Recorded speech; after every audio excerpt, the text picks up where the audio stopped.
Hi, welcome back guys. This is your friend, the fanfiction guy. Back with another fanfiction. This is the first part of What If Deku Becomes Mirko's Protege? Now before starting, please give this video a like and subscribe to the channel if you want more videos like this. Now let's get into the fanfic. Miruko, the number 7 pro hero as of the last Japanese Billboard, normally watched the UA Sports Festival on recap after the fact, and only the third-year stage.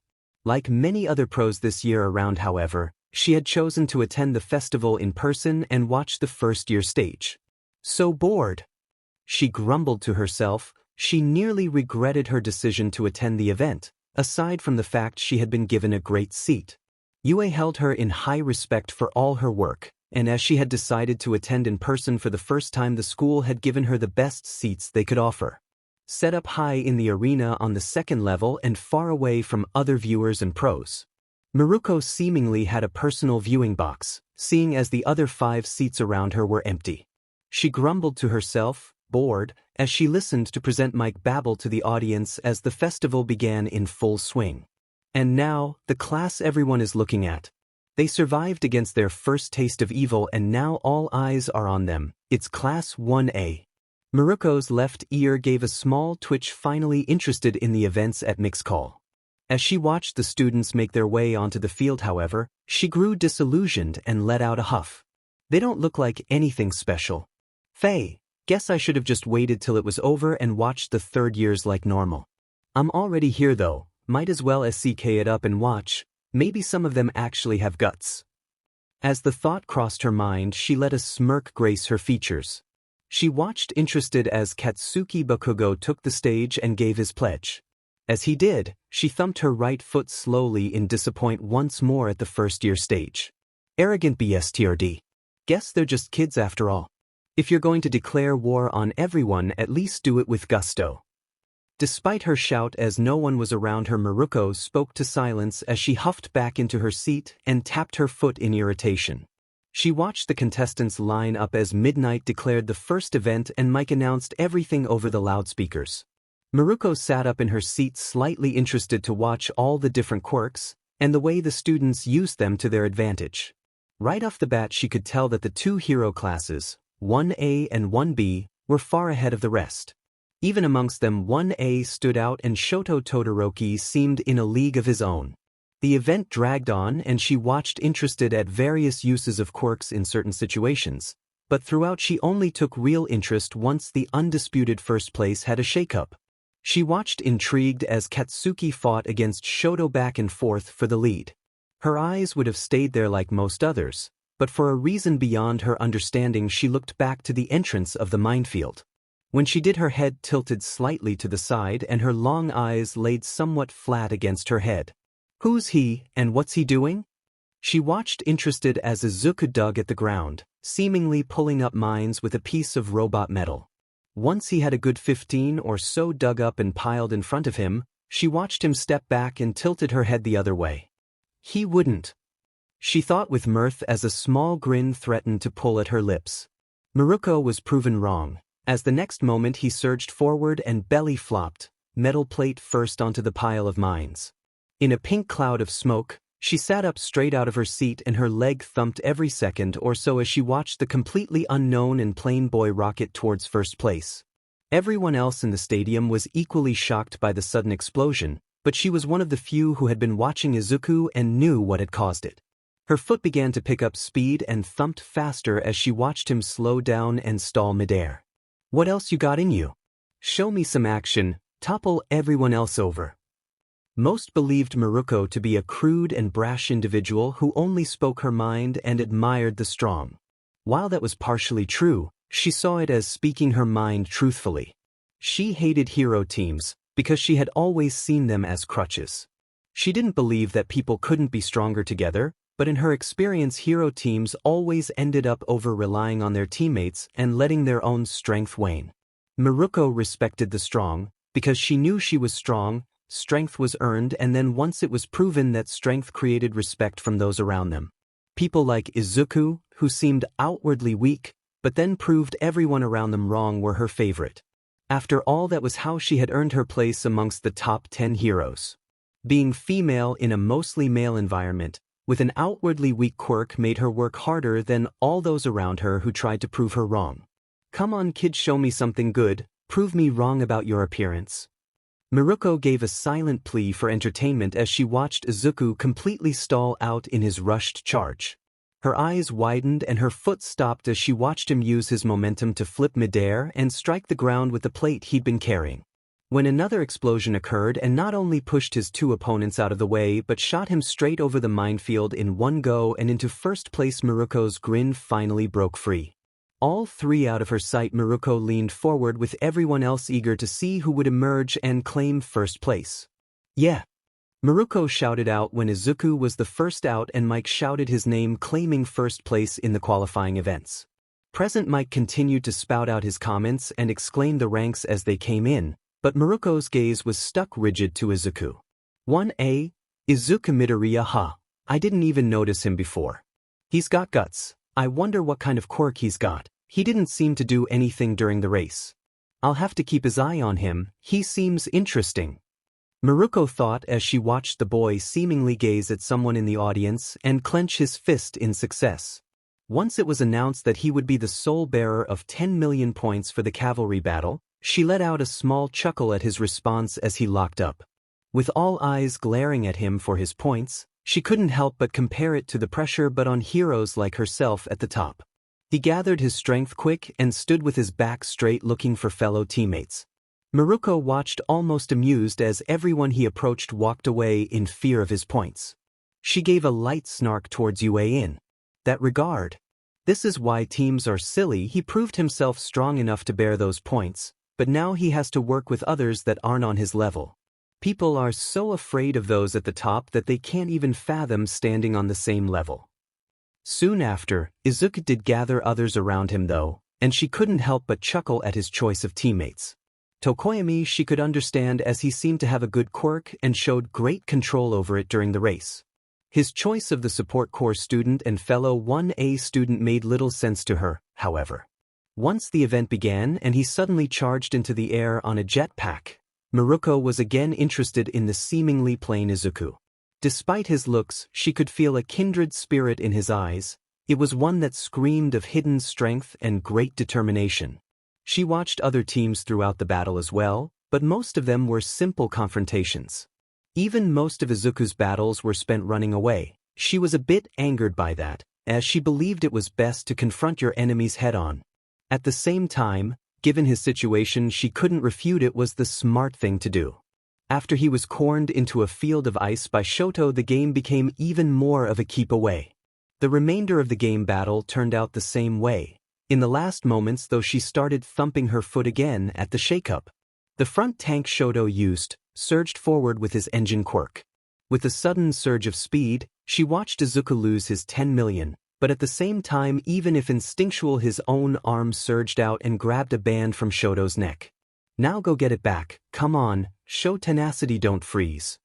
Snapping the newly acquired band, he did just that. Without a moment's hesitation, Izuku capitalized on Shoto's team's inability to move and charged back into the battle.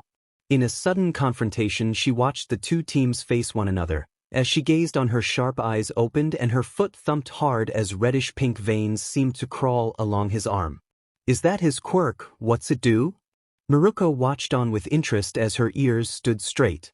Shoto had a fire flare up on his left side, but it was quickly put out as Izuku's arm surged forth and knocked it to the side as a burst of air shot out from his movement. In the distraction, Izuku surged forth and grabbed another headband as she watched the shadow of Tokoyami's quirk snatch the headband on Shoto's head. With the game over, she had a slight huff that he hadn't managed to grab the 10 million and reclaim first. But with the 3 bands he snagged, he managed to stay in the top 4, comfortably seated in third place. The winning teams were announced, and with them the placements of fights for the final event, which would be a 1-on-1 tournament. As the fight order was provided, a 1-hour break for food was given. Miruko took the opportunity to head into the cafeteria. She wanted to grab some carrots, but she was also curious to see if she could find Izuku. He seemed to stick in her head, and she wanted to talk with him in person, to see what he was like for herself. In the provided lunch area, she hadn't spotted him anywhere as she waited in line. She had a small bundle of carrots held in one hand. As she used the other to hold one carrot, she slowly munched on as she looked around. "Excuse me, Miss Miruko?" She noticed the slight stutter coming from behind her, and when she turned to address it, she was met with none other than Izuku Midoriya. She could tell that he was a few inches taller than her, but with the way he was shaking and hunched into himself, that difference seemed minimal. "Well, aren't you an interesting contradiction? You have a lot of power, but you're shaking like a scared bunny." Miruko couldn't help but laugh at her own joke, the irony of calling him a bunny not lost on her. "He's got guts. Despite his shaking, he actually approached me. None of the other cowards here who keep looking at me actually came up." She tilted her head slightly and looked over Izuku as she motioned with her now carrot-free hand for him to continue. "Can you please sign this for me?" Izuku stuttered out again as he bowed 90 degrees and presented an open book to her. She took the book and was intrigued to see it was open to a page about her. A full-body sketch of her in costume was on the first page, which she felt exaggerated her figure, was followed by several pages outlining information about her. From her most famous and infamous battles, to her quirk, its strengths, weaknesses, and even ideas he had on moves and improvements she could make to better fight. The book intrigued her as it was far more detailed and in-depth than she herself had really given credit to. She gestured for a pen and went back to the page with the sketch of her to sign below it. "Does he really think I look like that? It's kind of flattering." She watched as Izuku bowed repeatedly and stuttered out thank you after thank you for her signature. After he collected himself, he was about to walk away, before she reached out a hand and placed it on his shoulder. Izuku stood frozen in place, not only from her raw strength which stopped him from moving, but also the fact that a girl was touching him. "You intrigue me a bit, Midoriya. I'm curious, what exactly is your quirk? It seems strong. Also, you seem like quite a coward. Why, if you have such a great quirk?" Miruko felt she might have been too blunt for the boy when he turned a bright red and started babbling. She was about to give up on finding him interesting before something changed in his eyes. He suddenly stood back straight, displaying that there was indeed a difference in height between the two as he spoke slowly and with a deep power. "For most of my life I thought I was quirkless. I always admired everyone else around me who had such great powers. It wasn't until very recently that I discovered my quirk. It's so strong that the physical backlash breaks my bones if I don't use it carefully. Only once I had trained my body enough in my attempt to take the UA entrance exam did it manifest. I only just recently got slight control over this power, but even then I still want to be a great hero. My goal is to prove everyone who told me I couldn't wrong and prove everyone who believed in me right." Izuku internally screamed to himself, questioning why he had told her all that, but the thought stopped when she reached out and started to poke and prod at his various muscles. "The baggy clothes hide it, but he is pretty. If his quirk really has that much backlash, it would make sense why it didn't appear until his body could handle it. Not the first late bloomer quirk I've heard of. Still, if he has that power, he really should grow a backbone." Miruko looked at Izuku and he was once more a blushing and stuttering mess from her prodding. "I'll be waiting for that moment then, Midoriya. Show me something good." She gave Izuku his book back with her signature as she walked back towards her seat for the coming events. As she tossed a look over her shoulder, she once more saw that resolve that intrigued her in his eyes, as he promised he would. Once Miruko was back in her seat, she happily munched away at her carrots, glad she had gotten her chance to talk with Izuku. He wasn't what she had been expecting in the slightest, but that just intrigued her more. From what he had said, she gathered he didn't have the greatest childhood, believing himself quirkless. To her that explained his shy behavior, but he also could switch and have that undying fire in his eyes that reminded Miruko of herself. Their goals were very similar as well. She wanted to be a hero to save lives and improve the world in her own way. But she also, like Izuku, wanted to prove to everyone that had doubted her and her quirk that they were wrong. A small snort of amusement came out as she finished off her last carrot. She couldn't help but find in her own way a kindred spirit in Izuku Midoriya once more. Before she noticed it, the tournament was once more in full swing and Izuku was up first against Shinso from general studies that she had paid no mind to. That changed and her demeanor grew sour at the seeming loss for Izuku as he turned around and began walking out of the stage. She could tell that it started after he talked to the other boy and deduced it was something to do with his quirk. Her attitude did a quick turnaround as Izuku's fingers suddenly had the same reddish veins from the cavalry battle. In the next moment, a gust of air strong enough to push her back into her seat burst forth and Izuku stopped moving. She looked down with keen eyes and noticed two of his fingers were a blackish blue. Demon, guess he wasn't kidding about some serious backlash. Still takes guts to use your power and fight knowing you're going to break bones. You showed me something interesting again, now win. Miruko cheered in her head as Izuku charged at Shinso. With a quick turn around and shoulder throw, he was declared the winner. The matches that followed were each in their own way intriguing, but Miruko couldn't find anywhere near as much interest in them as she did Izuku. Fight after fight came and went, but then the second round began, and she watched as Izuku stepped out. He still had that deep-rooted determination, but it seemed to be blocked behind something else. Izuku Midoriya was many things, but most would never consider him unintelligent. The only thought he could process as he gazed across the arena of the UA Sports Festival was the exact opposite.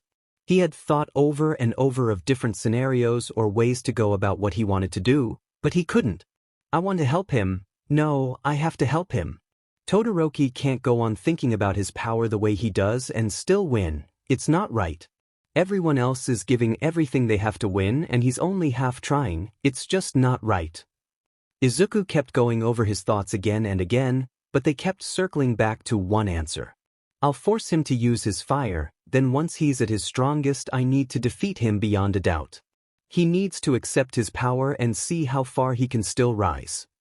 Despite his desire to win and defeat Shoto, however, Izuku couldn't stop one singular thought beyond whining. How can I beat him when I don't know how strong he is, or what his limits are? Think, Izuku, think, there must be some trick.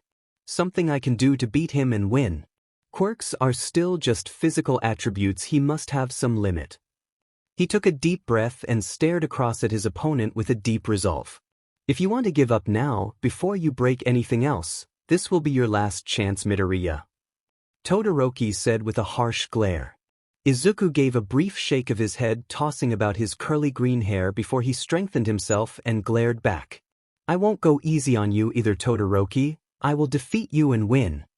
Izuku decided that nothing but his strongest attack right off the bat would work. He had no idea how many, or how quickly, Shoto could attack with his ice. His fire was also a completely unknown factor, and Izuku didn't know how he would combat it. From the side of the arena, Midnight sauntered up to her mini podium stand and cracked her hand whip in the air. The whip made a resounding crack throughout the air as she asked both opponents if they were ready as Cementos took his seat on his self-made throne. When both nodded with a resounding yes, Midnight gave her whip another resounding crack as she shouted to all watching in the stadium with anticipation. Start! Shoto quickly stomped down with his right foot and a small glacier of ice rushed toward Izuku. In retaliation, he quickly charged 100% of one for all into his right index finger and flicked it with all his strength at the ice. With a surge of wind pressure and a silent smash in his head, Izuku blasted the ice and Shoto back several feet. 7 more. Izuku thought as he watched Shoto stop himself from flying too far back, or out of the ring.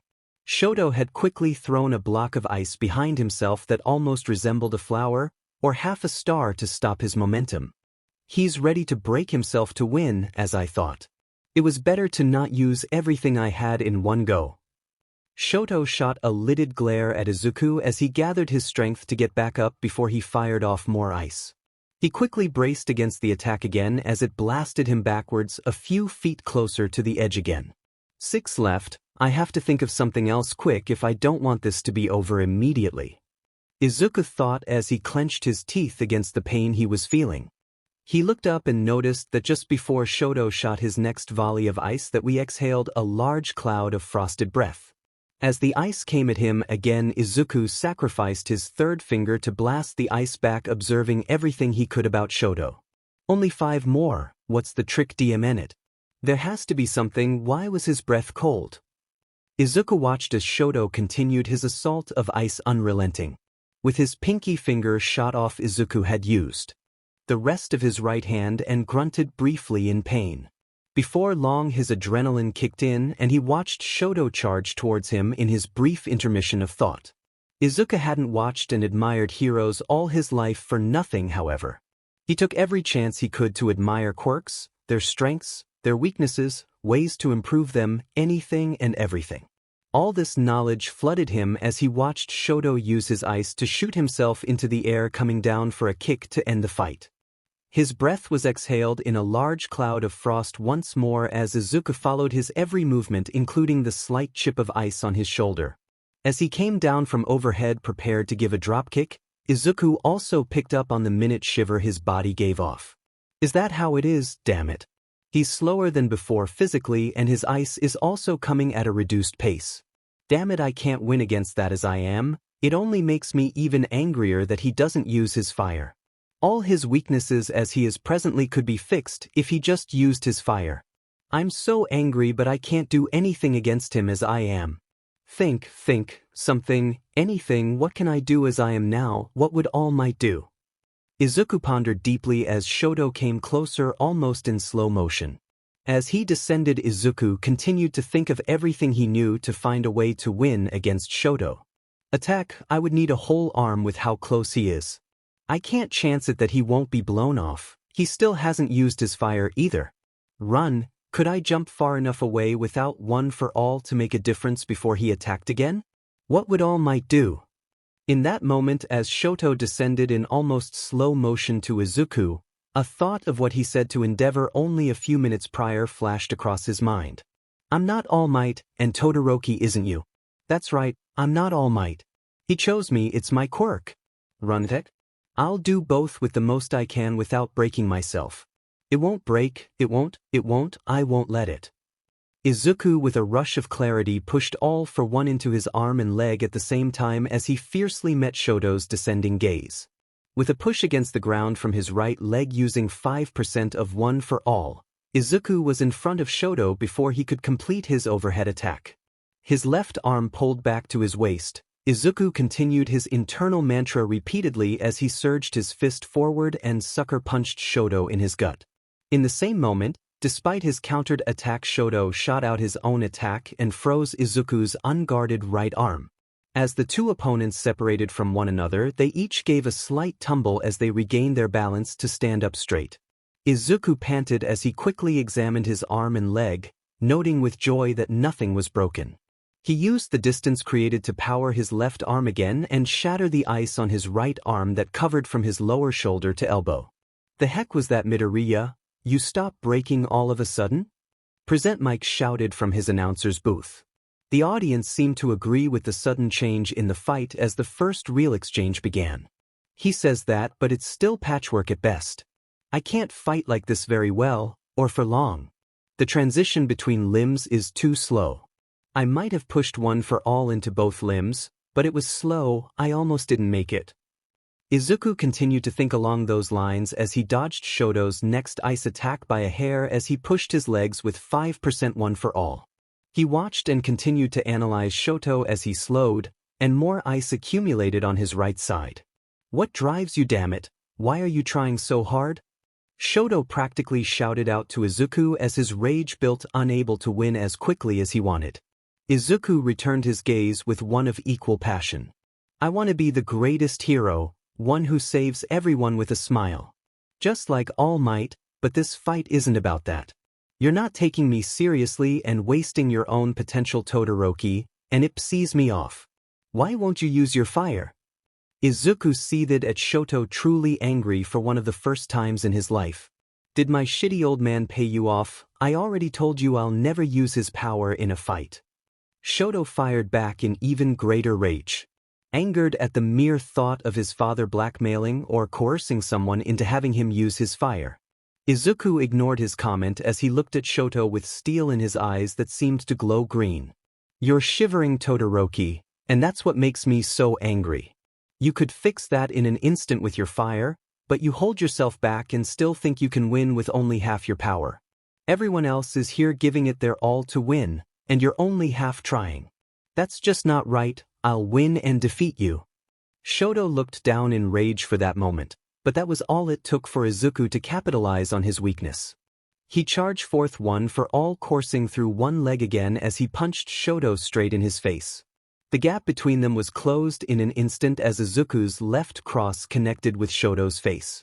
He could do nothing but tumble backwards and block his back with ice as his head shook from Izuku's punch. "What's wrong with you? Fight back. Come at me with everything you have, Todoroki. Use your fire, you still haven't even scratched me yourself." Izuku shouted in rage at his classmate, weakening his power deliberately and not fighting with everything he had. "Let me save you, you stubborn person, you're almost worse than Kaken."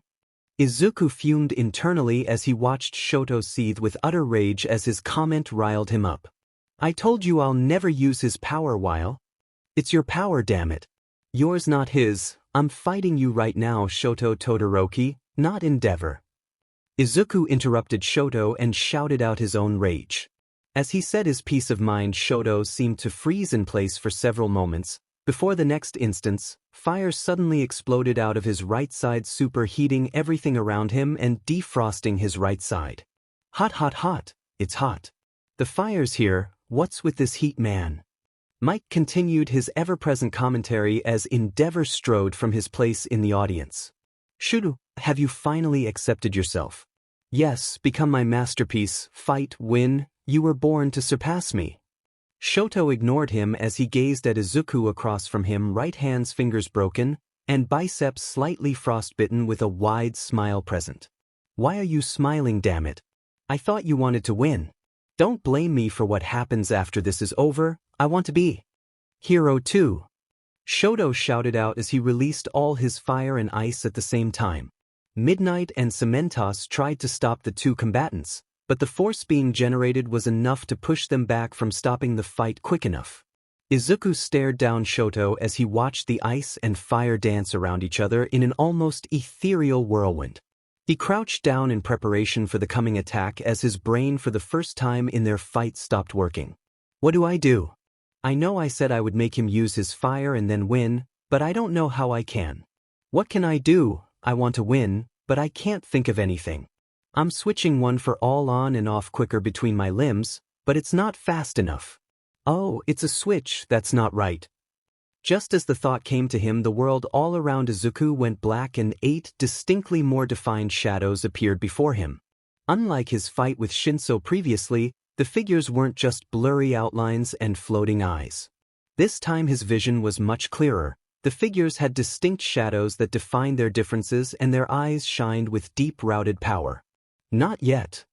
The voices all mixed into one jumbled voice, but Izuku could also make out one distinctly soft and male voice as one of the shadows' hands reached out in a gesture of giving. Izuku slowly raised his hand and placed it in the shadows, almost like a helping hand up. As he did, the world bled back into focus and the power of One for All surged through his whole body.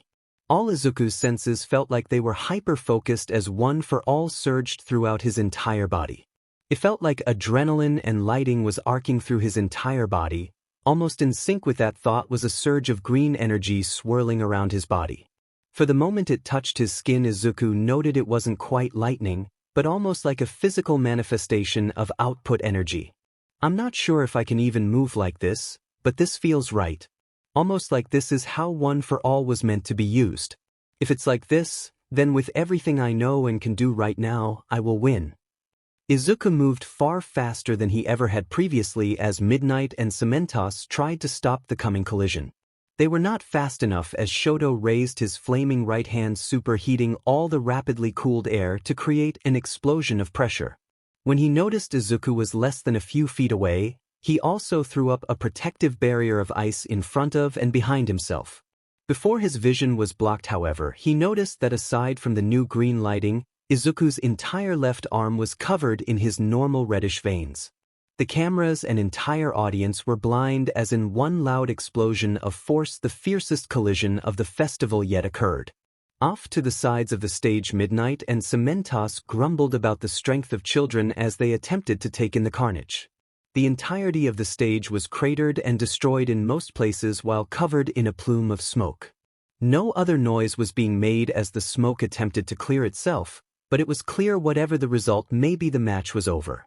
Mike meanwhile commented about the scary nature of Aizawa's students.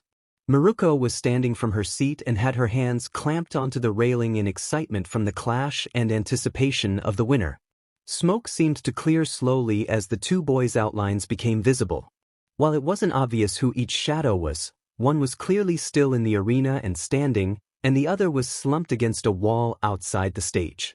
All the viewers held their breath and leaned forward as the smoke cleared. Arg! A bellow of utter victory rang out from the stage as the smoke cleared and revealed the image of a standing man. His right pant leg missing just above the knee, shirt completely gone and upper body slightly smoking with more than just sweat was Izuku. From out of nowhere with the underdog victory, it's Izuku Midoriya. He defeats the expected winner and slots himself into the semifinals. What else will this crazy kid show us today? Present Mike shouted out to all listening his own surprise at the standing boy. Izuku's upper body was slightly pink as though he had a mild sunburn and was steaming. Also, on top of his previous injuries, his entire left arm all the way up to his shoulder was the same blackish-blue color as his fingers on his right hand. Despite the injuries, he was standing on his own power and still conscious. Much to his embarrassment, several catcalls and wolf whistles were being thrown at him. I was right, he stacked. Just shows how much effort he really put in to get where he is. That strength earned and respected. Miruko couldn't help the wide smirk that graced her face as she threw out her own compliments on the victory. Izuku couldn't believe himself that he had managed to do what he set out to, but he also felt a swelling of pride in the base of his gut. He had done it, he had defeated Shoto Todoroki at his best while making him use his fire. Not only that, but he had made several personal revelations about his own power during their fight. Izuku hadn't just helped Shoto had also helped him. By being pushed to his absolute limit of what he could do, Izuku had progressed forward just as much. One step forward led to a slight stagger, but Izuku was able to push through the pain and ignore the slight aching from his newly formed move. The audience watched on in silence as he made his way over to the unconscious Shoto. Midnight moved to stop him when he reached out with the broken fingers of his right hand, but she felt no ill intent. In a show of strength and good sportsmanship, Izuku griped the still intact right side of Shoto's shirt and grit his teeth through the pain. He clenched his fingers into a fist and used his strength to throw Shoto over his undamaged upper right arm and stagger both towards Recovery Girl. Midnight clenched her chest and swayed her hips with a cry about the joys of youth as Izuku grunted from his effort. As injuries were expected and the festival was ongoing, the office Recovery Girl had been stationed wasn't far. By the time Izuku stumbled his way into her office, most of his adrenaline had faded and he was sweating profusely in exertion. He somewhat roughly tossed Shoto on one bed while he fell into the other as Recovery Girl came over to him. I would say you were being completely reckless again, but something clearly changed. Do you want to talk about it, little Midoriya? Recovery Girl asked softly. Izuku panted heavily from his bed as she examined him, and he observed his right hand, the same one he'd reached out to the shadow with. Another vision from One for All. I don't want to worry All Might, but it sounds like what's happening to me is completely different from his experience. They talked to me, I don't know what exactly the context was they were trying to tell me, but it was so clear. All they said was, not yet, but then One for All coursed through me like never before. Izuku broke off after that into mumbles about what had happened as Recovery Girl gave him some candies and moved over to Shoto. She gave him a quick kiss with her quirk while she waited for Izuku to build up some more stamina and sugar for his coming treatment. As she pondered her thoughts on what Izuku had shared, Recovery Girl saw Shoto recover his skin tone that had paled slightly and toss in the medical bed. With his treatment done, Recovery Girl turned and gave Izuku a healing kiss as well and watched his bones fix themselves and his skin return to a normal peach cream color. You've clearly made progress whether you believe it or not, so take this as a warning, I won't heal injuries like this anymore. Nothing serious happened this time, but you were close to permanently damaging and scarring your hand. Improve and find that better way to use your quirk. Come in, dearie. Recovery Girl spoke to the air as a knock came from the door. All Might stepped in, currently in his deflated state. What was that, young Midoriya? Something changed and quickly during your fight. You even made young Todoroki use his fire. Were you trying to save him? Izuku retold his encounter with One for All after making sure Shoto was still unconscious and relayed the vision. All Might agreed with Izuku that something was different and promised he would investigate it when he could. Izuku stepped out of the temporary nurse's office once Recovery Girl gave the okay and stretched to feel out his body.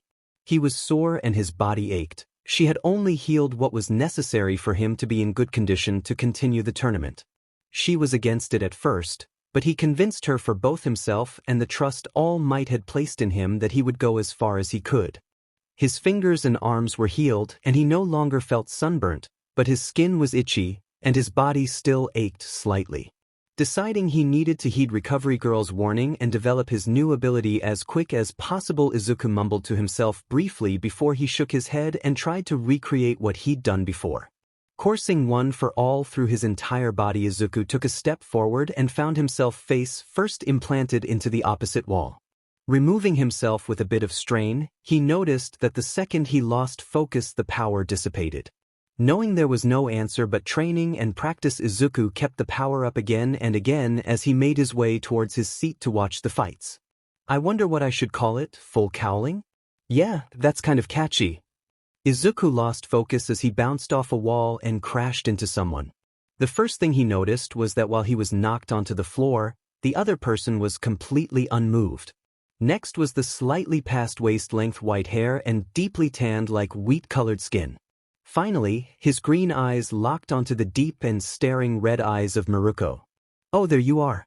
I was looking for you, was worried for a moment you might be dead on your feet. Here you are hopping around though. That's some good vitality you got.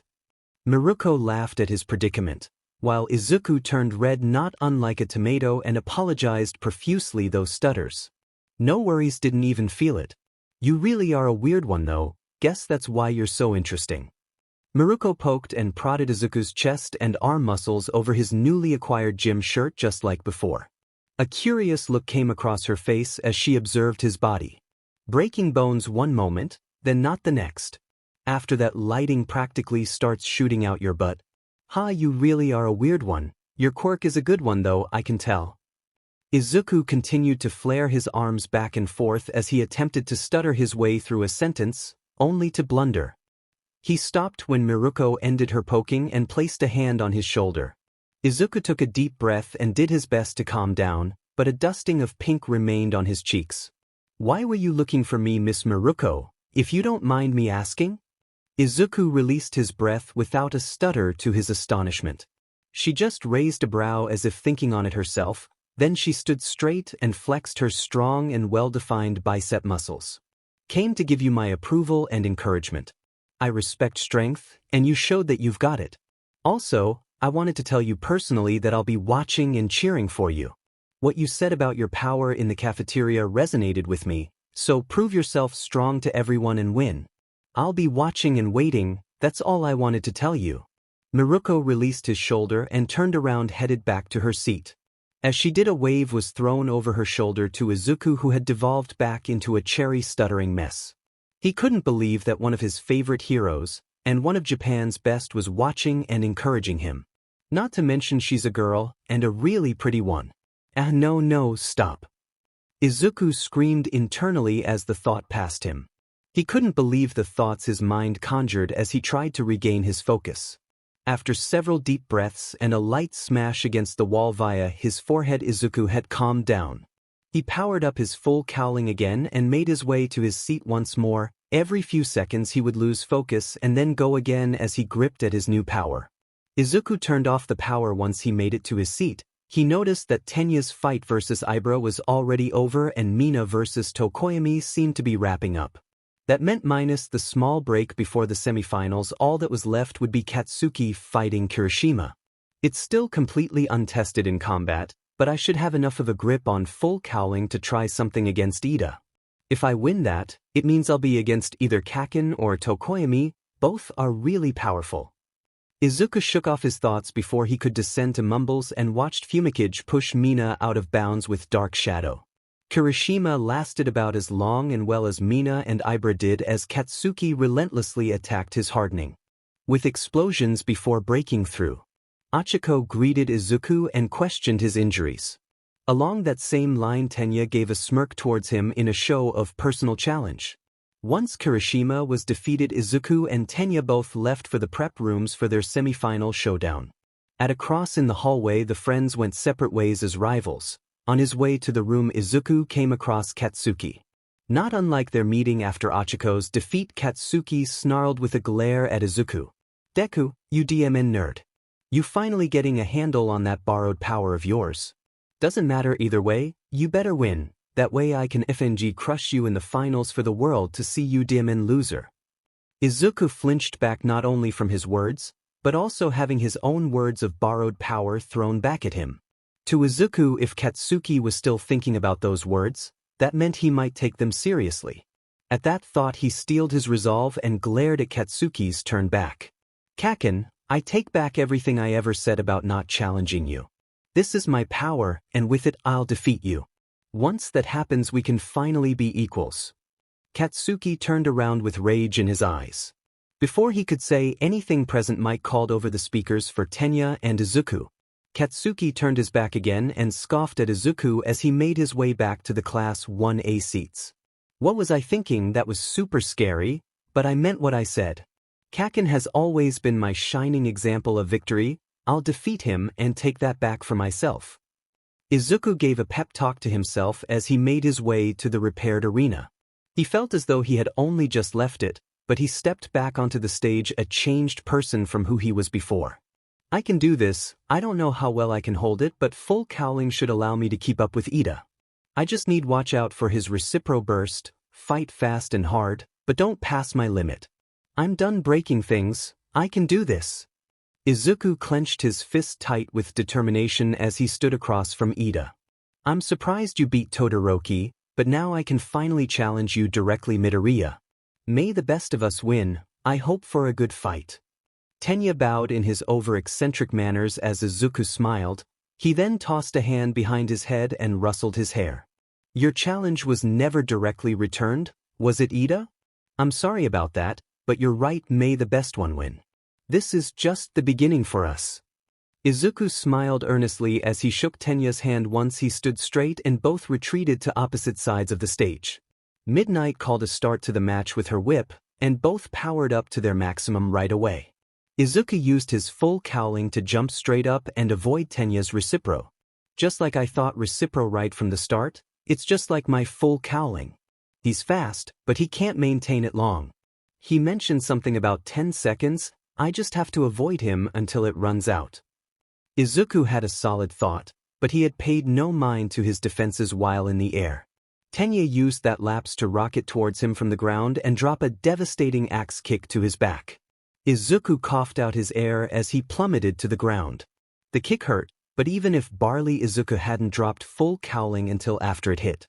Once he bounced on the ground, Izuku charged full cowling again as quickly as he could and pushed off the ground. He was able to avoid Tenya's follow-up kick that cracked the ground. "Only a few more seconds, I can do this, I will win." Izuku pushed his body to the limit of what he could do and landed a countercross with his right fist to Tenya as he regained his footing. Ida powered through it and landed a side kick to Izuku that cancelled out his cowling. In that brief relapse, Tenya grabbed him by his collar and charged towards the edge of the stage.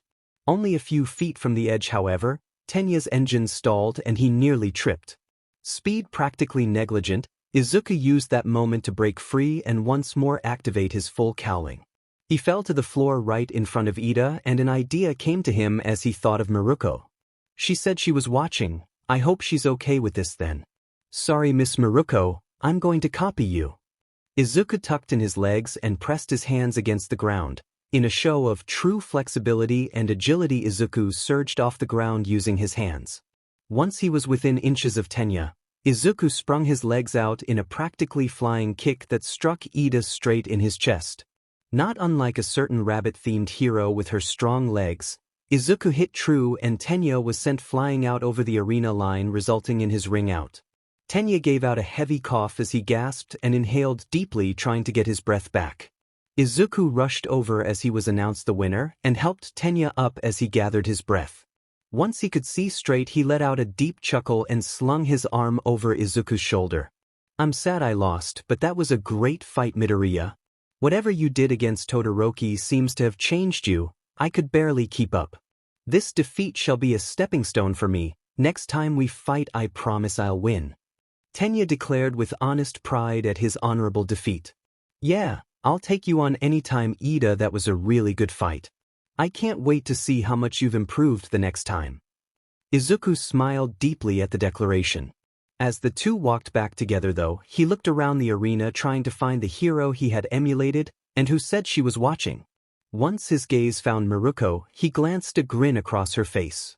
That alone would have made him proud and smile, but when he saw her grin widen and she flexed her arm again in seeming approval of his moves, he blushed.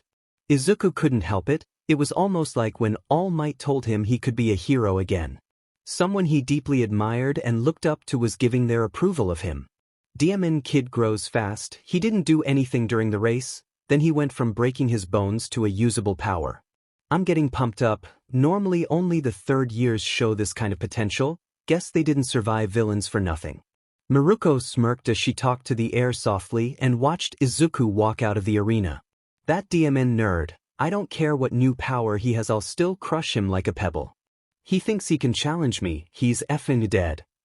Katsuki grunted to himself as he watched the fight while prepping for his own. Once Izuku and Tenya were back to their seats, Izuku glanced Shoto standing in the corner. Neither one said anything to each other, but when their eyes met, Shoto released the briefest of smiles. He then nodded his head and turned his gaze back to the arena. Izuku had a proud smile that stretched across his face. It wasn't much, but a clear distance between the two had been bridged that no one else could compare against. Katsuki's fight was brief once he caught onto Tokoyami's weakness.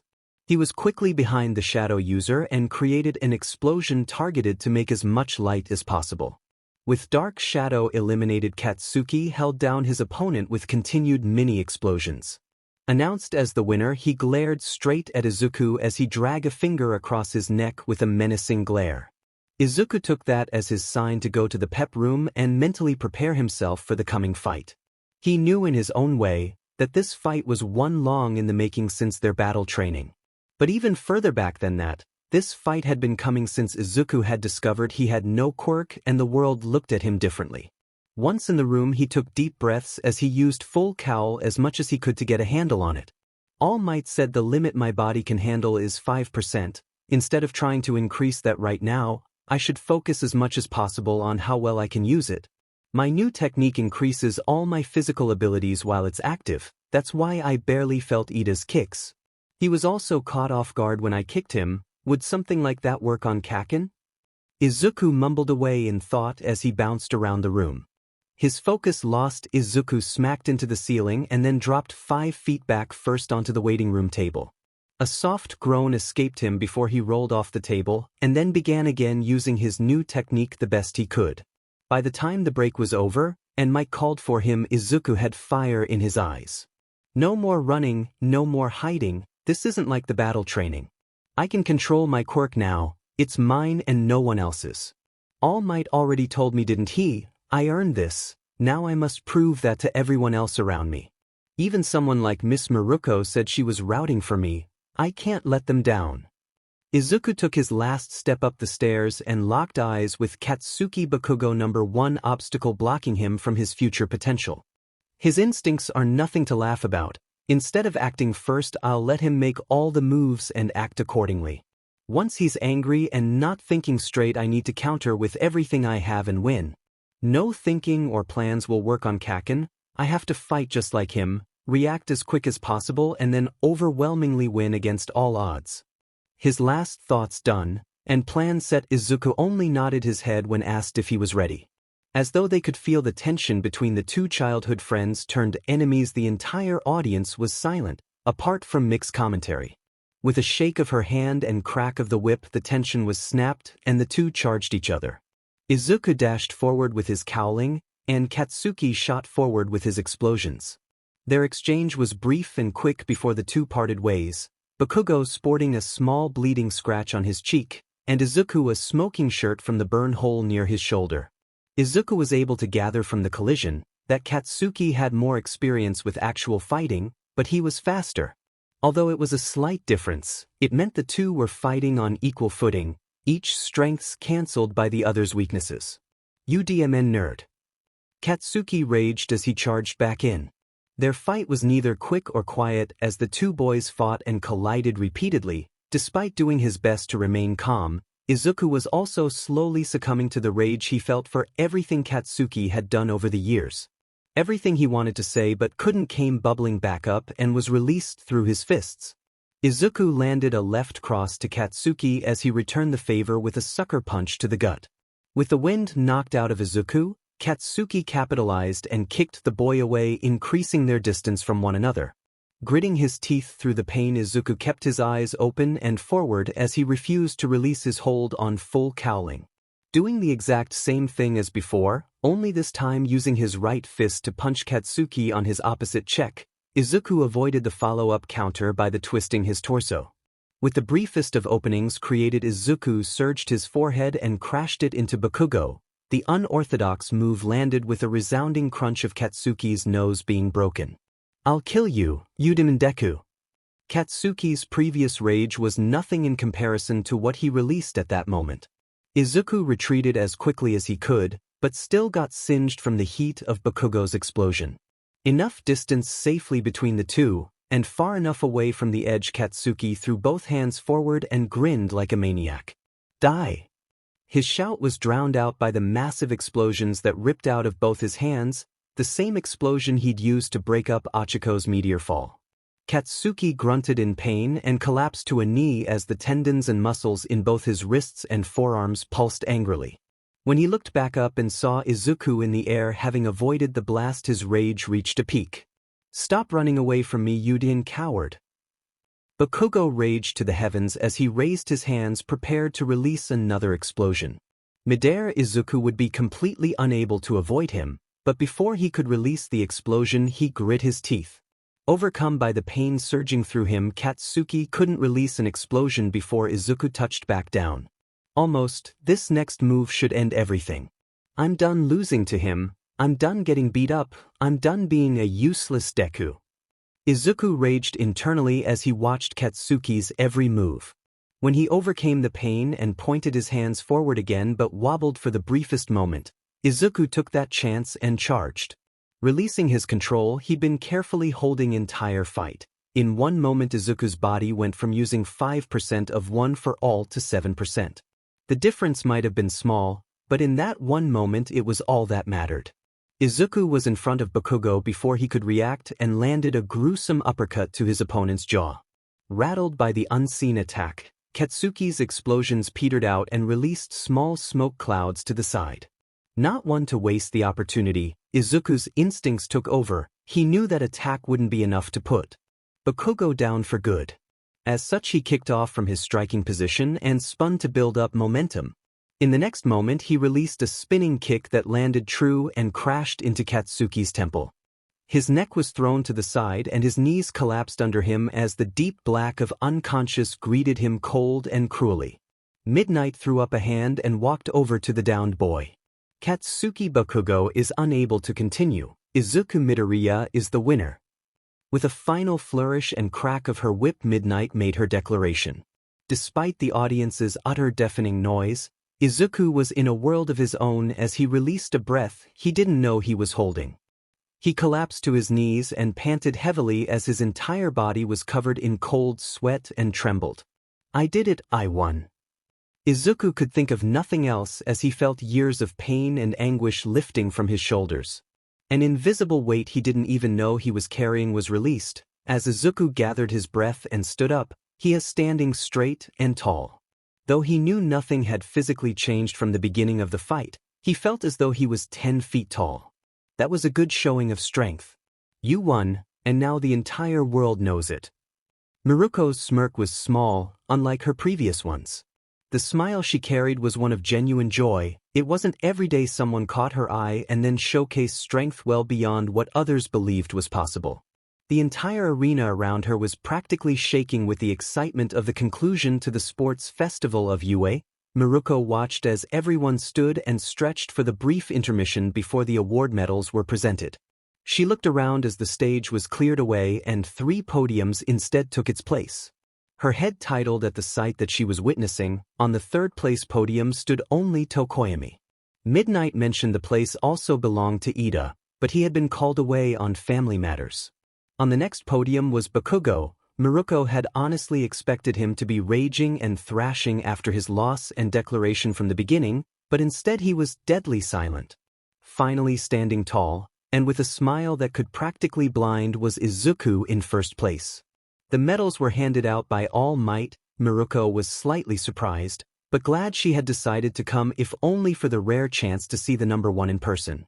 When he gave the first place medal to Izuku, All Might had the same nearly blinding smile on his face as the boy.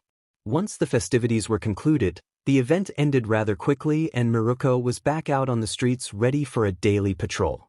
Given that it was the same day as the UA Sports Festival, even as the evening bled to night, Miruko experienced a very slow patrol. Those that had gotten used to her presence in the area near her agency gave a brief wave, but none approached her. Miruko knew she had a tough outward appearance and was known as a strong-willed hero, but she never felt as though she was scary. Anytime she went out to do her hero work, however, that was always how she felt. She was never showed any outright fear from citizens, but they also seemed to avoid her like the plague. I wonder why he was different. Midoriya was the first person to approach me since I broke the top 50 heroes 2 years ago. Miruko huffed out a breath as she grabbed food from a local convenience store and then headed back to her office. Once inside, she left a drink and wrapped sandwich on the desk of her secretarial assistant, who passed her a friendly smile. Miss Rumi, with the festival over, the normal UA workplace study paper has arrived. I placed it in your office. Once you have given your normal stamp of denial, I will have it sent out. Miruko gave a grunted thank you as she entered and glanced the small stack of papers that had to be completed by her personally. She ignored them and rolled her chair to face out the window of her office room as she unwrapped her own sandwich. The veggie wrap was one of her favorite, but as she looked out from her window she almost couldn't taste it. Events from the sports festival played over in her mind and they all kept circling back to a boy with green hair and eyes. Her sandwich was quickly finished and the trash discarded. Once she was facing her desk, the paper came into view, as mentioned by her secretary. The normal procedure she followed every year was to deny the request for workplace experiences and tell UA teams were for the week. As her mind circled back to Izuku, however, her eyes widened, and she slammed her head onto the desk. Sheet. Rumi Usajiyama, better known by her hero name Miruko, had been staring at the blank paper on her desk for nearly 2 days straight. Whenever she didn't pay it attention and worked on other papers or duties, it was always in the back of her head. However, once it was in front of her and she went to stamp it denied as per her usual, she froze. Work studies is like having a personal errand boy watching how you work. Is that still considered a team? Rumi tilted her head and her ears flattened as she had the same struggle from the moment the paper had landed on her desk. The thoughts of the paper haunted her in everything she did. Her sleep was restless, and her appetite had waned. When it even stated affecting her hero work, her secretary had noticed and questioned if she was okay. That led Rumi to where she was. The deadline to turn in the paper was fast approaching. She decided it couldn't be put off any longer. As such, once she was in her seat, she had a pen in one hand and a stamp in the other. She had been going over her thoughts for the past hour as she looked back and forth between the two instruments that would shape her future. Despite her decision to complete the form and then forget all about it, she couldn't move either hand. A huff of air was her sign of discontent as she lightly crashed her head to the desk for the 5th time that day. "Himari, flip a coin for me," Rumi called from her desk.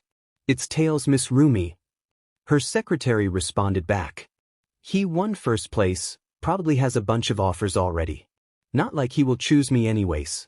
Besides, it's not really a team. That's right, he would be just like a worker." Rumi mussed over other justifications as she followed the coin decision she had made and wrote Izuku's name down in clear bold scripture. "This is fine, he won't even choose me, this is fine," Rumi thought as she submitted her paper via fax to UA.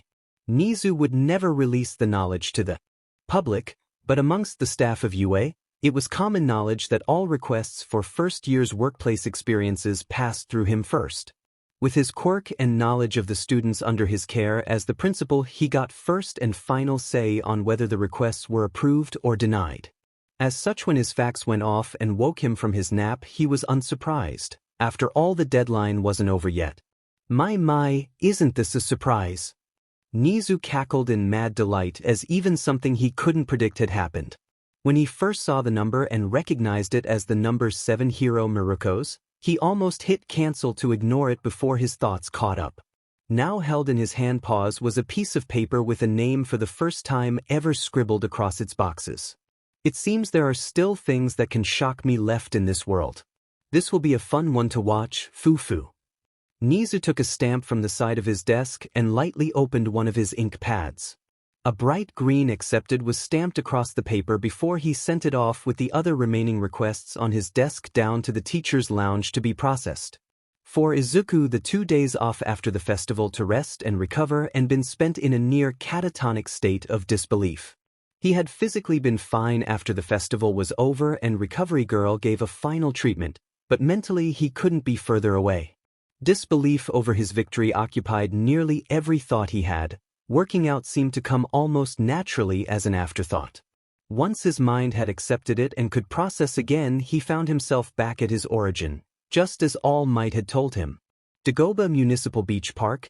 Izuku had been back a few times. After all, it was rather close to his house. But it still amazed him just how much difference one person and effort could make. As he gazed out across the sand and water, he saw a crystal-clean ocean and beach occupied by nearly 100 people. A bright smile graced his face as he walked down to the shoreline and did some stretches. Once he was ready, he activated full cowl, but before he could dash forward, a hand was on his shoulder. "Hey, you're Izuku Midoriya, right? You're that kid that won the UA Sports Festival." Izuku turned and full cowl deactivated as he looked at the person addressing him.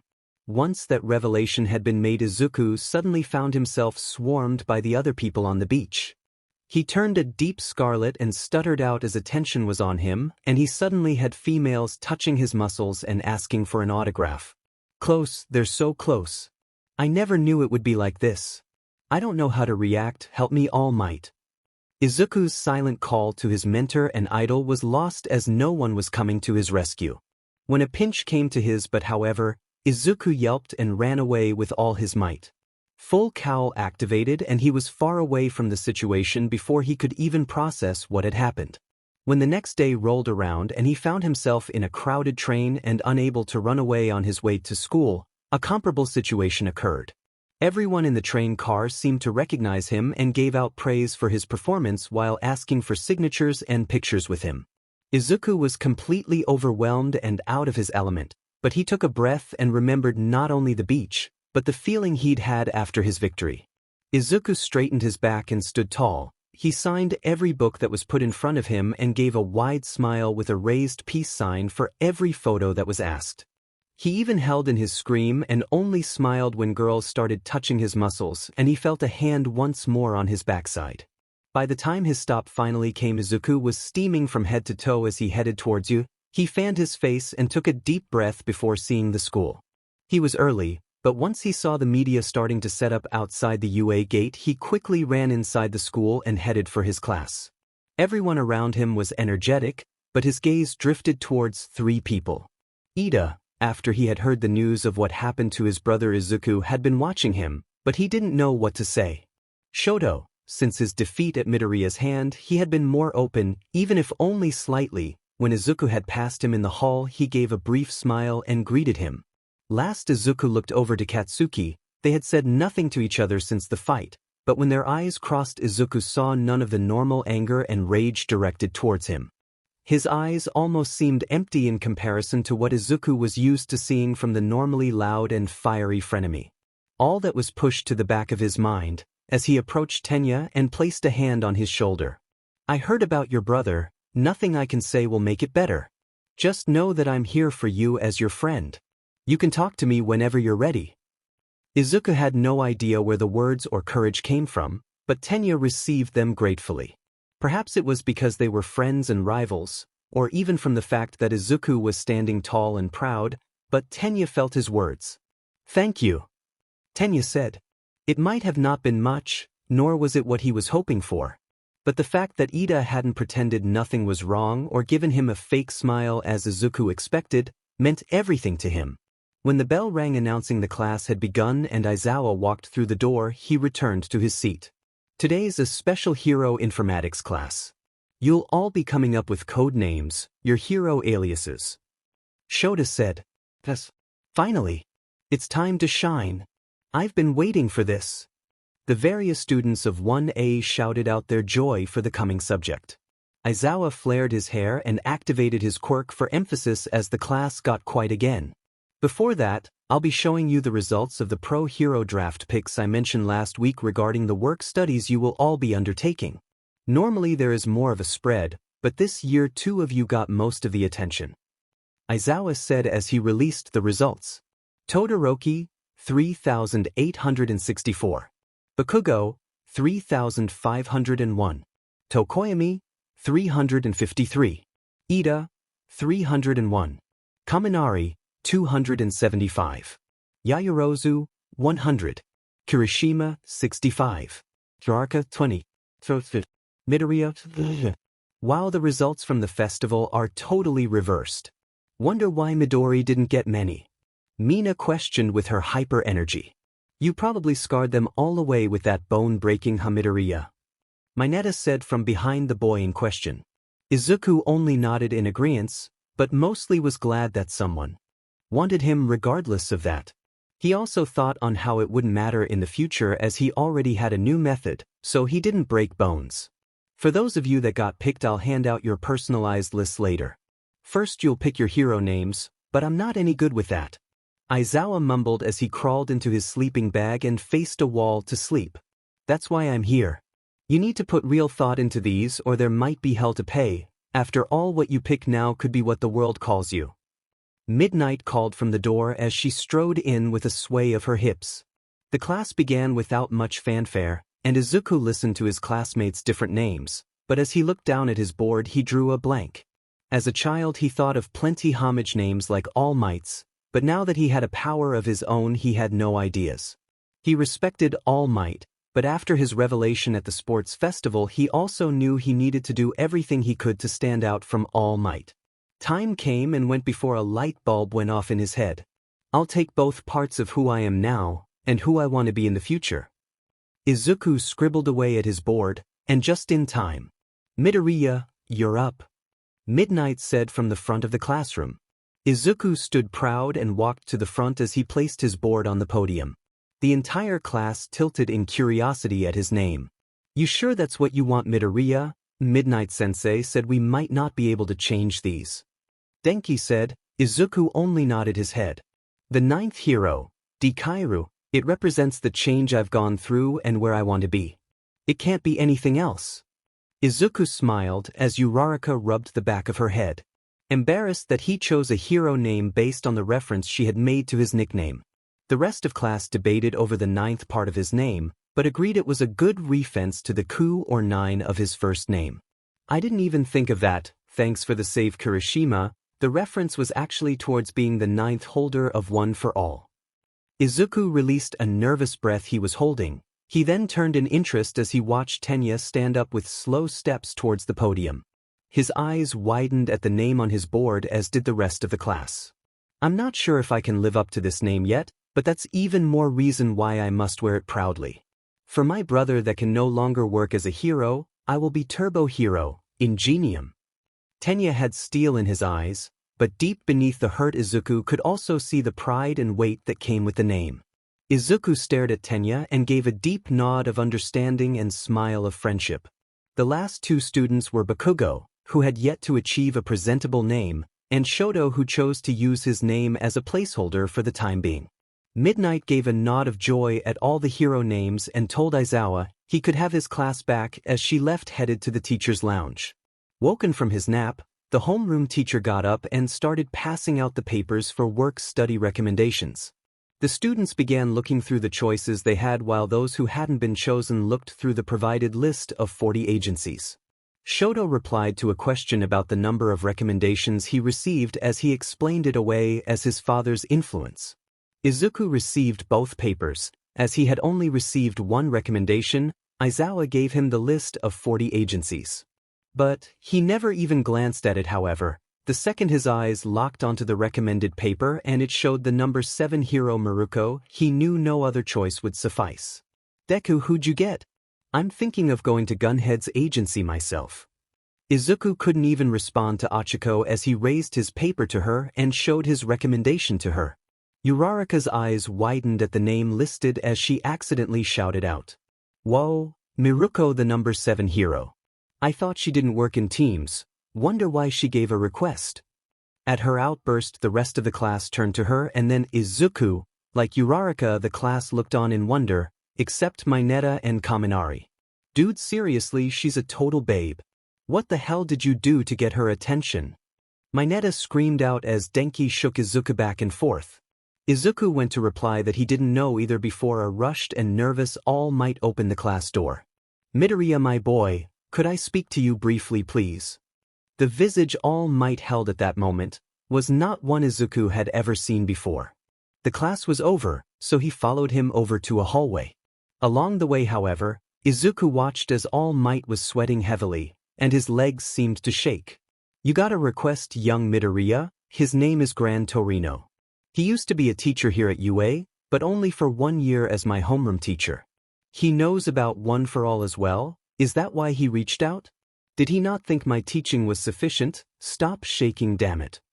All Might muttered away as his entire body shook and he smacked his legs. Anyways, here's the address he provided. The work studies don't happen for another week, so you should also have time to pick up your repaired costume. Once he turned around, All Might went to hand Izuku the paper but stopped at the look in his eyes as he refused to take it. I'm glad someone like that reached out and has an interest in me, All Might, but I've already made my decision. Miss Miruko already sent in a request for me and I've decided to take it. Not that I'm ungrateful your old teacher showed interest in me, but I've realized I can't keep emulating you. I need to become my own hero and make my own path. That's why thank you, but I can't take that. All Might said nothing and only watched as Izuku stood tall and had a deep resolve on his face. Seeing the look in his eyes, All Might stopped shaking and reached out a hand to place on Izuku's head. He ruffled his hair around and a wide smile graced his face. I'm proud of you, young me. No, Izuku. Prouder than even when you showed the world in the sports festival. I am here. Your decision is yours alone. I'll send a message to Gran Torino and let him know of your decision. A deep chuckle bellowed out from All Might as he released Izuku and sent him off. With a look down to his hand that had rubbed Izuku's hair, All Might smiled. He really will be a hero even greater than me. Now, how do I tell Gran Torino he was refused? Ha, sheet. All Might's proud smile for Izuku quickly changed back into full-body trembling. Miruko felt lighter after her request was sent off and set back out on her normal routine. She felt as though something had inherently changed within her. She took down petty criminals and helped citizens whenever she could. But she felt as though something deep had changed in her just because she had decided to send off a request. It's not a team, it's fine. Would it be so wrong if it was a team though? Even since she had sent the paper off nearly a day ago, similar thoughts had plagued Miruko. It wasn't as though her entire view had shifted. She still resented the idea of teams, but her acceptance of Izuku as strong seemed to have skewed what it meant. She put the thought to the side as she decided on pasta for her dinner as she returned to the office. Miss Rumi, a message in response to your request has arrived from UA. I've placed it on your desk.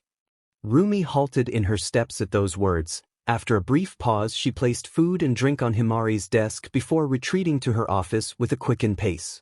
She paused as the clear white back of the paper greeted her. All she had to do was flip it over and she would have an answer, but all her doubts came back. Once more she questioned why she had sent the request, why she chose Izuku as her first. Other people had interested her before. Above all other reasons though, she was scared. What would she do if he had rejected her offer? Come on, Rumi, it's just a piece of paper. You can do this. Miruko gave herself a small pep talk before she grabbed the edge of the paper. Once it was flipped over, she realized it was a small letter. She placed down her food and sat in her chair as she read it from the top. Dear Miruko, we at UA blah blah, we are pleased with your decision too. Izuku Midoriya will be in your care for a week following the workplace experience. Please make sure all liability and... Rumi held the paper with a slight tremble as she read the final bits of it. She then stood from her chair and let out a cheer of victory. All right, Himari, we need to clean up the office and get the gym and training room prepped. We're having a workplace study here. Miruko cheered out from her office. Himari, startled from the outburst, put a hand over her chest as she calmed her heart. Then a small smile came to her as she listened to Rumi ramble on about things they needed to do. I wonder what he's like, Izuku Midoriya. Something about him is different to change Miss Rumi so much. Maybe he can also... No, I'm getting ahead of myself. Himari shook off her thought as she continued to smile. Not many people even knew Miruko the hero had an assistant secretary, but that didn't bother her. Rumi and Himari had been childhood friends, but Himari didn't have the same drive and desire to be a hero as Rumi. Even so, the friends had decided they would both always support one another as much as they could, in any way they could. Once the hero Miruko became a household name, Himari had never smiled as proud. She pushed aside her thoughts of the past and stood. Once she walked the short distance to Rumi's office, she smiled wide and glad. Rumi was an excited bunny bouncing all around her office while spouting off different things they would want to have ready by the week's end to receive their temporary guest. Himari watched on before she stepped in with a delicate gait and knocked on the door. Rumi, I'm proud of you. It was said softly, but Miruko heard it all the same. When she turned and saw her longtime best friend with a wide and bright smile, she couldn't help but tilt her head. What's that supposed to mean, Mari? Been a while since you dropped the miss too. I'm always telling you not to be so formal, we've known each other forever. Rumi questioned her friend, who only let out a mirth-filled chuckle. It doesn't mean anything special, I just wanted to tell you that. Himari chuckled out before she returned to her desk with a smile rooted on her lips. Miruko let out a huff and mumbled under her breath before she turned back to the work she had set out to do. Izuku had a grueling and slow week of school as he waited anxiously for it to come to an end so he could begin his work study. He was excited to be able to watch and learn from a real pro hero up close. The only thing that had managed to calm his nerves was when he went to grab his repaired suit from the support course. The design stayed mostly the same, but its color scheme had changed a bit. He learned that most people in the support industry were like May he met during the festival. Either way, he wanted to test fit the suit, and once he was happy with how everything fit and worked, he decided it would be designated his beta suit. His classes seemed to drag on and everything was a blur. It wasn't like he didn't pay attention or work hard, but it could be seen in every student. Tension was building as the week continued, each day bringing more excitement and restlessness to everyone. Despite that, however, Izuku was still able to tell, although Ida hid it well, there was still a shadow of hatred in his eyes. Izuku was worried but said nothing when Tenya mentioned he would be working in Hosu City under the normal hero manual. He knew that no matter what he said, Tenya wouldn't be swayed. Instead, he hoped nothing bad would happen and wished him well when they departed at the train station. When they had first arrived, the energy levels were sky high. The day had finally arrived for their workplace studies. Costumes in hand and the crowd gathering around them as they were recognized from the sports festival, Aizawa gave them a parting lesson and lecture. Izuku had wished Ida well and focused on his train. I'm only an hour away from Hosu, everything should be fine, but it's good to know I'm close at least. Izuku trailed off his thoughts as he arrived at the location provided to him from Miruko's agency. When he first arrived, it was not at all what he had expected. The building was very humble and could be passed by without ever knowing it housed the number 7 hero. Hello, Miss Miruko. I'm here for the work study. Izuku knocked on the door of the building that was 5 stories tall and resembled an apartment building. When he received no answer, he gently pulled on the handle and found it unlocked. He stepped inside the building and was greeted with an empty and open entire first floor. Her entire week before the arrival of Izuku, Rumi couldn't keep a smile off her face. She hopped around and completed all her work with an excitably nervous energy as she awaited his arrival. More than her usual cases were resolved, and in minimal time as well. Miruko had never felt her work was easy, but as she waited for a week to pass, it seemed as though everything was going her way. Requests for local hero help or cleanup came infrequently, and she wrapped up everything nice and neatly. The shop she frequented for meals had an attempted robbery, while she was in the store deciding what to eat. The criminal was apprehended and Miruko received the unending praise of the older couple that owned the establishment. They had tried to tell her she would never need to pay for anything there again, but she politely refused. She had, however, been unable to deny them when they refused to take her money when she bought her food after the incident. A compromise was reached that it would be a one-time deal if she continued to keep coming back. Rumi accepted that as the store held all her favorite foods and supplies. When she came back the next day and found a poster of her in the window and the couple with wide smiles, she was slightly embarrassed. It wasn't as though she was unfamiliar with grateful people and seeing merchandise of herself. After all, it was part of the modern hero job, but she was glad the couple hadn't changed after the incident. She was still just another customer. True, she was treated like an honored guest, but it felt nice. When she offered to sign the poster and sponsor their store if they wanted, the old couple released a joyous smile and brought her into a hug. Rumi at first locked up and was unable to move, but eventually leaned into the embrace. As she grew up an orphan and had few memories of her parents, she was mostly unfamiliar with such displays of affection and care. Deep in the back of her mind, the thought processed that perhaps that was why she only relied on her own strength. Even still, she couldn't help but smile softly as she melted into the hug. When the hug came to an end, Rumi was reminded that she was a 26-year-old. But when she felt a pit in her stomach that longed for the hug to continue, she couldn't help but question if that was what having a parent was like. All her life she had strived for others' attention in her own way. In that moment it seemed clear to her, though, that she just wanted to be loved for herself. Even with the revelation, it brought joy to her in its own way. As such, the smile she'd had the entire week leading up to her soon student's arrival remained ever present.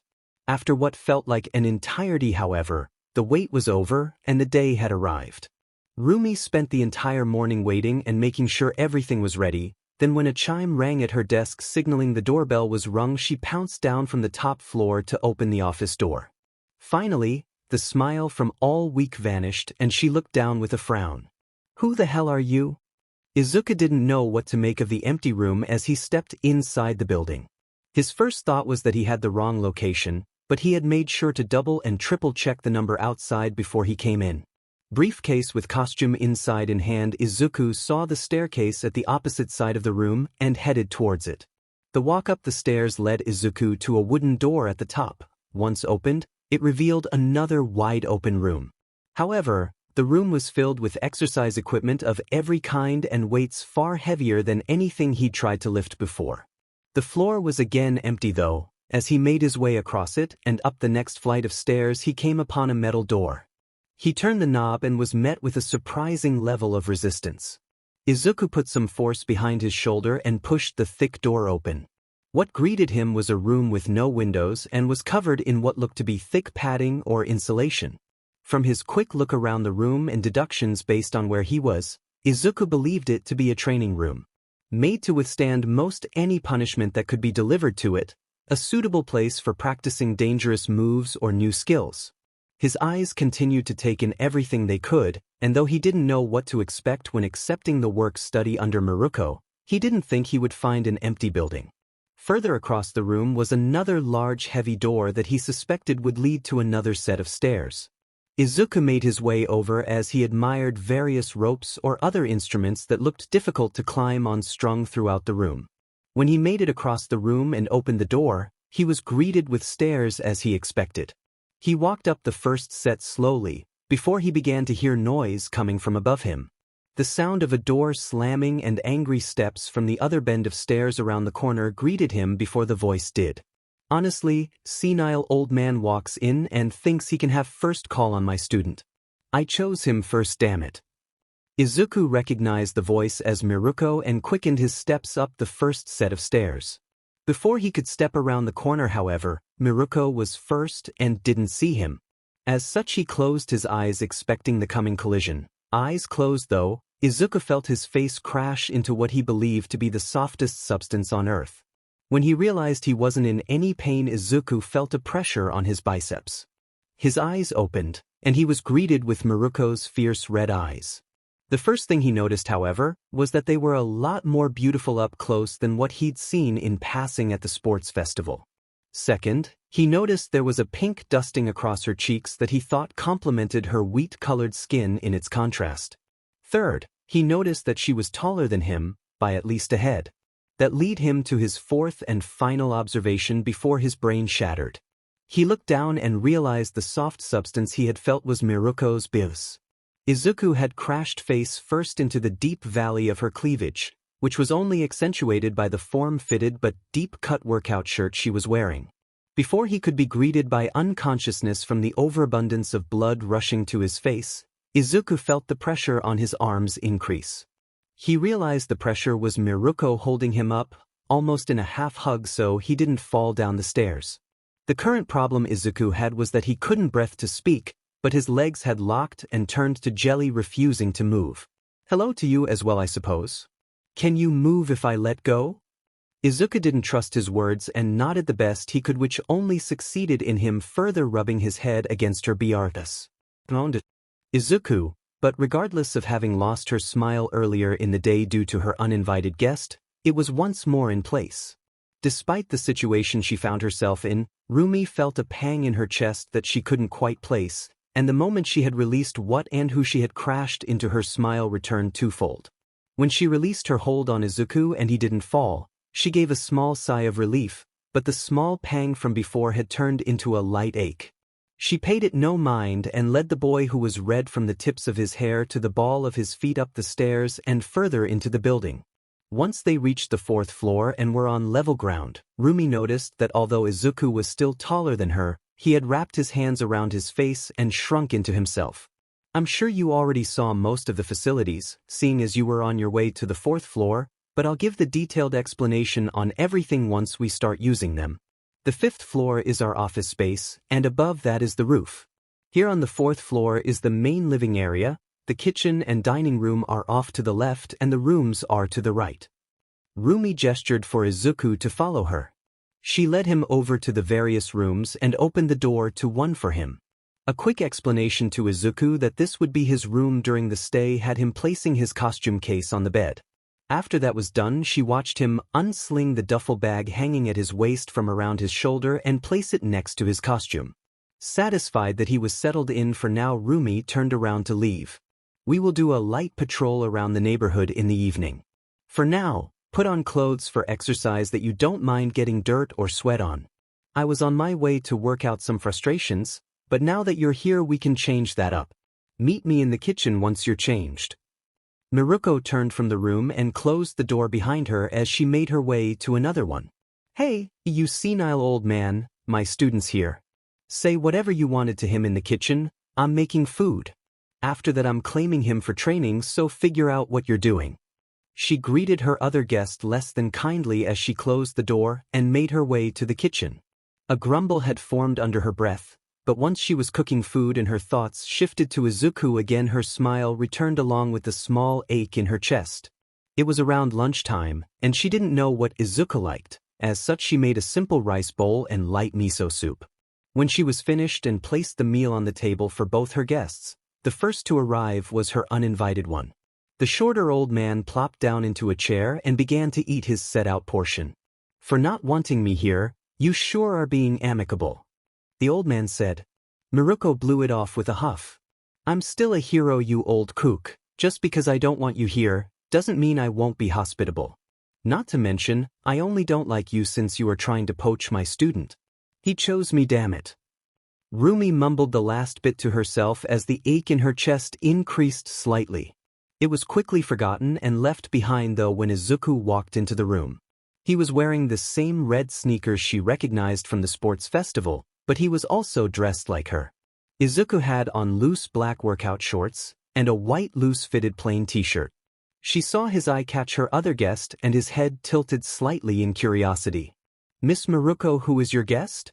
She smiled at his mannerisms before she gestured to the older man. "This is Gran Torino. He said you would know him, and that he wanted to talk to you." Miruko realized his blush had calmed significantly, and when she mentioned the old man's name his eyes were blank. Then suddenly a realization crossed his face. Gran Torino, All Might's teacher, Oh, nice to meet you. I'm Izuku Midoriya. But I thought you were in another district.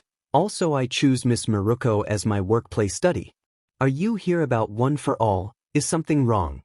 She watched Izuku suddenly spout things off that made no sense to her, but the old man's eyes opened wide and he waved his hands back and forth.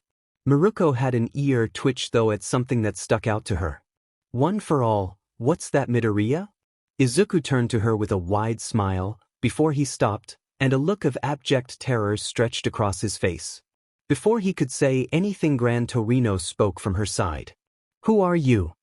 His face betrayed nothing but utter confusion, as he addressed Izuku. That seemed to snap the boy out of his peril, but he was just as confused. I just told you, Mr. Torino, I'm Izuku Midoriya. She watched the two from the side. They had clearly never met in person, but they both seemed to know about one another on a deeper level of some kind. Who are you, Toshinori? Now she was as confused as Izuku. Was the old man serious or still messing around? She honestly could not tell, but then suddenly, Gran Torino shot from the table in a speed that surprised even her and kicked Izuku in the back of his head. There was a flicker of green lightning before it faded. Your reaction's a bit slow, but you've improved already a great deal since the festival. Eat up, the bunny said she has lots to teach you today. Miruko gave a low grunt at the term he had used for her. I'm a rabbit Yukager. He is right though, there is a lot for you to learn while you're here. We can go over some of the stuff while you eat, mostly what it means to be a hero. Most people equate the job to a civil servant, and they're not far off. Aside from the higher-ranked heroes like me, it's mostly all commission and effort-based payment. Miruko went over the finer details of hero work as Izuku ate away at the food she had made. Finally, I hope you enjoyed the meal. It's the last one I'll be making you. From here on out you will be doing most of the grunt work. You will cook all the meals, buy the ingredients, and wash all clothes. Aside from learning to be a better hero from one of the best, you are also my errand boy. She expected at least some small denial or exasperation, but Izuku agreed it was fair and took the dishes to the sink. I can't believe how close that was. I almost blew the secret of one for all. Gran Torino deflected for me with the sudden attack. I need to think more. Once I recognized his name, I got excited and started blabbing everything without thought. Izuku scrubbed the dishes while his heart thumped away in his chest as he reflected. Cleaned the dishes with ease and placed them on a rack to dry. Once that was complete, he turned to Miruko, ready for his next task. She motioned with a hand for him to follow. As he trailed behind her, he watched as Gran Torino followed them. In the stairwell, he started to do light stretches of his arms while preparing for whatever came next. Before anything else, we need to do a basic rundown of what you can and can't do. I need to know anything and everything about your strengths and weaknesses before we can do any sort of work or patrol together. I'll do a task, then you emulate it. We'll start with simple stretches and warm-ups. He did as she asked and followed every move she did. As he watched and followed her example, Izuku's eyes would subconsciously linger over various muscles as they stretched and tensed. Miruko told him she was pleased that he was keeping up, but she also questioned his normal diet and exercises that he followed. The more he told her, Miruko gained a silent and contemplative look on her face. When Miruko felt she had enough information, she stopped her stretches. I have a basic idea now of your limits. We will test them later, with and without your quirk. The old man might have jumped it a bit earlier, but he had the right idea. Show me everything you got, attack me seriously. Miruko gave Izuku a come-hither gesture as he backed up a few steps. Izuku was covered in green lighting as he wreathed himself in full cowl. The 7% he had reached during the festival still strained him, as such Izuku stayed at 5% when he charged Miruko. His increased speed meant nothing as he was suddenly greeted with air. Miruko had disappeared from in front of him. He found her, once he felt a foot pushing down on his upper back that pinned him to the floor. Again. It wasn't said as a command, but Izuku knew he couldn't refuse. He went to activate full cowl again before a punch struck his jaw, and he was laid out flat on his back. Again. Izuku rolled backward as he activated full cowl. When he looked up, he was again greeted with nothing. Jumping forward, he barely rolled under the foot that had been aimed for his back again. Now that he could see her, Izuku followed Miruko with his eyes, He saw her touch down and slow. He took the opportunity to dash forward and punch toward her. As he did though, she tidled to the side and his hand has caught in a net behind her. She was gone from in front of Izuku, and as he attempted to follow, his arm snagged. Before he could look back and release it, he found it was free. The pain from his ribs, caused by Miruko's fist, distracted him from the fact his arm was free because she had his wrist gripped with her other hand. Again. For the next 2 hours, Izuku was hammered into the ground repeatedly. He took solace in the fact that the floor was soft. More pain emanated from his injuries caused by Miruko than him crashing to the floor. An end was called as Izuku was staring at the ground with strain as he found himself bent at the waist over one of Miruko's knees. That should do it for now. What's so funny? Miruko tilted her head to the side as Izuku started to chuckle. After he had recovered his breath, he realized he was looking at her bare feet before a laugh ripped through him. I might just be delirious from the pain, but I suddenly remembered a long-asked question on your hero page. People have always debated over whether you had elongated feet or toes because of your quirk. Izuku continued to laugh as Miruko looked down. Her bare feet greeted her as she tidled her head. She laughed slightly as well. People seriously asked that, huh? You're a hero nerd, huh? Guess I kind of expected that. Not like I particularly care or anything, but now you have an answer. My feet are normal. Aside from my ears and tail, my quirk doesn't physically alter anything else on my body. Miruko did a few cool-down stretches and drank from a water bottle Gran Torino had brought. She offered one to Izuku once he was able to sit up. You seem to have a good base, but from what you've told me, you're very strength-focused. Considering your quirk, which you still haven't fully explained, that makes sense. However, you shouldn't only focus on strength. My legs might be my focal strength, but I put equal effort into my upper body. She gave a light flex to demonstrate, and Izuku found his eyes laser-focused on the strong limbs. Not just that, but you have a very slender build naturally. That's not to say you can't bulk up your frame. I believe you should work with your strengths. You should focus on building up your speed. That seems to be the main area you are lacking right now. Your technique, full cowl was it? That certainly helps, but you should build up your base first. My final points are your flexibility. Based on the moves you're trying to pull off, you are way too rigid. You need to have a pliable body and mind. Also, I saw you use kicks before, but you didn't attempt any today. Why?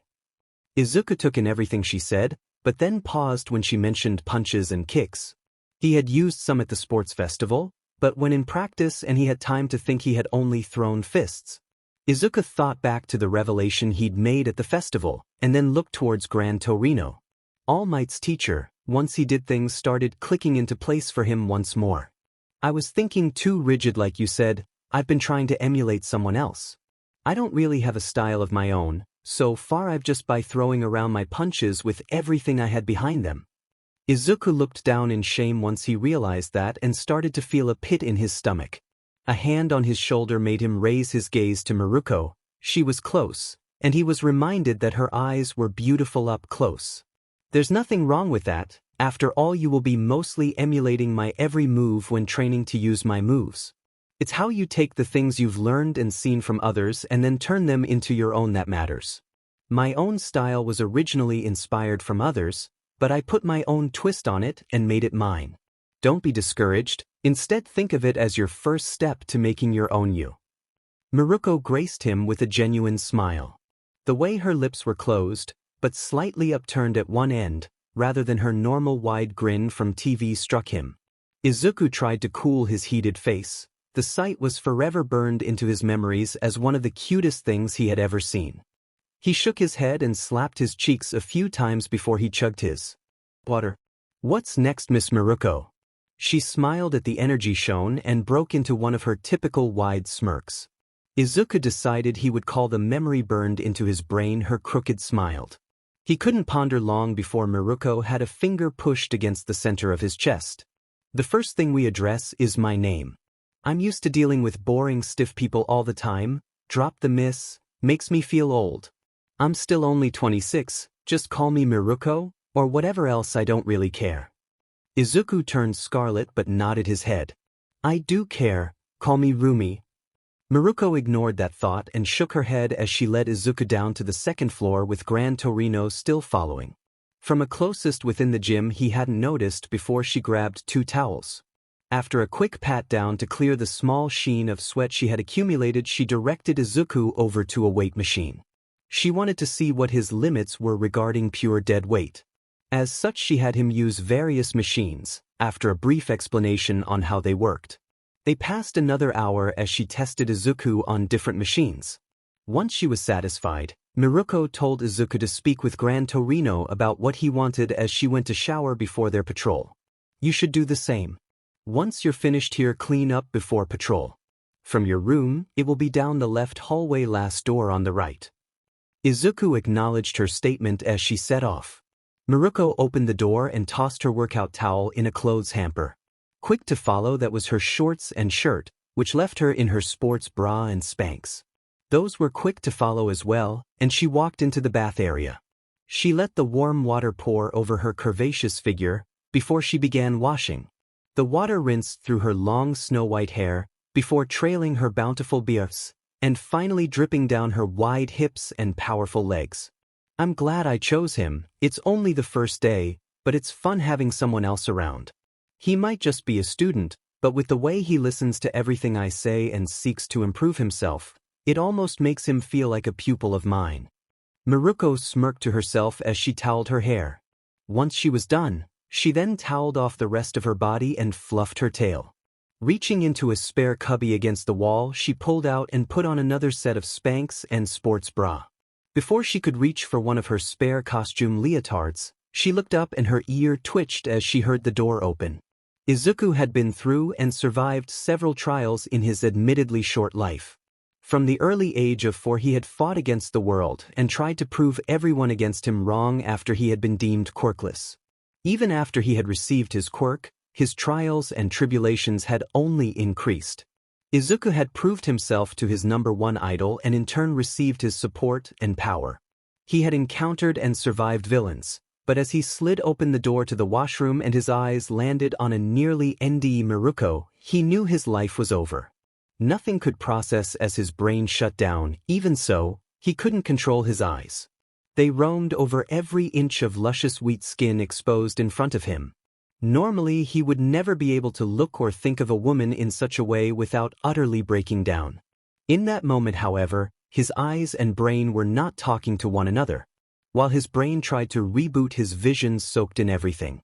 He noted that her legs were long and built, her waist was slim and looked like a suitable place for his hands to rest comfortably. His eyes trailed over her flat but sculpted abdominal core. He followed the curve of her bust and noted despite being compacted in her bra they were larger than he thought. Idly his brain supplied that they were probably soft yet firm, and large enough his hands couldn't fully grip them. Her arms were toned and rippled with her untold strength just beneath the surface. As she was turned slightly to the side, he noted her ears were long with a slight crook near the tips. The snowball-shaped fluff of her tail looked like it would be extremely soft to the touch. Finally his eyes landed on hers. I might have a thing for muscles.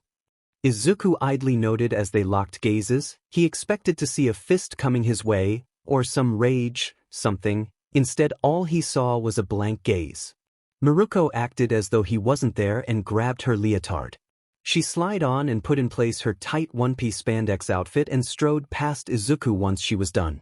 We leave in 30 minutes. Be finished and in your costume by then. I'll put a sign up saying the room is in use. Once she was out of the room and closed the door behind her, Izuku's brain caught up. He resembled a bright red steamed lobster as he flopped face flat onto the ground. Even the cold floor couldn't help his overheated body.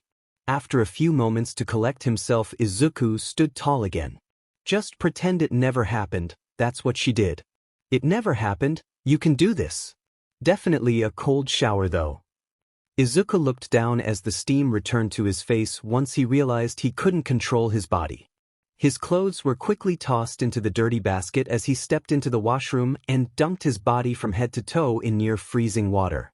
Miruko's walk was slow and deliberate. Once she had managed to walk away from the washroom and turn a corner, her calm composure was lost. She released a huff of air as she placed a hand over her chest. Her heart was thumping hard under her touch as a scarlet hue greeted her checks. The ache she had felt before clenched hard in her chest as bolt of lightning felt like it was running up her back. True to her word, she gathered herself and then placed a sign outside the door as a notice of occupation.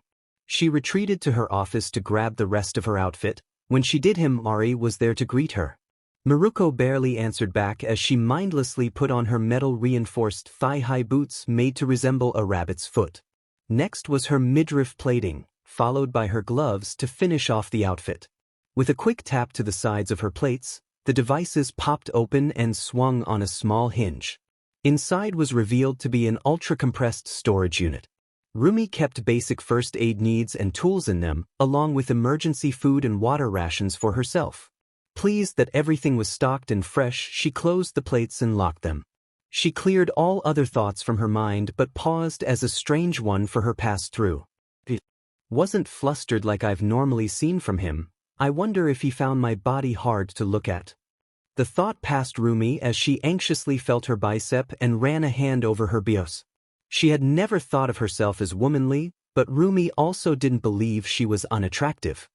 Himari silently listened to Miruko's unknowingly whispered-out words with a smile. Miruko left her office and returned to the main waiting area of the 4th floor until Izuku was ready. She had given him 30 minutes. That meant he still had 5 minutes before her deadline ended and she would leave without him. Rumi was adamant about always being on time and punctual when a time frame was given. After all, heroes weren't late. At the sound of a door closing, she turned, and her head instantly tilted. Izuku in his hero costume was not what she had expected. Miruko was stuck between laughing and being bewildered. The color scheme, utility belt, and mask all made sense, but the pulled-up hood that almost resembled her own ears was completely out of place. Unknown to her, Izuku had pulled up the hood to feel as though he had a layer of cloth to hide his embarrassed face. Why the ears, trying to look like me already? She had intended for it to be a slightly snaky remark, but it turned into a genuine question. Izuku chuckled as he rubbed a hand behind his head to tousle his hair the hood covered. They are actually a carry-over from my first costume design. All Might really inspired me when I was a kid. They are actually meant to be in homage to his hair bangs.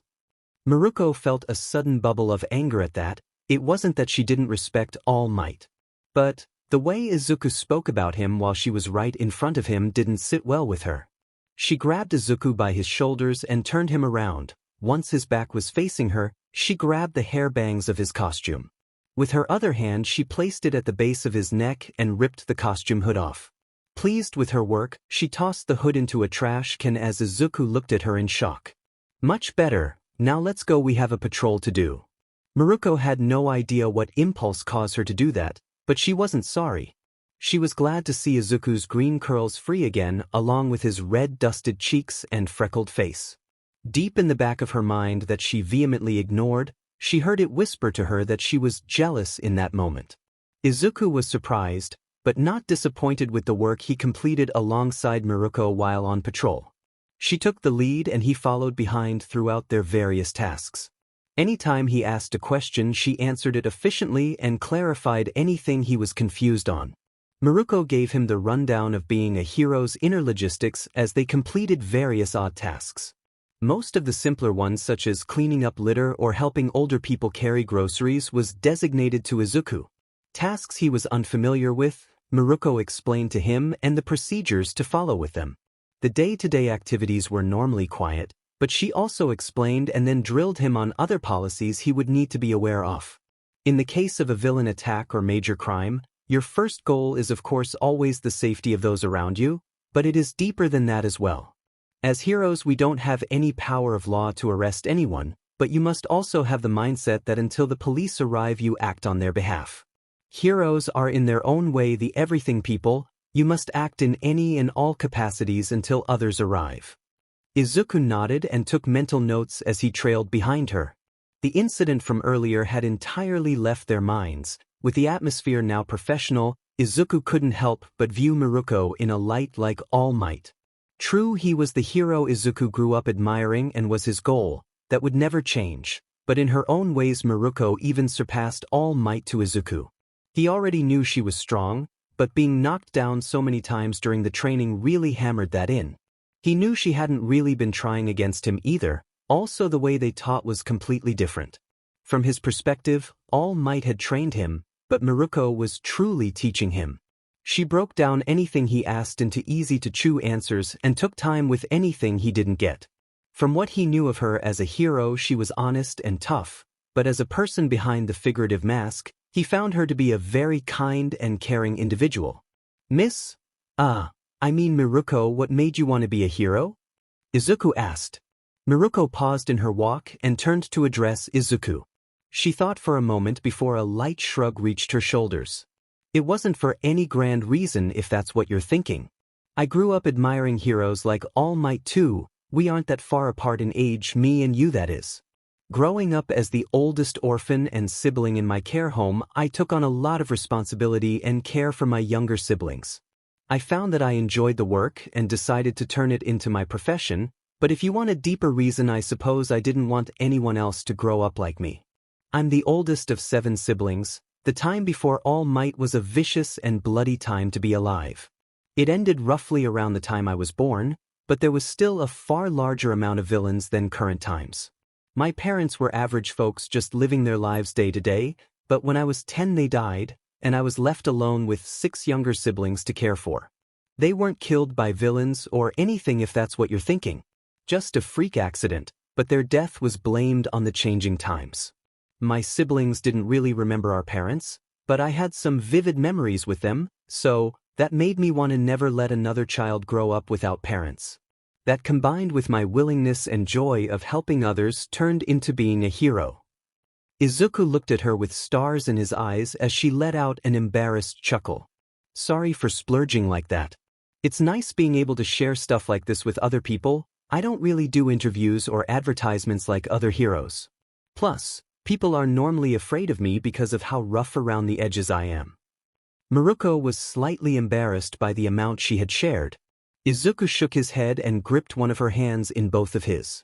I think that is a fantastic reason. I've learned a lot about different people and views since enrolling in UA. I think you have an admirable reason. Not all goals have to necessarily be pure when aiming to be a hero, but I believe there is some inherent good intent behind anyone who wants to be a hero. Izuku had fire in his eyes as her assured Rumi of her reasons and his belief. Miruko had another true smile on her face with a small dust of pink on her cheeks. She coughed lightly to clear the dusting and then pulled her hand back. Izuku seemed to pay it no mind as they continued the patrol. His eyes were observing the area and trying to see anything out of the ordinary. Miruko had explained to him that the basics began with having a firm grip of anything and everything going on around a hero's general vicinity. He knew that it would take practice, but Izuku felt he was slowly getting the hang of it. As he searched around for anything that might be construed as out of the normal, Izuku glanced a younger woman bump against an older man.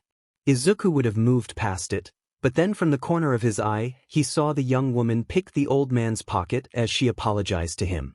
He quickly turned to alert Miruko. When he did, she was staring at him. Don't hesitate, trust your instincts. Go get her before she ditches the wallet. Izuku arched with electricity and shot after the woman. He had no experience with what to do, but he burst forward and trusted his instincts. He caught up to her quickly and gently reached out with a hand he placed on her shoulder. Please return what you've taken. Izuku knew that didn't sound very convincing, but when the young woman turned to him, she suddenly looked as though she had seen a ghost. Standing behind Izuku and to his side was Miruko, within sight of the criminal. Her arms were crossed, and a fierce glare was on her face. The young woman stuttered out apologies and quickly handed the wallet over. She then silently sat on the curb of the sidewalk with her head down under the gaze of Miruko. While she watched over the petty thief, Izuku dashed off to the old man so he could return the stolen property. He returned after a few moments and glanced to Miruko. What do we do now, Ms. Miruko? When he almost put the miss in front of her name again, she glared at him.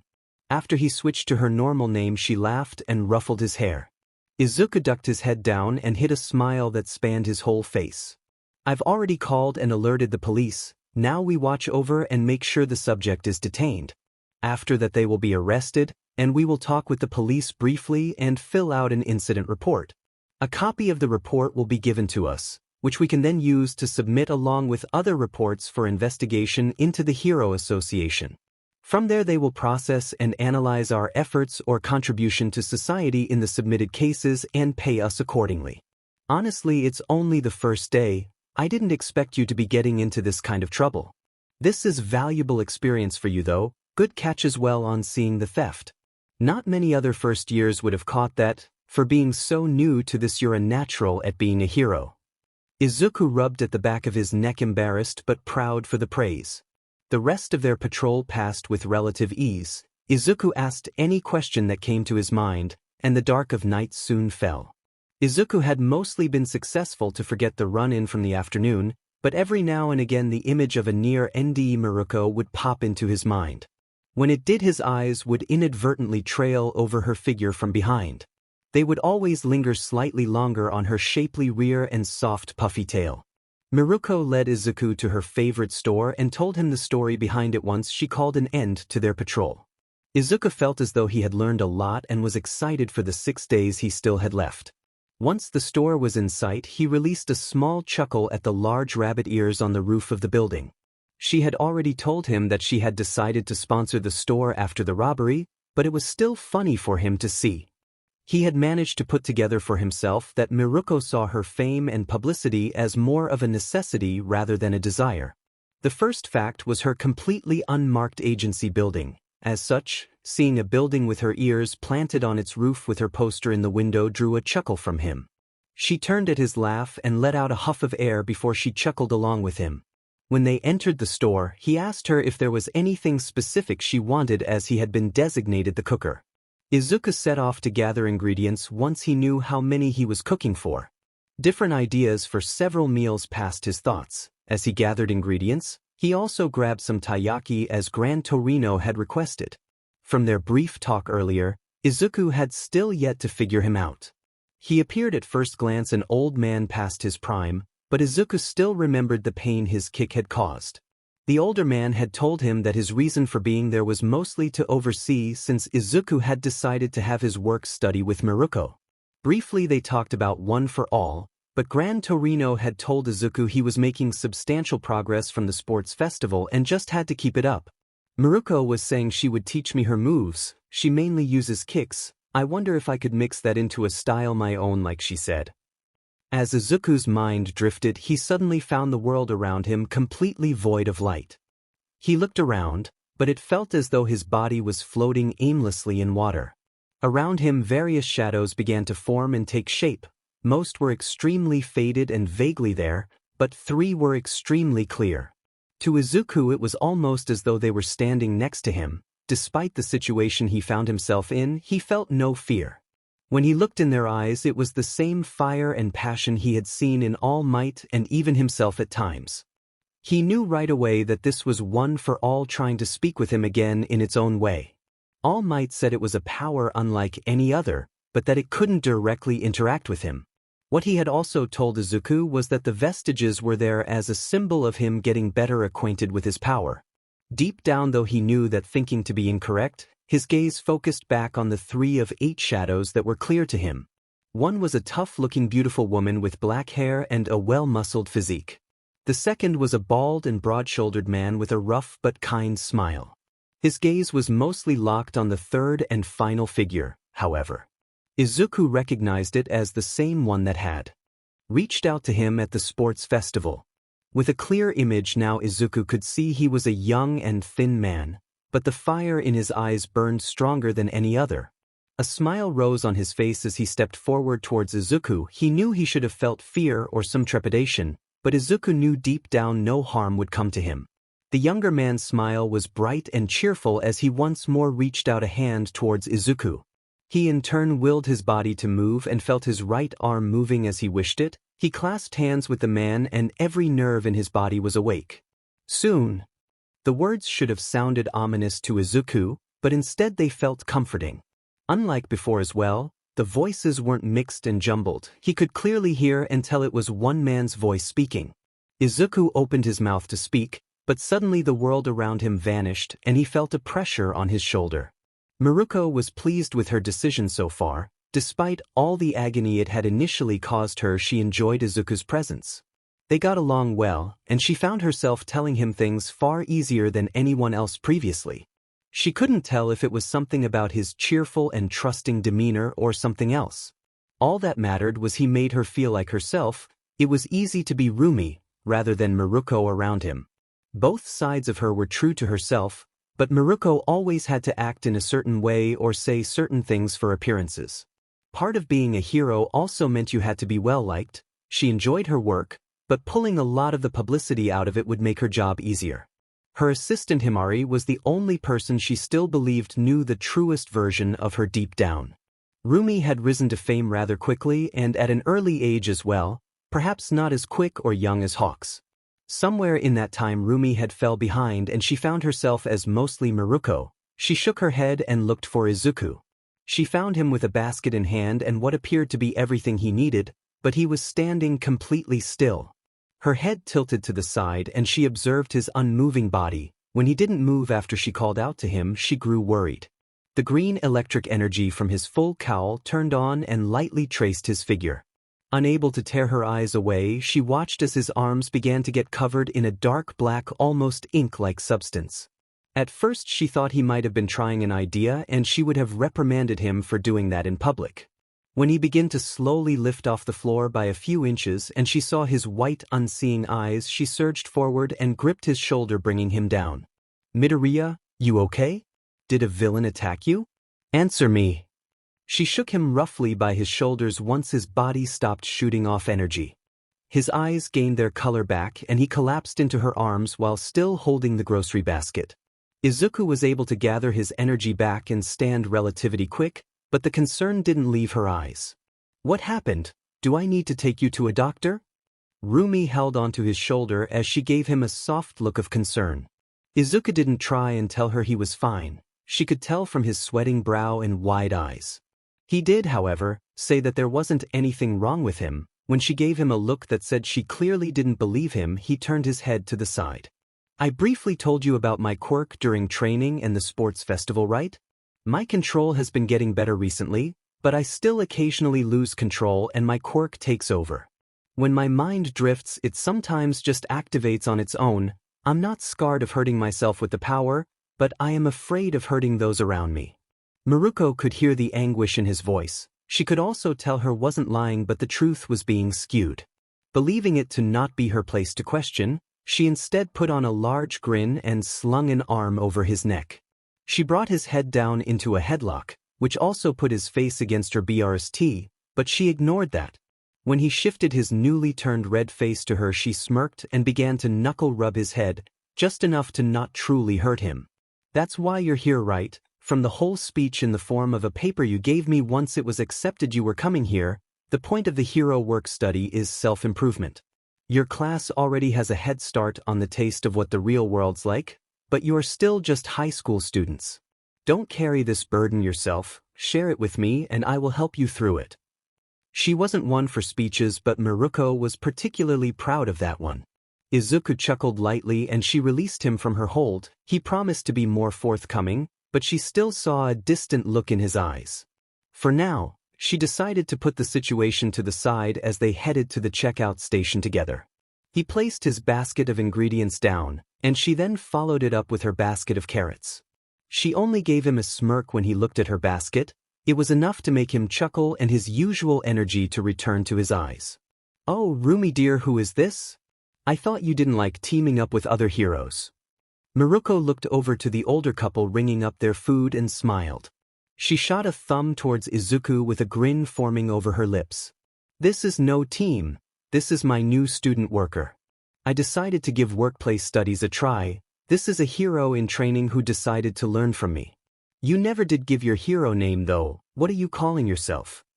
Miruko turned her head to Izuku. She watched as he smiled wide and proud with a gleam in his eyes washing away the earlier clouding. "I'm Izuku Midoriya, the 9th hero. Dikairu, it's a pleasure to meet you both. Miruko told me what happened the other day. You appear in good health. I'm glad nothing happened to your wonderful store." Izuku traded conversation with the older couple as she watched from the side with a soft smile on her face.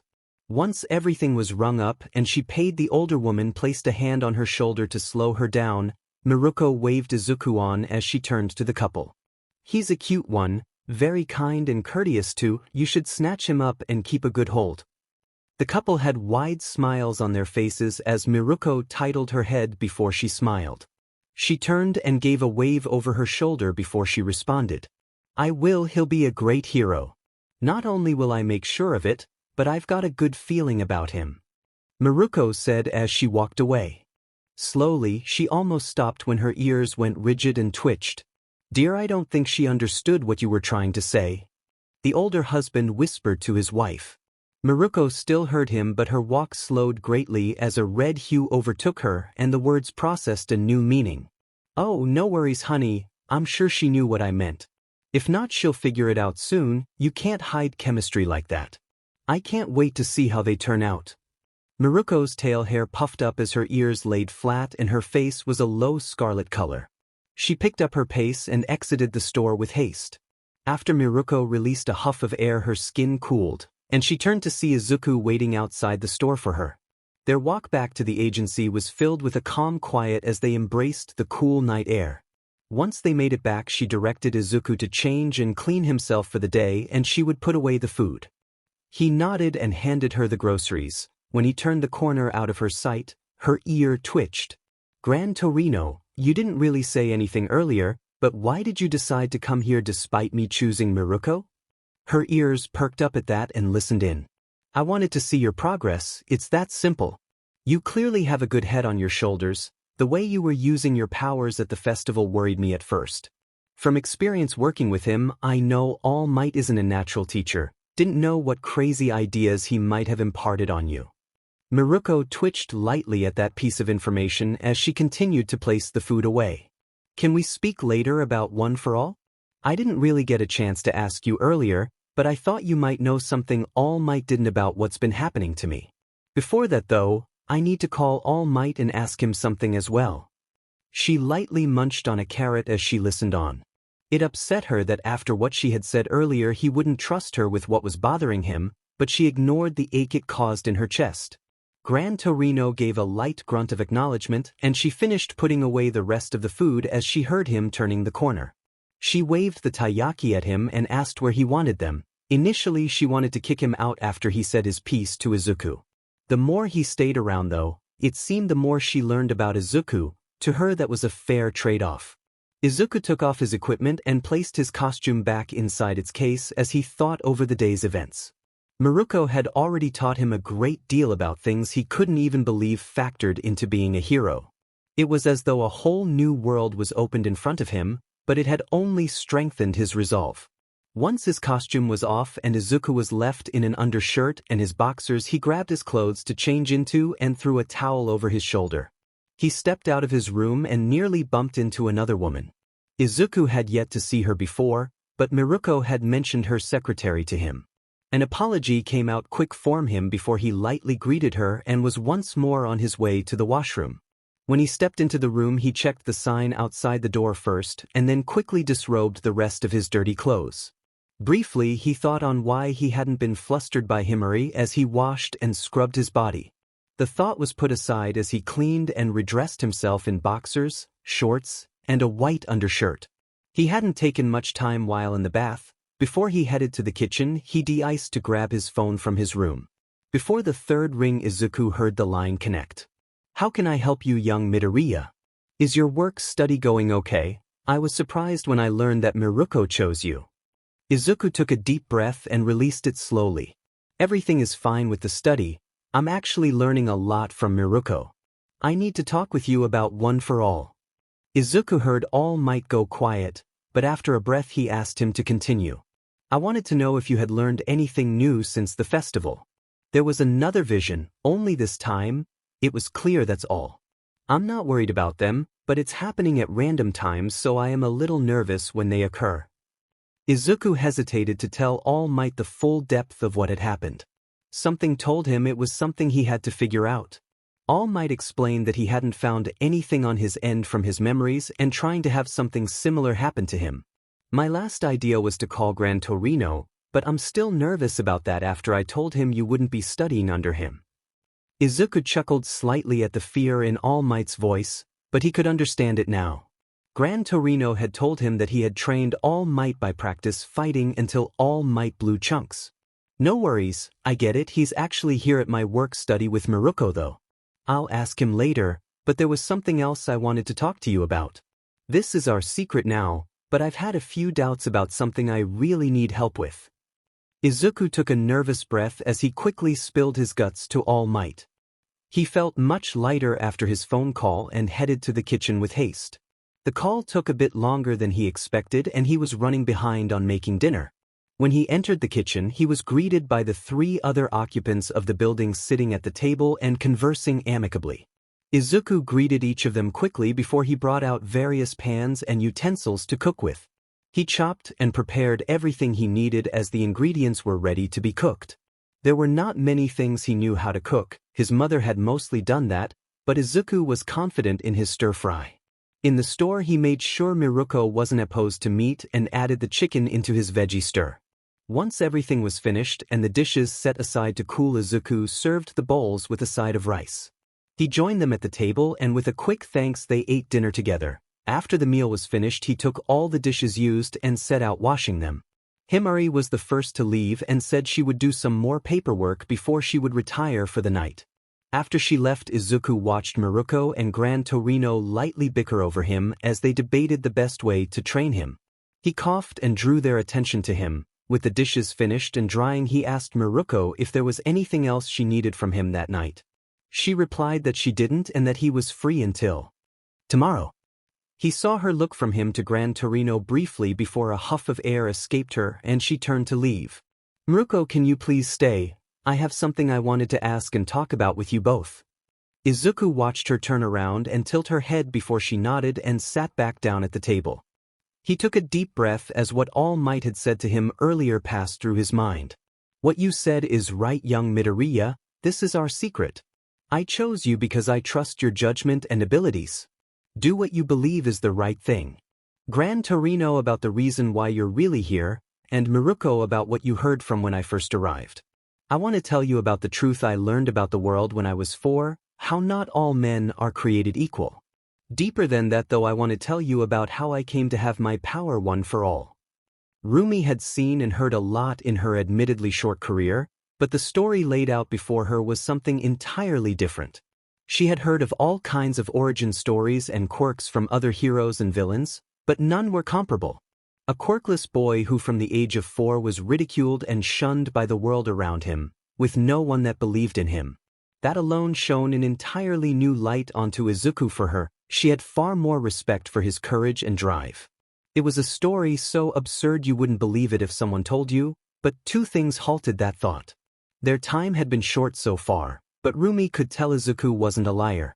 Second was, although he had been against it at first, Gran Torino said nothing against Izuku's decision to tell her.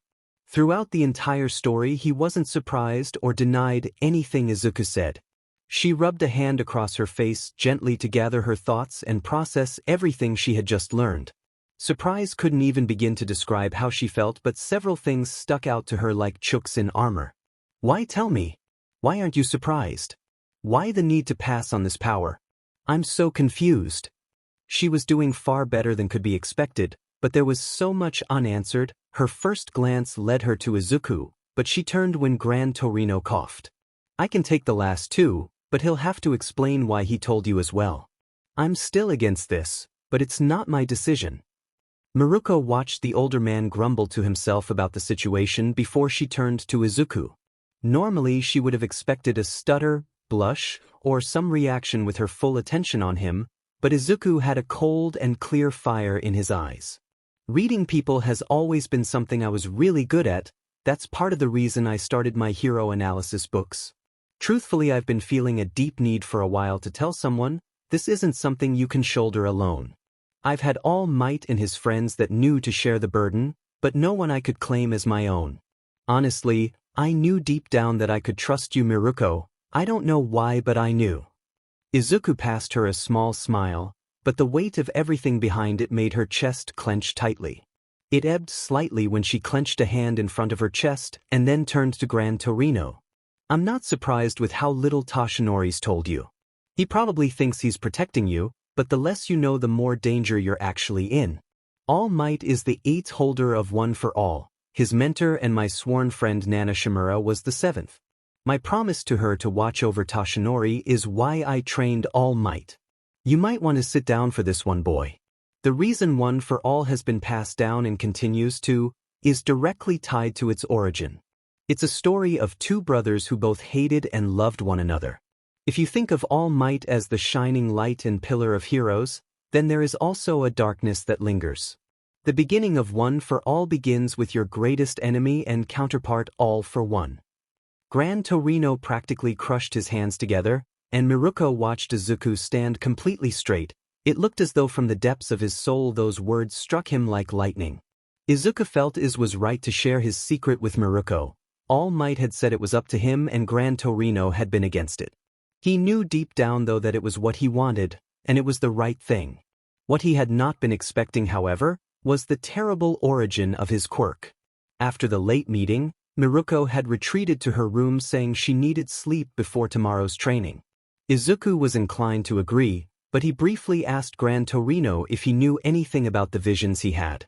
He told Izuku that Nana had once mentioned something similar, but only that it was brief. The thing most circling through his mind though was All for One. Izuku had no idea there was such a being out there. When Gran Torino told him that was the villain that had punched a hole in All Might's guts, he had turned as pale as a ghost. It was as though the name itself held power. Once his head hit his pillow though, the world turned black. Izuku found himself standing beside 7 people as his body was covered in a black smoke and rooted to the spot. The figures were all clear except the 3 at the very end. He recognized one as a vague image of All Might, as though it was still developing. As for the 2 at the end, they were deeply outlined in black shadow and he couldn't see anything but an outline. He recognized 2 of the previous users as the ones from the incident he had in the store, the rough but beautiful woman, and the bald and broad-shouldered man. Izuku could also clearly see 2 other figures. One had 2 markings or scars that ran down his face, and the other was a dark-haired man that wore a high-collared coat. When he did a quick count, he realized there was only 8 counting himself. One day, the norm of humanity suddenly crumbled away.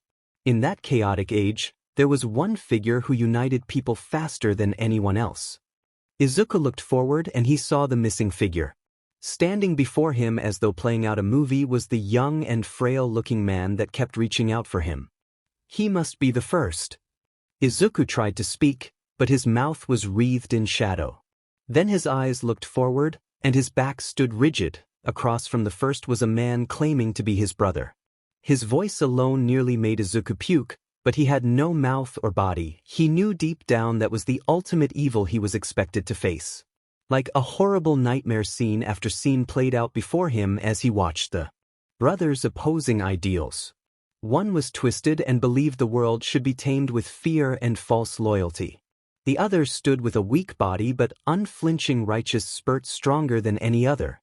He watched his predecessor be ridiculed and put down without any power or mercy, yet his beliefs never wavered, and his eyes shined bright. Time seemed meaningless as Izuku watched what he believed to be memories of the first play-out. All Might had once mentioned that One for All was created by the unknown fusion of 2 quirks, and he had a sinking feeling that was where this was headed. Flash after flash, memory after memory came and went as he watched the first users suffer and agonize. He watched the siblings argue and fight over their convictions repeatedly, but then something changed. The memory itself seemed to play in a darker light. The brother Izuku now knew to be All for One spoke of a quirk the stockpiled power and even someone weak could use. Izuku then watched as he gripped his predecessor's head and he was powerless to do anything to stop it. Suddenly the world flashed bright and Izuku was forced to close his eyes. So, you are the 9th? I've been waiting for you a long time, yet it also feels like I hardly had to wait at all. Standing before him and speaking directly at him was the younger brother, his origin, the first user of One for All. He couldn't speak back, but Izuku was completely calm as he watched on. I wanted to show you a bit more, but you can only handle so much right now. Your body grows and adjusts quick though. I have high hopes our battle can finally end. We've all long passed the point of singularity. You don't need to worry though, you are not alone. Suddenly reaching out to him with all their hands raised forward was the previous 8 users of One for All. Izuku raised his hand with full trust and gripped the first hand. It's time for us to finally unite as one. I can't wait to meet you again, but it's not time for me yet. Just remember we are always with you. Another bright flash and Izuku found the others gone, and he was left alone facing the broad-shouldered and bald man he had seen before. You are not alone. Indeed, the time is ripe. Our power can't just be used with idle thought anymore. Looks like I'm on a time limit for now. Listen up, kid. Our quirk factors merged with One for All. They have been growing and so is One for All. You're lucky I'm first. I've got a great quirk, you know. One for All has been passed through 8 people now before finally landing on you, the 9th. Listen well, you are going to develop 6 different quirks. Listen to your heart. If you're truly our successor, that's all you need. Use us and master us. Complete One for All and take down All for One. But you should already know the most important thing, we're with you. Izuku sat straight up in a cold sweat. His mind caught up with his body and cooled rapidly. What he had seen was far too real and clear to be a dream. On the other hand, he almost couldn't believe what he'd heard. 6 new quirks to learn and master. He had only just begun to grip at what he thought was One for All. It turns out his power was far more than even he gave it credit for. He went to reach for his phone and check the time. As he did, a small black tendril shot out of his forearm and wrapped around the device. Startled by the sudden tendril and light pulsing pain, he pulled his arm back. Unfortunately, along with the movement came the tendril and his phone. It smacked him in the face, and he fell back on his bed. That was pretty dang funny, kid. That's my quirk, Black Whip. Use it well, that's a top-tier quirk, you know. Izuku heard the voice resonate deep in his core before it left him like a passing breeze. He was terrified, but also extremely overjoyed. It was like he was a kid all over again and he'd been handed a new All Might-themed poster or action figure. The time on his phone told him it was still before his time to make breakfast. As such, Izuku sat up and threw off his shirt. With this new ability manifesting, he wanted to try it out right away. That also meant he needed to see where it came from. After a bit of experimenting, he could make the small tendrils manifest with only a small pang of pain. He could also make them appear from anywhere, if it was on his arm. Izuku also learned they were mostly directed by his will or thoughts. He had 5 tendrils on his arm attached to different surfaces and directions when he heard a light knock on the door and Rumi walked in. Figured I would wake. I'm not awake enough for this yet. Go make breakfast and put on a shirt. A small blush came from Izuku as he turned his back and Miruko closed the door. He grabbed his discarded shirt and headed toward the kitchen. Once there, he saw Himari wash her used dish before heading up to the offices. With a question on his face to Miruko, she shrugged her shoulder covered in another sleeveless workout shirt that lightly pulled his eyes down. Himari has always been a really early riser. You're just making food for me, the old man, and yourself. Miruko had what Izuku could only describe as bedhead. Her hair was ruffled and sprawled out as she released a small yawn. It was yet another image he deemed cute and had burned into his memory. She raised her arms to stretch out her muscles, and he glanced a look at the wheat skin exposed around her waist before he turned to the kitchen. So, what was that? I'm still finding this whole quirk pass through the ages and ultimate evil thing hard to digest. Then again, I have seen some weird quirks. So what were those black tendrils? Looked like what happened at the store. Didn't make sense at first, but now that I know you have some super quirk, it makes sense why you were floating, and your arms glowed black. Miruko would have said more, but she suddenly heard a wooden clack and both her and Izuku turned to see Gran Torino had dropped his cane. Did you say he was floating? That sounds like Nana's quirk. He turned to her before his eyes suddenly shot to Izuku when he rubbed the back of his head and let out a soft chuckle. Izuku had managed to piece together that the woman he had seen was All Might's teacher Nana Shimura from what Gran Torino had briefly said of her yesterday. That, and from the shadows he could see, she was the only female user of One for All. I actually had something I wanted to ask you yesterday regarding One for All, but we got sidetracked when I wanted to tell Miruko about my quirk. Most the answers I was looking for were resolved, but I'm not sure you would believe what I told you. It's best to just show you. In this case I think seeing is believing. Izuku then raised his arm and focused his desire. A black tendril shot out and gripped Gran Torino's cane. So, let me get this straight, on top of literal All Might level strength 6 additional quirks are developing inside you?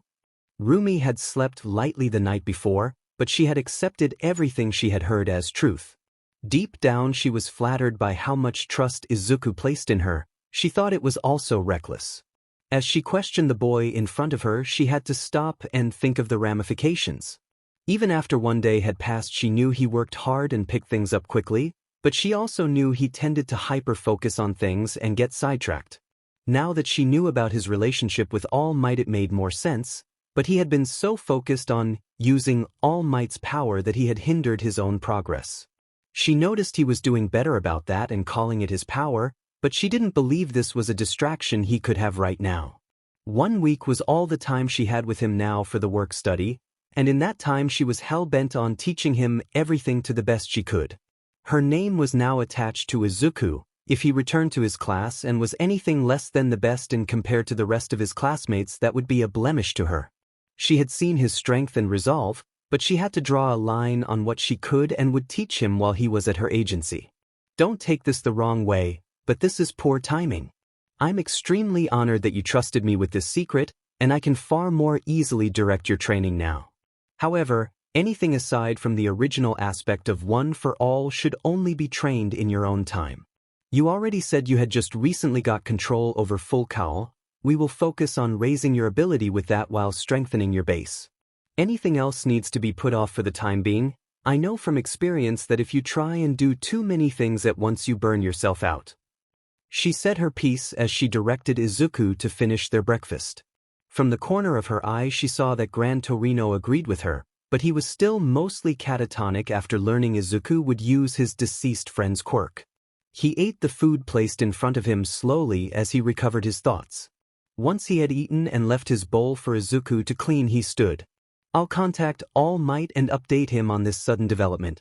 We should be able to compile together information on the previous users of One for All. Later, before you both head out for patrol, I'll have a spar with you. It's not good to fight only one person for too long. You start to pick up their habits.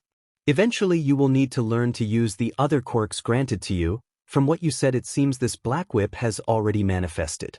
Also, based on Miruko's mention of you at the store and your dream Bison thing and how it was described, it sounds like you are already developing Nana's quirk as well. I'll have All Might make a more detailed report later, but when we fight I should be able to give you the rundown of Float. Gran Torino walked off with his cane to grab a phone.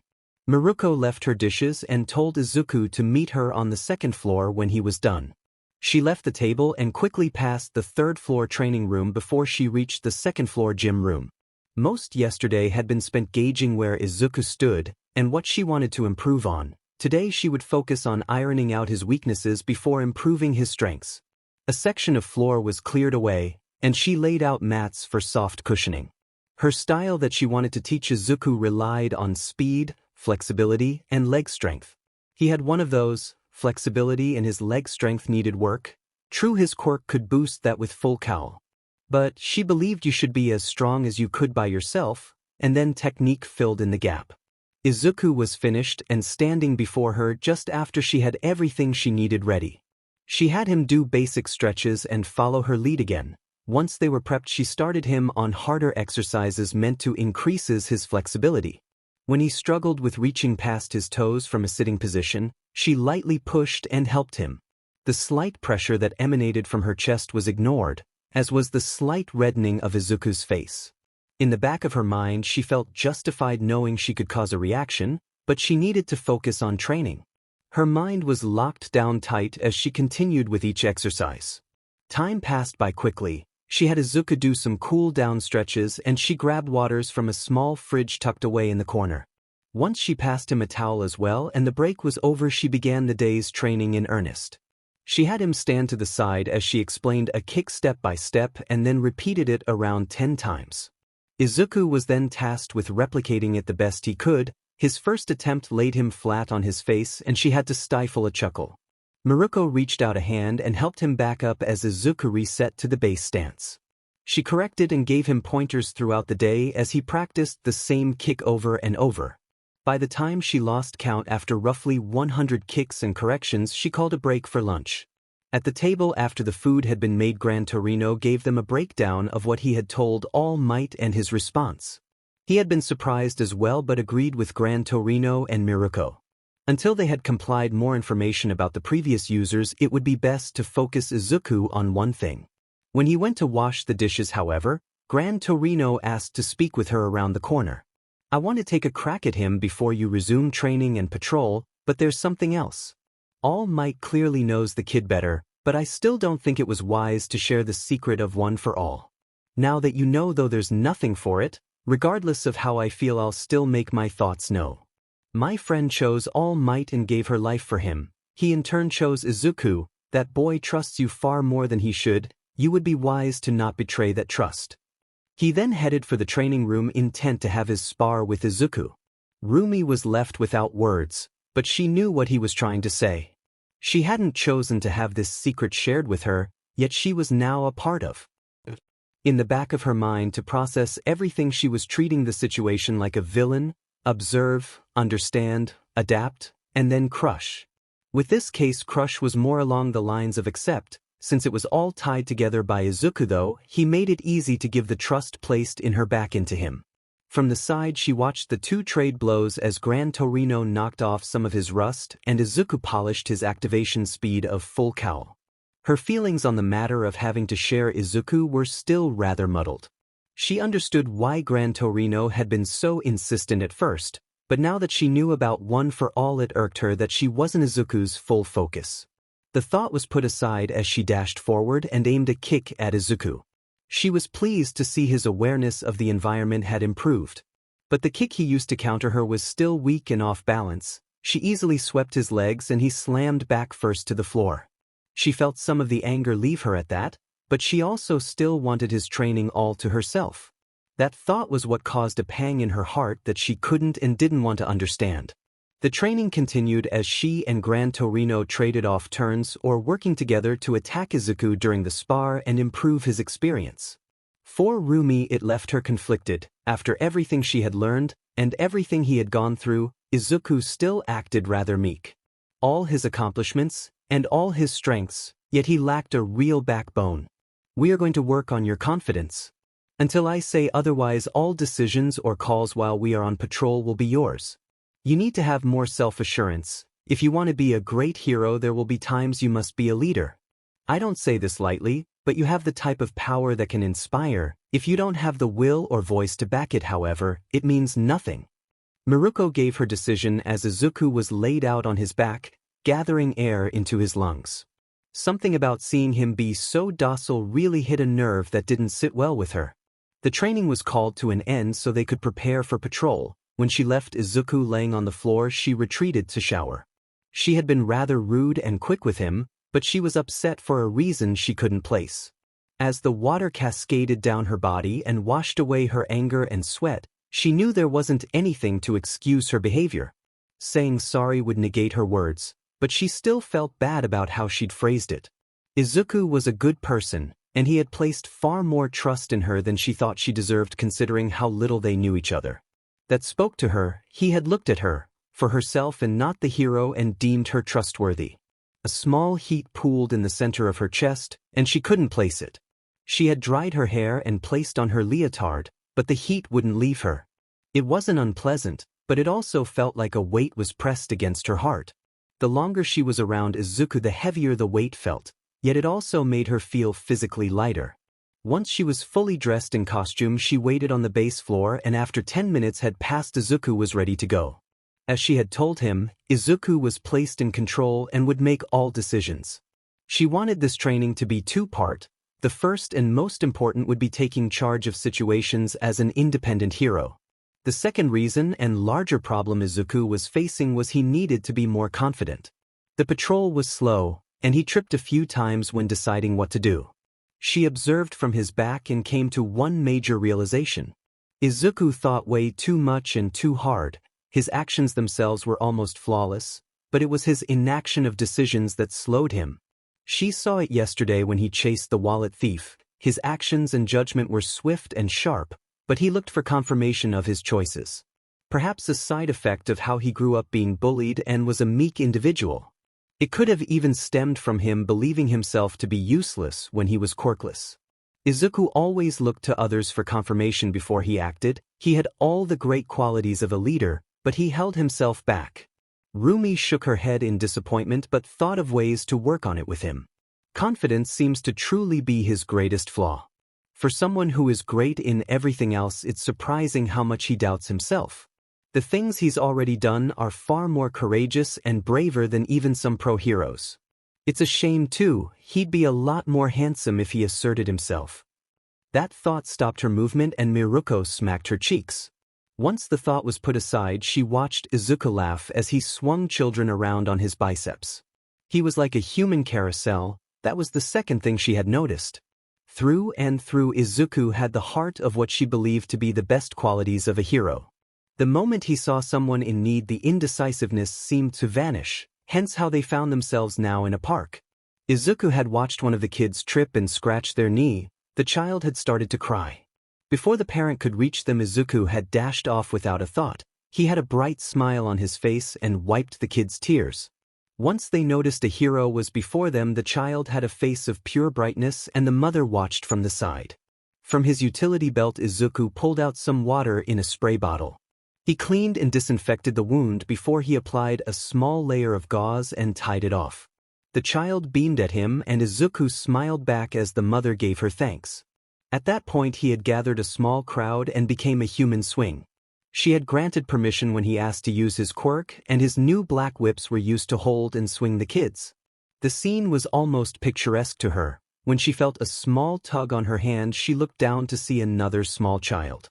Rumi was never one to be easily approached, but that was what she loved about children. They didn't truly know fear. All they saw was a hero and twinkles were in their eyes. As such, she found herself alongside Izuku as children hung from her. They both looked at one another and chuckles of mirth were shared as they spent the better part of an hour with the park children. When it came time for them all to go home, the children waved tired and exhausted as the parents gave their thanks to the heroes. Miruko noticed a bright and wide smile on Izuku's face. It caused her a great deal of unknown anguish as her heart clenched. She had never had this happen to her before. The feeling was completely new to her, and she hated not knowing what it was. It didn't hurt, but rather ached like her body was telling her she was missing something. Izuku brought something out in her. She felt as though she was changing and improving as a hero with him around. As absurd as the thought was to her, she had never on one of her patrols been thanked so honestly or had as much fun. She had thought of what she did for so long as a job that she had forgotten it wasn't about her. To prove her strength and ability to those around her, she had risen as quickly as she could with little regard to how that painted her. If she were alone on patrol, those children would have never asked her to play along with them. But Izuku had flashed a wide smile and was the center of joy passed around. She didn't believe what she had done was wrong, but she did wonder if maybe others around her deserved a chance she hadn't presented them with. The chance she had given Izuku, even if unknowingly when she sent in her request. What she longed for most but closed off to those around her, a chance to know her Rumi Usajiyama, not Miruko the hero. I hope he wants to know more about me. For some reason I can't stop wanting to know more about him. Rumi watched as Izuku stood a little taller and acted swifter on his own judgment as the patrol went on. She looked at his broad shoulders and suddenly he felt so much taller to her than he was. A fist was clenched tight against her bosom and her heart ached painfully against her chest. After their patrol ended and Izuku had finished dinner and all his duties except for the laundry, Miruko had granted him an hour to train with his new power. By the time he was done, he had made little progress. Despite Gran Torino having told him about Nana's quirk and tips he thought helpful, nothing happened. With Black Whip he was able to control it slightly better, but if he used it too long, too quickly, or tried to make one bigger than a small thread, it caused him great pain. He cooled down with some water and then headed towards the room opposite the washroom. Miruko told him she had already placed all the dirty clothes in the bin and all he had to do was load and run the machine. Izuku opened the door and was quick to find the basket. He quickly began to load the clothes in but stopped suddenly. His hand had landed on something soft and rather round. This work study is going to kill me. A large blush was repressed as Izuku willed his eyes to not look at the size tag and load the bra into the machine. When his hand next came across a pair of panties, he had to suppress an internal scream and quickly tossed everything in as he started the load. The time on her phone told Miruko it was only slightly before she normally woke up. She checked what the chime was about that had woken her, when she did a large smirk spread wide. Action had finally come her way and she was ready to kick its butt, not to mention she might run into Endeavor. She always loved the chance to rub her presence in the prick's face, gave her a sense of satisfaction. Vernon was also easy for her to get along with. They both had a fiery and cheerful disposition about tough foes.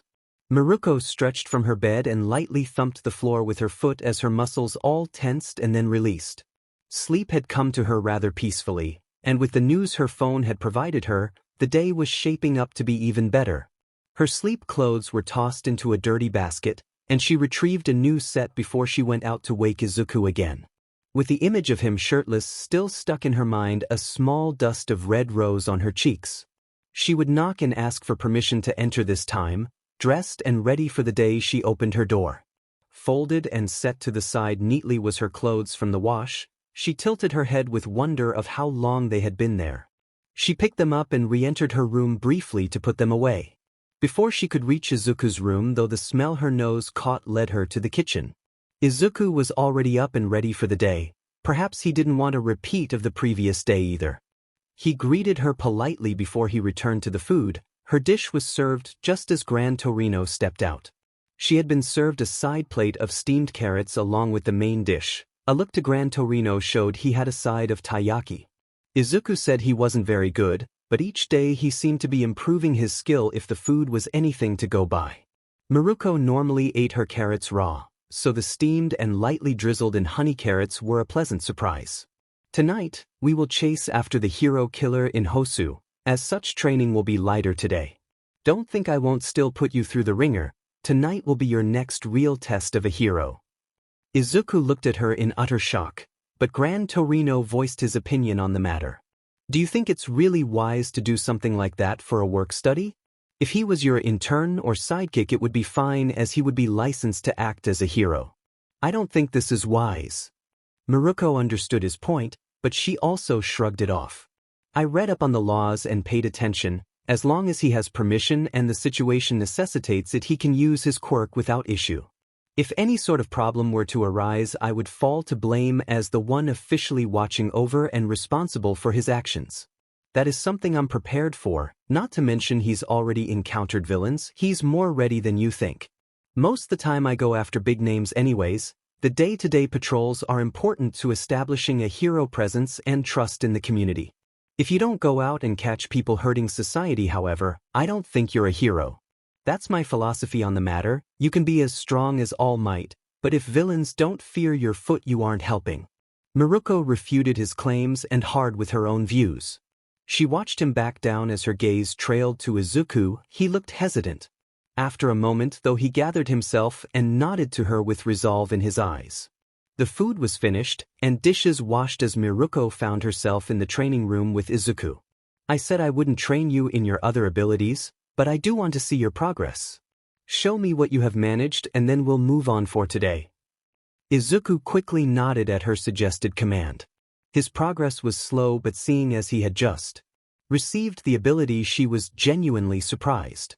Show me your full cowl. Give me the best you can right now. Miruko watched intently as Izuku surged up with green electricity. It still wasn't instantaneous, but he was far faster activating it than when they started just 2 days prior. He told her he could also maintain 5% without any problems, and 7% didn't ache or cause him undue pain if he used it for a minute here and there. She nodded, proud with his growth, and gave him a gesture to attack. Miruko evaded easily but was surprised when a kick came for her chin. The foot was caught with ease and she tossed Izuku into a wall, but the kick had impressed her and he hadn't dropped full cowl. Her attention fully placed on Izuku, they began to spar in earnest. Izuku had picked up her kick quickly and was already emulating other moves she had attacked with but not taught him. His execution and form needed work, But a bubbling of pride was in her stomach as Izuku attacked again. She wanted to teach him a lesson and vanished from his sight in a blink. Crouched low with her hands placed behind her, she kicked forward and a burst of air blasted Izuku across his face. It might not be as strong as his, but did you think All Might was the only one that could generate wind pressure with his power? I'm still not giving it my all, you know. If you don't start trying soon, I might just take a nap. Miruko smirked as Izuku lit up with fire in his eye as he surged forward. The speed impressed her, and with the improvement he'd mentioned, she believed he had boosted himself to his 7% limit of one for all. Enjoyment was clear across her face as Miruko traded blow after blow with Izuku. She ended the fight with a surprise sucker punch to his diaphragm. That was a teachable moment. Like many opponents, he had been so focused on her kicks he ignored her punch that had easily knocked his air out. He gasped and choked for breath as Miruko called a break for the moment. Izuku improved at an almost frightful rate. She was once again glad she had requested him, and he had accepted. Within but a few short days she found she was fond of the young man and he had changed her for the better, even if only slightly. She had received fan mail before, but in the 2 days Izuku had patrolled with her the number had increased drastically. Most were normal fan mail she received as a popular hero that was also female. The most common ones asked for her 3 sizes, those were always quickly disposed, the remainder were of thanks for people she had saved or helped. That was what reminded her all the time what it meant to be a hero. She looked to her side and watched as Izuku rubbed his gut and in air. A smile came easy to her before she stood. Just because she decided today would be lighter, that didn't mean Izuku wouldn't get her very best. Especially because Gran Torino said he would sit out today's training until it was time to go on their hero killer hunt. With Izuku's attention solely hers for training, a smirk of joy came to her and her chest clenched along with her smile. She had yet to figure out the feeling, but she had decided it was a good feeling and put aside all other thoughts on it. Once Izuku had rehydrated and gathered his breath, she was on him again without pause. He dodged and countered the best he could, but he still never got close to touching her. She enjoyed their bouts. Despite knowing she was much stronger than him, it felt good to mold and shape such a malleable student. It brought her joy that Izuku looked at her with such reverence and soaked up everything she taught him. A twirl of her body caused her waist-length hair to twirl around her. Izuku's eyes followed the motion. His distraction cost him. Nearly in a full split, Miruko surged from below Izuku and brought her foot straight up into his jaw. With his head thrown back and disorientated, Izuku crashed back onto the ground and landed hard. She felt slightly bad about the level of punishment she was delivering, but nothing was better to learn from mistakes than broken bones and bruises. Miruko wanted to get a few bouts in before they broke for lunch, but she also knew rest was important. As such, she had Izuku drink some more water before they did some cool-down stretches together. She guided him on ways to improve his style and better his kicks. Once he had gotten the hang of a few stances, she worked on his flexibility again. Have you thought of what you're going to call your new moves? An image in your mind of what you're aiming for typically helps. Miruko gave her advice while she asked what Izuku had thought on. I'm thinking of calling it shoot style. Izuku said. She tilted her head. Like a gun.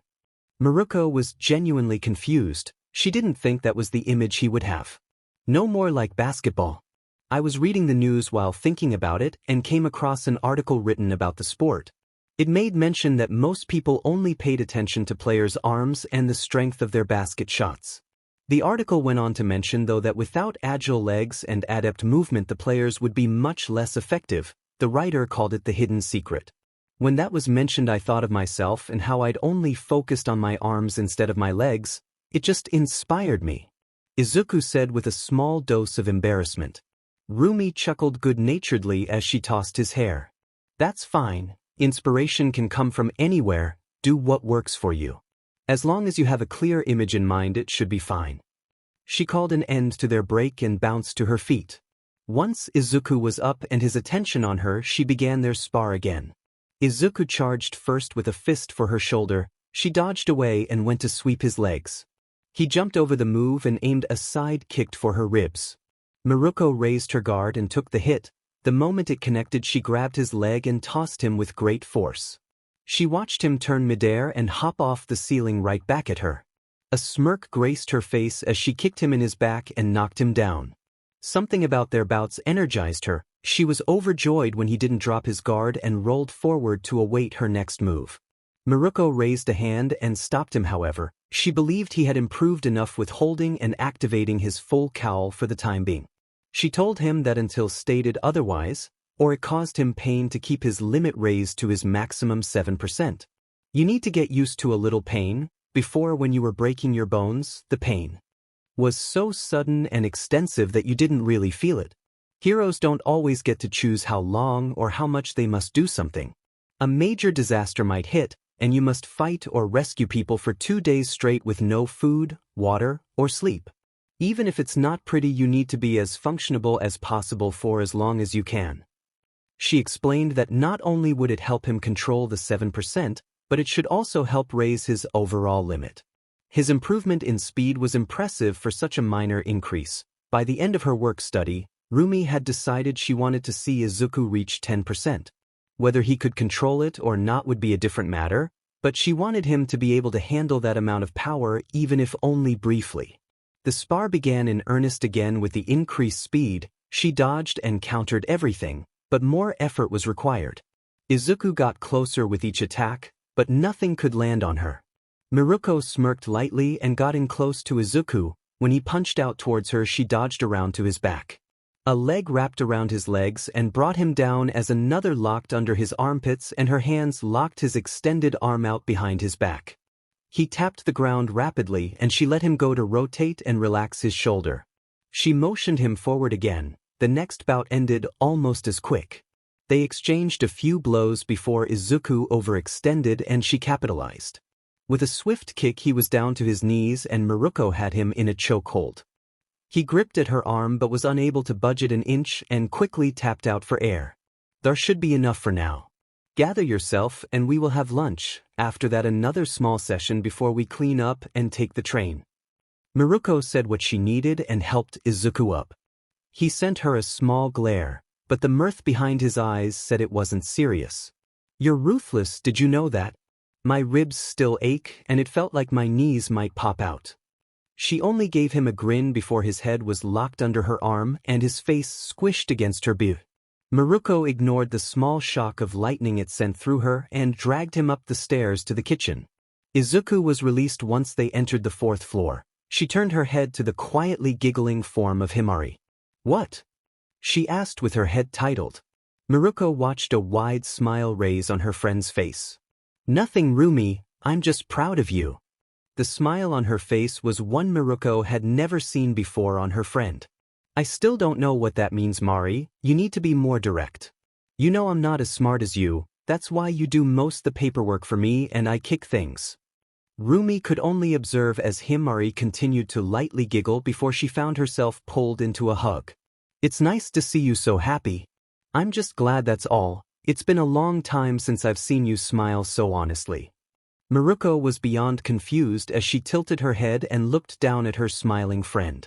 Izuku knew he was progressing. The very minor ache of his body despite a constant use of 7% told him as much. But every time Miruko defeated him, he was reminded just how far her still had to go. In terms of strength alone, she reminded him of All Might. Her rank might have been only 7, but he wouldn't be surprised if she was on or above Endeavor's level. Lunch was concluded quickly and Izuku found himself on his back once more, gasping for air. The pain was minimal, but he welcomed it. In its own way, the pain was like his bone breaking. As soon as he got past it and learned from it, something better would be in its place. He had been tempted more than once to use Black Whip for a surprise attack, but she had said to only use one for all. His breath back, he charged at Miruko before he stopped and pivoted backwards. He managed to guard the fist aimed for his face. The kick aimed for his lower leg, however, was missed, and with a hook his knee buckled and his guard broke. With a swift uppercut his vision went slightly black and he crashed to the floor again. Her lessons were meant to improve him, but Izuku wondered more than once if she enjoyed knocking him down. What's funny? She questioned Izuku's chuckle, and he broke into full-on laughs. He was able to gasp in his breath before he pushed himself up. It was nothing, just a stray thought that passed through, he said. She shrugged her shoulders before a sweep kick was aimed for his ankles. Izuku jumped away. He'd learned that one too. If he got close for a counter, she would viciously counter into his chest. Stray thoughts could kill you in combat. Focus up front, on the moment in front of you. She may have said that, but the moment he did, his eyes traced a light trail of sweat that dipped down into the valley of her exposed cleavage. The next moment he was greeted by the ceiling again as his jaw felt like it might crack. "You're clearly distracted. Drink some water and we'll take a 5-minute break." Izuku agreed as he tried to keep his eyes off her. He had never experienced anything like it before. His brain told him it was wrong, but his eyes kept betraying him. He had always been aware of the women in his class and around him, but with Miruko he couldn't control the sudden thoughts he normally ignored. Knowing nothing could or would come of the stray thoughts, he threw them away, but every time her body moved in a way that tensed her muscles, he was drawn back in. He thought he was being discreet with his attempted non-looks, but he had no way of being sure. If Miruko noticed, she hadn't said anything, and from their interactions she hadn't seemed any different. That thought led him to One for All. He had trusted her with something that was about more than just him. All Might was told the truth when he said he couldn't keep it to himself anymore. After the sports festival and visions, the weight had suddenly become very real. There were people who knew and he could talk with, but they all knew about One for All from All Might. They either couldn't or wouldn't in his mind be able to understand his side of it. Miruko had been an unbiased party to the situation, and from deep in his soul, almost like One for All had been guiding him, he knew he could trust her. Because of that he had felt nearly as light as a feather even since he had shared the weight of his situation with another. Just knowing that someone he had shared his secret with was there and able to talk with released a lot of stress he hadn't known he was carrying. His thoughts ceased as a towel smacked his face. Miruko told him his break was over. He jumped to his feet and met her fist with one of his own. His hand blew back and pain shot up to his shoulder. It was ignored in favor of blocking the kick aimed for his temple, as in slow motion though he watched her kick change course and land straight into his unguarded ribs. Pain flared up and his air was expelled, but Izuku kept his eyes open and followed her next movement. He analyzed and predicted where she would attack next. With a twist of his body he dodged her kick. A punch surged forward, but she deflected it, and he found her other hand wrapped around his face.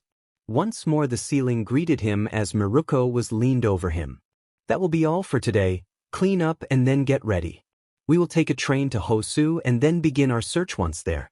Should put us there around nighttime. Statistically that is when the most heinous crimes occur. The hero killer is also known for most attacking only at night." Izuku acknowledged her before he grunted and rolled over to push himself up. With the reminder of what their task for the day was, he washed quickly, and his mind drifted to Ida. Izuku knew deep down the reason her had chosen his work-study location was because it was the last known location of the hero killer that had attacked his brother. The thought didn't sit well with him, but he hadn't heard anything through the class group chat that would suggest something was wrong. As he dried his hair, he reflected. From what he'd gathered, his time with Miruko was much different than his classmates. True, he was doing small menial tasks just like they were, but that seemed to be all his classmates did. He even heard Yaoyorozu complain about her time. She was set to be filmed in a TV commercial. Apparently she had only been chosen by Uwabami because she was a young and beautiful woman. A few others had gone out on patrol, but they had all been designated as complete observers. Kirishima had collected litter, but none had been placed in charge or told to act like he was.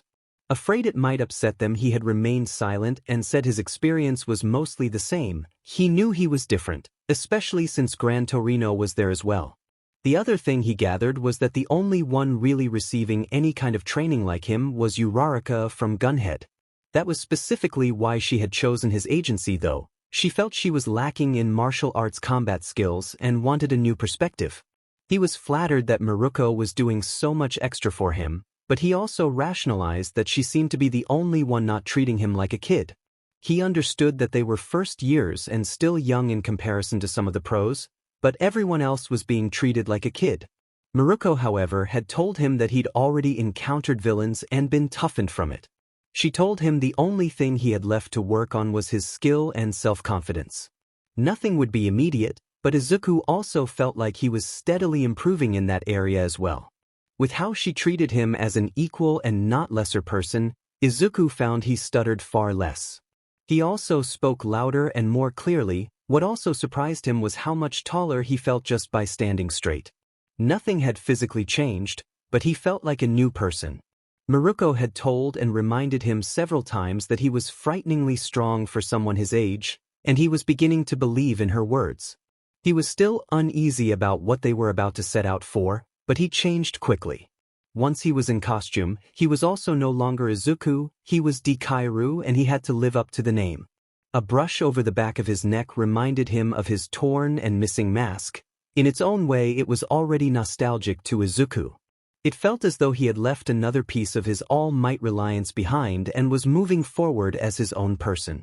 Quickly he reached the first floor and was greeted by Miruko and Gran Torino fully in costume and ready to go. Izuku had yet to see Gran Torino in anything other than his costume though. He had an idle thought about how many he had or if he always wore the same one. Miruko addressed them both and he discarded the thought. The walk to the train station was accompanied by quite a few people pointing and whispering, but he paid it no mind. In the unlikely case they were separated, all three had traded contact numbers and Izuku flared lightly red at that. He boarded the train with little issue and was quiet through most of the ride as he thought on their objective. When they had almost reached their destination, a screech was heard, and a beast suddenly crashed into the train. Miruko was the first to act at the sight of the creature before her and kicked it far harder than anything he'd seen. It went flying out of the train, the passenger car had stopped, and she quickly checked on the hero the beast had brought along. While she did, Gran Torino chased after it. Once the hero was checked, her gaze met his. "Let's go, whatever's going on will be valuable to you. Take everything I've already taught you and use it now. Unless stated otherwise, you are acting on behalf of me and have full authority to use your quirk as needed." She jumped out of the hole fast, and he chased after her at his max 7% without a hesitant thought. The sight before him was a burning city as he heard the screeches of multiple beasts. "That thing is called a Nomu. I don't know if it's a sibling of the one I encountered, or something else. The one from USJ was meant to take down All Might and had multiple quirks. Just saying that with the knowledge I have makes me think of All for One. He might be the true leader behind the League of Villains." Izuku passed the information forward as best he could from behind Miruko. She acknowledged him as they chased after screeches.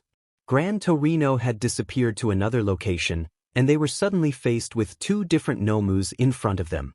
Izuku took a slight step back before he stepped forward by Miruko's side. They each charged one. He used a method of hit and runs to get a feel for what quirks it might have. It seemed to use the same hyper regeneration as the one he saw All Might fight, but it also had some sort of muscle or power augmentation. The beast was rather slow, and he evaded it with ease as he thought about how to detain it. These things even human anymore, Deku? He wanted to say yes and believe there was a way to save them. The world around him wasn't always that clean or nice, however. He knew that from experience. When it came down to life or death, a hero couldn't always capture a villain. No, they're not. From what I remember, they have lost all thought and must be given a command by someone else. The moment he said that, Miruko sprung forward and both Nomus had their skulls and brains crushed. Regeneration or not, they stopped moving and didn't get back up. He watched Miruko lift her foot and give it a light sniff. She repressed a GG and her ears shot straight. "That stinks. We need to keep moving, there might be more and other people will need our help." Izuku followed her without a word. He shot out a few tendrils of black whip within his limit and used it to remove rubble from areas and assist people that were trapped. They approached another group of Nomu and Izuku overheard a hero calling out for Ida. He hyper-focused on that and suddenly dread hit him deep in his stomach. "Miruko, do you trust me?" Izuku spoke far more clearly than he ever had previously. She turned to him with a tilt and paused for a moment. "After everything you've trusted me with, you really shouldn't have to ask." She gave a nonverbal nod and Izuku shot off. "I'll send you an address. Bring as many heroes as you can for backup once you've cleaned up the situation around here." Izuku didn't process the fact he had ordered Miruko before she was out of his sight. He wished he was wrong, but he followed her lessons and trusted his instincts. Izuku shot through alleyways and dark corner roads, following everything he knew about the hero killer's attacks. "I hope I'm wrong, But with a situation like this, Ida wouldn't just leave for no reason. So many thoughts about the hero killer and League of Villains working together are coming to me, but that's not important. If he went off by himself, Ida must have found the hero killer. He hoped he was wrong, but as Izuku bounced from alley to alley, his eye caught something. With a surge to 7%, Izuku shot off and landed a right cross to the hero killer's cheek. "I'm here to save you, Ida." His eyes never left his opponent as he scanned the area around them. Aside from just Tenya, there was another hero slouched against a wall, bleeding from his shoulder. He took in his surroundings and analyzed his choices while deciding how to best fight. A pin of his location was sent to everyone in his contacts, and he breathed out.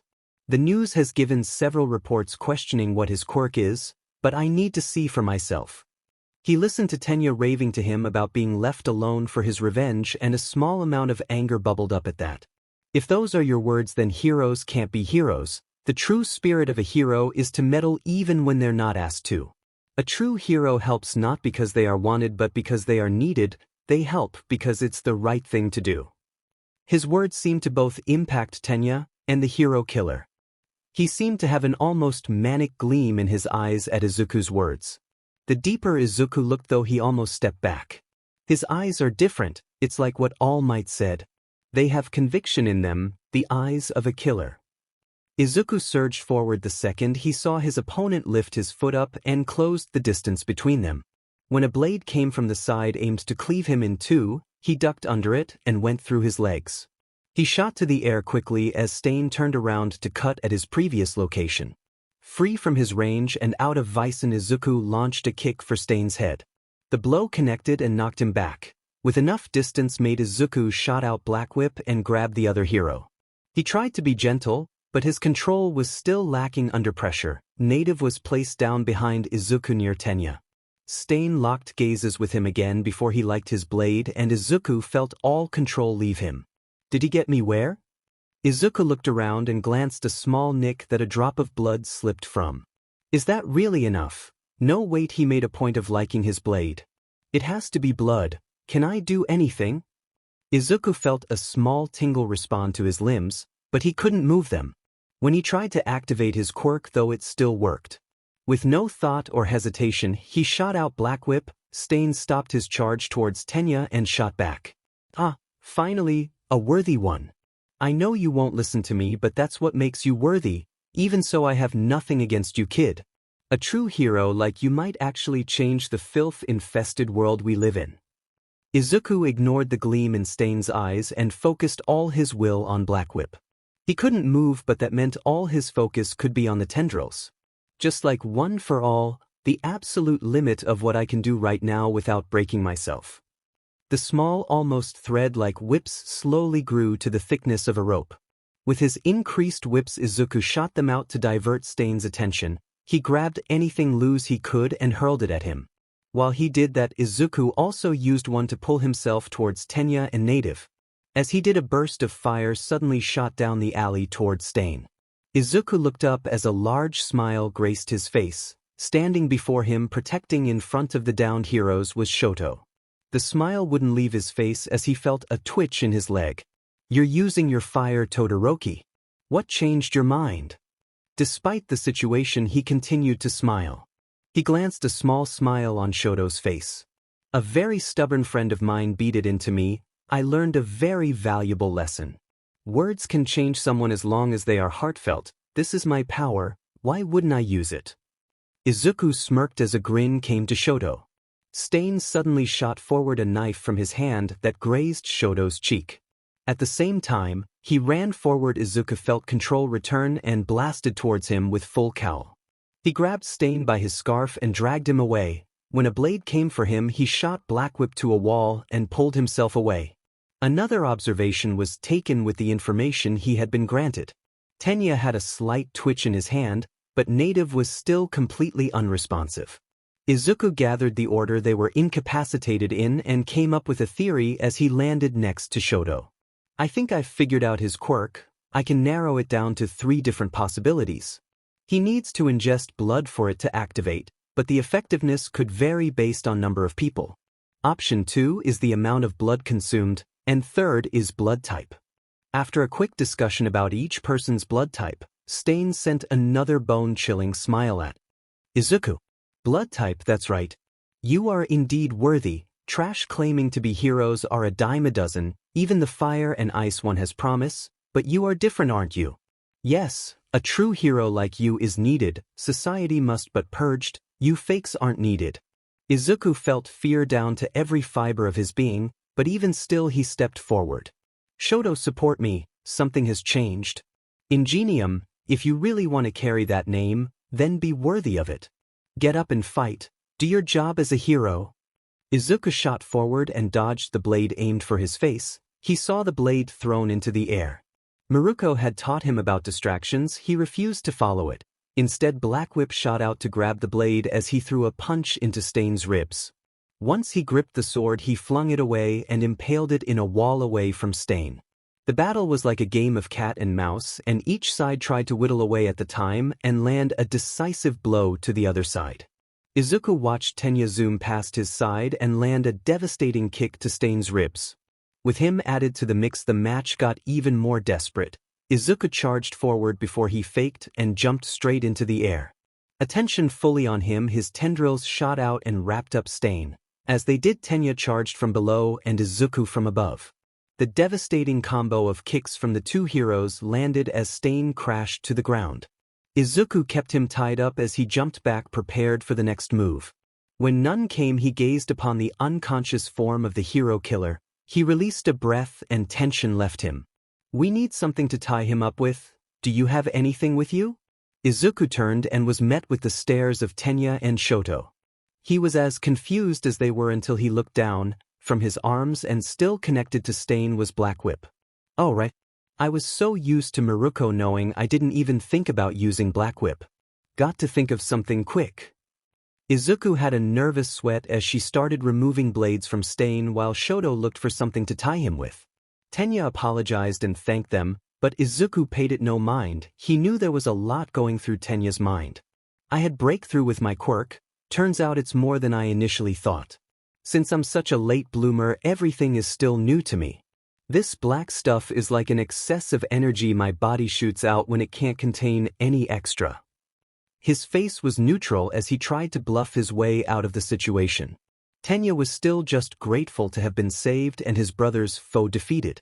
Shoto held more doubt but also bought the lie as Izuku finished the blade removal and moved to pick up Native. He said feeling was beginning to come back to him, but Izuku was barely injured and he had a large bleeding gash from his shoulder. Once Stain was tied up, Shoto dragged him behind them as they headed out to see if they could help anyone else. They exited the alleyway and conversed amongst themselves as Izuku turned his head and suddenly several pro-heroes approached them. Surprise was evident on their faces when they saw the hero killer. Izuku spotted Gran Torino, but he stayed in the background and said nothing. His best guess was that since he was officially having his work study under Miruko, it wouldn't make sense to those around him if he suddenly approached Izuku. Have the Nomo been defeated? What's the situation like? Everything here has been handled. Is there more we can do? He was still shaken from his encounter with the hero killer, but watching Miruko had taught him a lot. Everyone seemed to be scattered and they needed to be focused back onto one task. Despite the looks he was given, information was quickly exchanged. The heroes had come from the center of Hosu. They had been sent by Endeavor and Miruko as they could provide little support against the Nomu.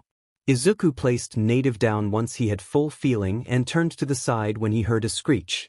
A Nomu came flying at the group. Izuku used Black Whip and pushed the others away as he was snagged by the beast. Izuku! He saw Miruko round a corner as Endeavor trailed behind her. She was quick to charge straight after him as she bounced from wall to wall. Izuku wasn't one to go without a fight. He used his Black Whip to encompass the Nomu's wings and slow its flight as Miruko gained height. She flipped and brought her heel down for a kick. Before it could connect, the creature dropped rapidly as it lost all movement.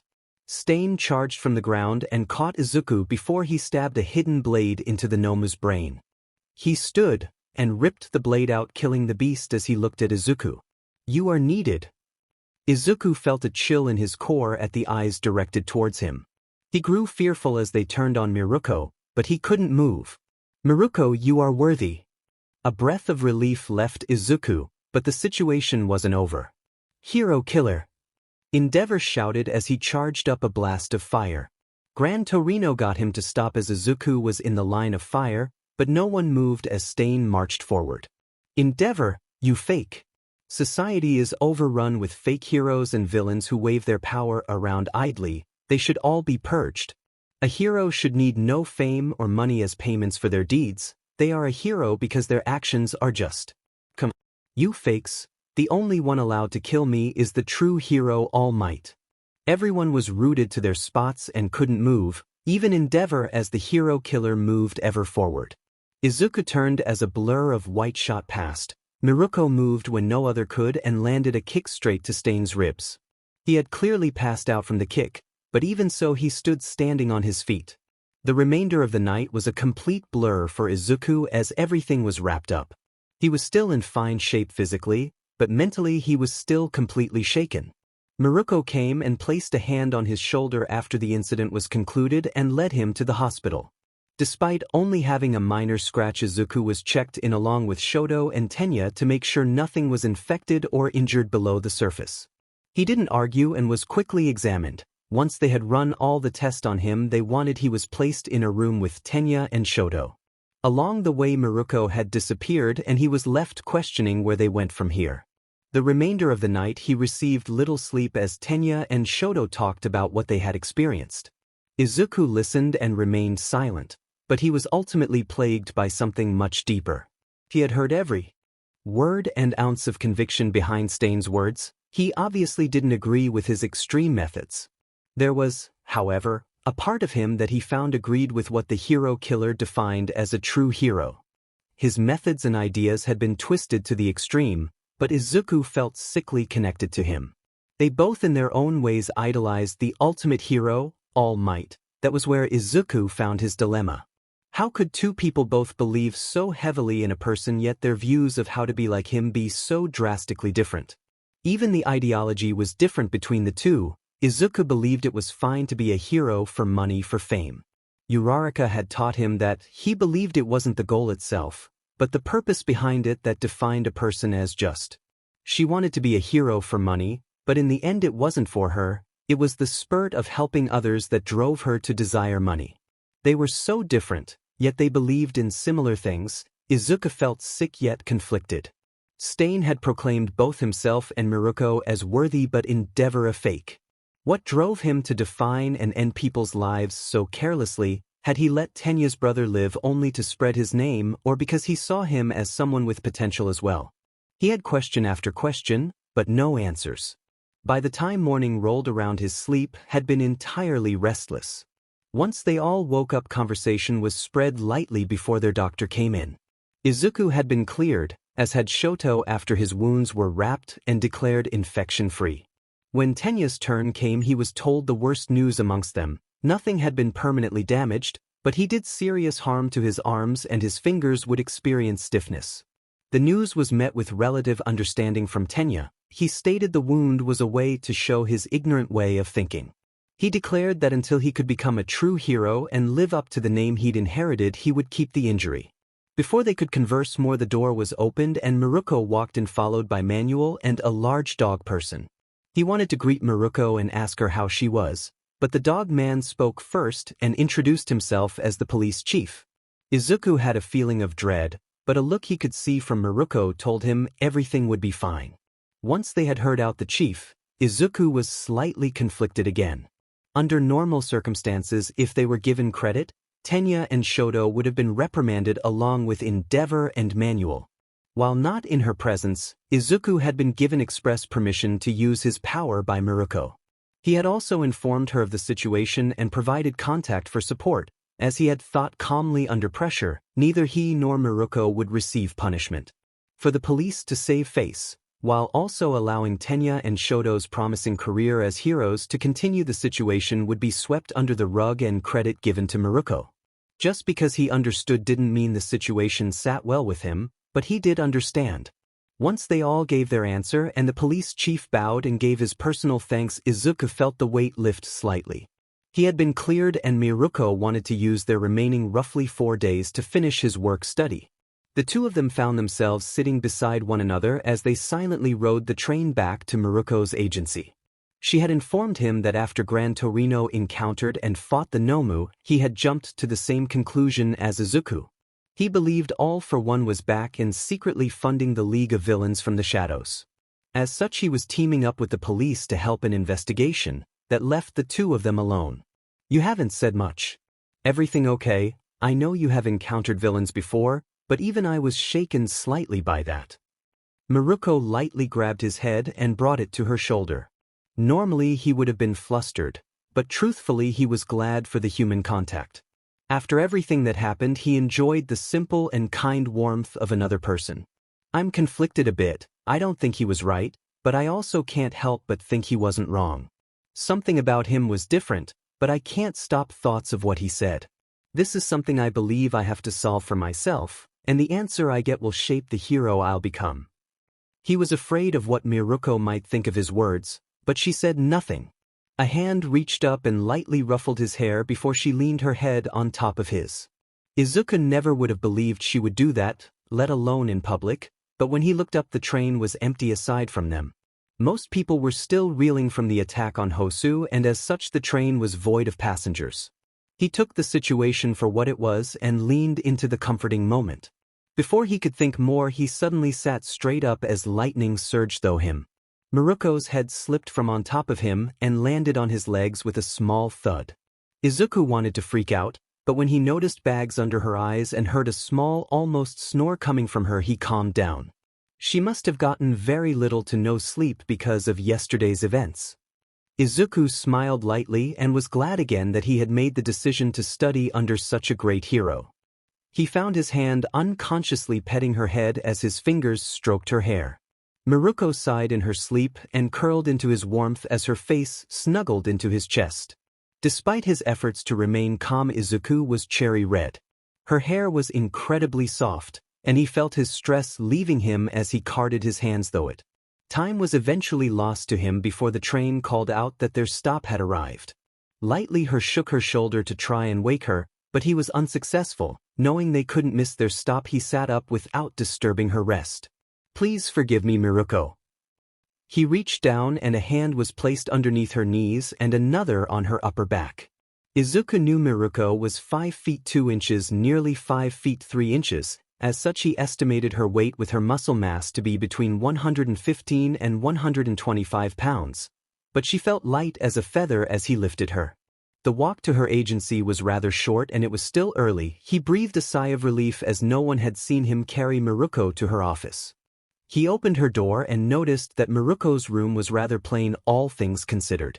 Once he safely placed her down and tucked her into her bed, Izuku retreated to his own room. His back turned to her. Izuku couldn't see her now open eyes and rapidly reddening. Aside from him, Mari, it was now only him and Miruko in the building. Izuku was slightly saddened Gran Torino had left, but he also understood the need to investigate a possible all-for-one connection. His thoughts were rampant, but once his head hit the pillow of a bed he was familiar with, he was out like a light. Miruko had seen a lot of things in her time as a hero, but when she woke up halfway to her agency in Izuku's arms, she tried not to panic.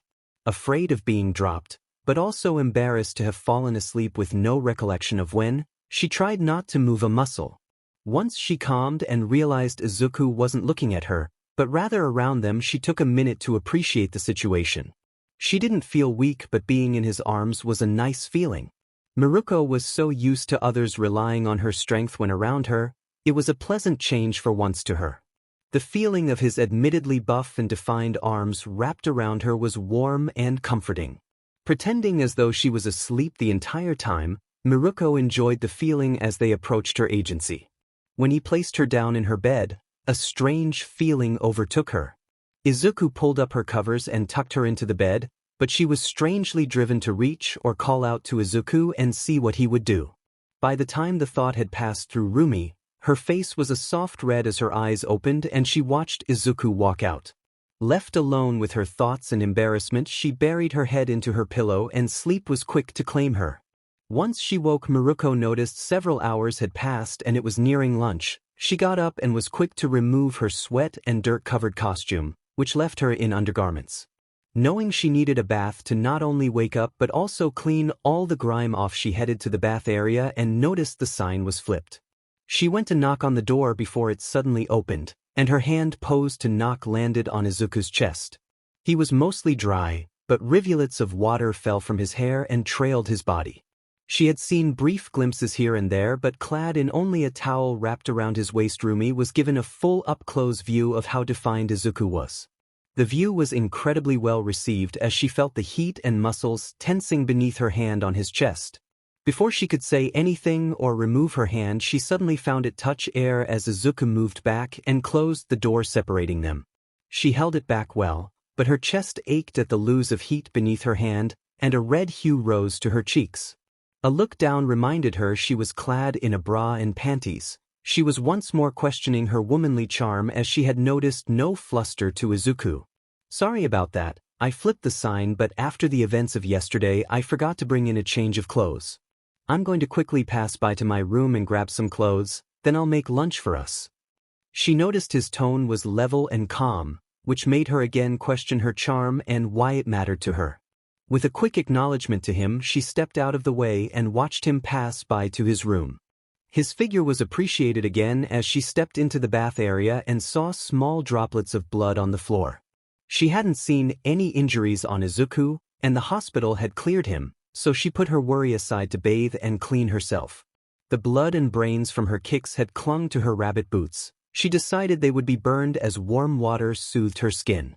After the night's events and a well-earned rest, the water was a nice reprieve. Her thoughts drifted to the results of last night. Despite how worried she had been when a ping of his location came in from Izuku, she was also proud. True, he hadn't done it all by himself, but he had managed to capture the hero killer, their original objective in going to Hosu.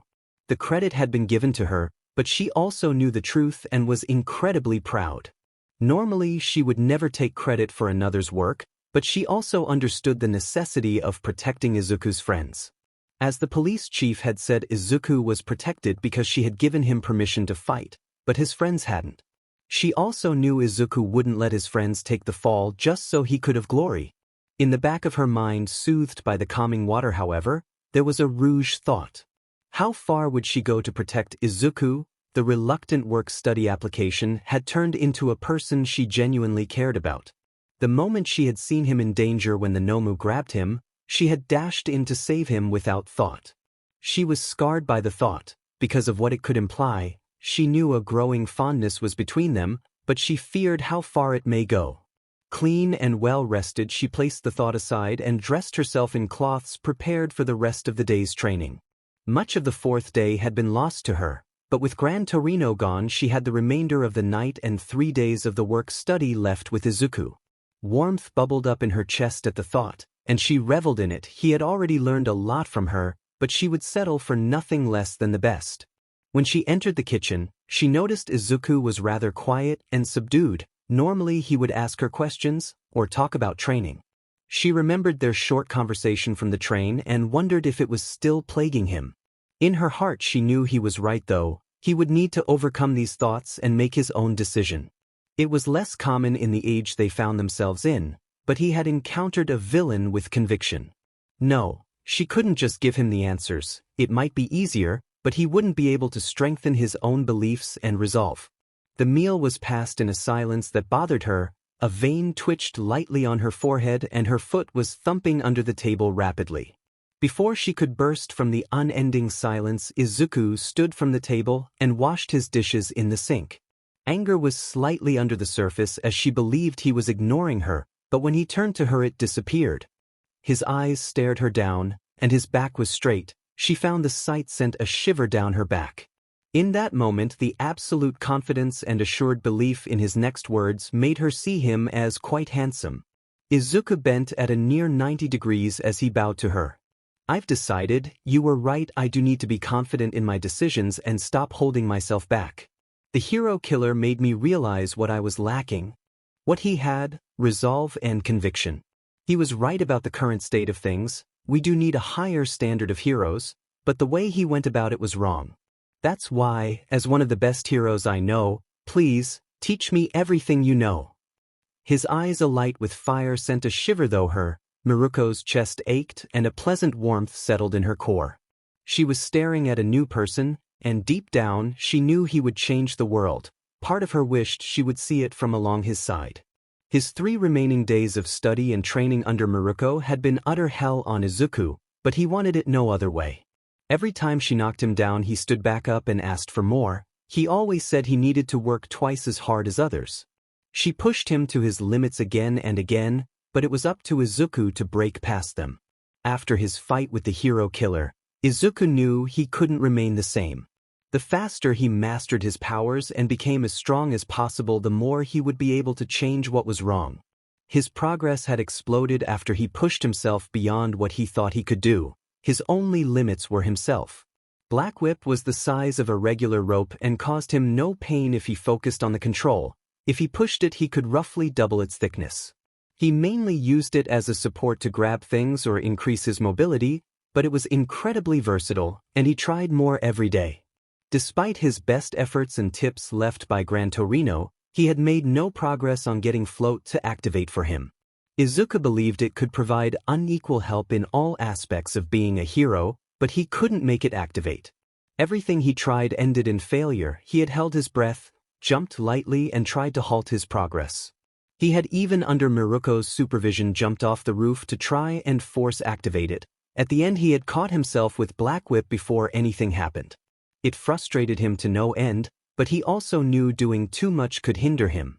He felt his confidence strengthen with every failure though. It meant there was still more to learn and improve. His self-confidence improved every time Miruko gave him a compliment, even if small, like when she mentioned his improved cooking skill. After living so long with people telling him he wasn't good at anything and wouldn't amount to much, having someone believe in him helped greatly. All Might and others had complimented and believed in him, but whether it was his changed mindset or something about Miruko herself. Every time she complimented him he genuinely felt it and believed her every word. Izuku hadn't ever been short, he was after all average height, but all the increased diet and training helped immensely. Like when he had grown and buffed up from All Might's training, Miruko's had helped him just as much. He had grown a solid inch, placing him comfortably at 5 feet 6 inches, and all his bulked muscle had been refined and defined.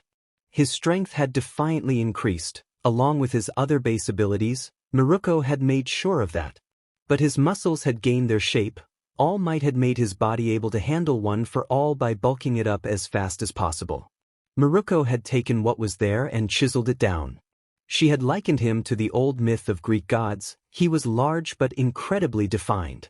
All the tempering and control over his workouts had increased his flexibility, and his leg muscles were well used. Before, where his kicks had been linear and easy to spot, Miruko had spared with him repeatedly until he made his style complete. She had also mixed in various martial arts to teach him to fight properly, rather than wildly swing with all his strength behind each move.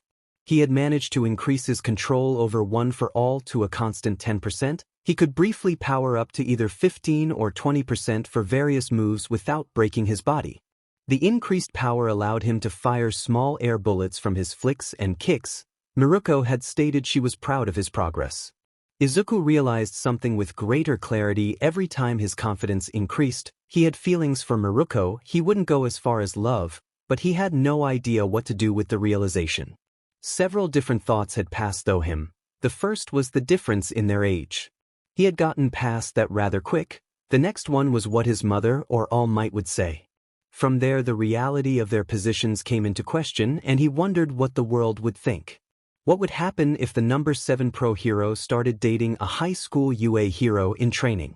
The final decision he came to after all thoughts settled was that it didn't matter. He wouldn't force it, nor would he run from it. Instead he would let his feelings go their own course. Izuku had no idea what Miruko thought of him along those veins, but he wanted to know, could they make something work? At first when the feelings had surfaced, Izuku believed them to be nervousness and admiration, like what he had felt toward Uraraka. The longer they persisted, however, he realized it didn't compare. His body reacted different and his heart raced far more. He wanted to be afraid of the feelings, but only because he knew that would be the easier answer. Nothing meant anything if Miruko didn't feel the same way he did, but no matter how hard he had tried he was unable to read her. He knew she was fond of him, the softness he caught in her eyes occasionally told him that, but if it extended past being her student he couldn't tell. Fear was the greatest thing that stopped him. He was completely and utterly afraid of what would happen. As the feelings were new to him, he didn't know how to handle them. He felt as though he was slowly drowning in a room that continued to flood the larger his feelings grew.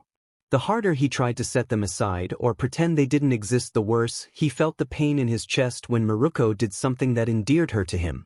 They had just recently finished their final lunch together as Izuku prepared for a spar. She had told him it would be their final one to confirm his growth before he had to pack, and it was time to see him off to the train and back to his normal schooling.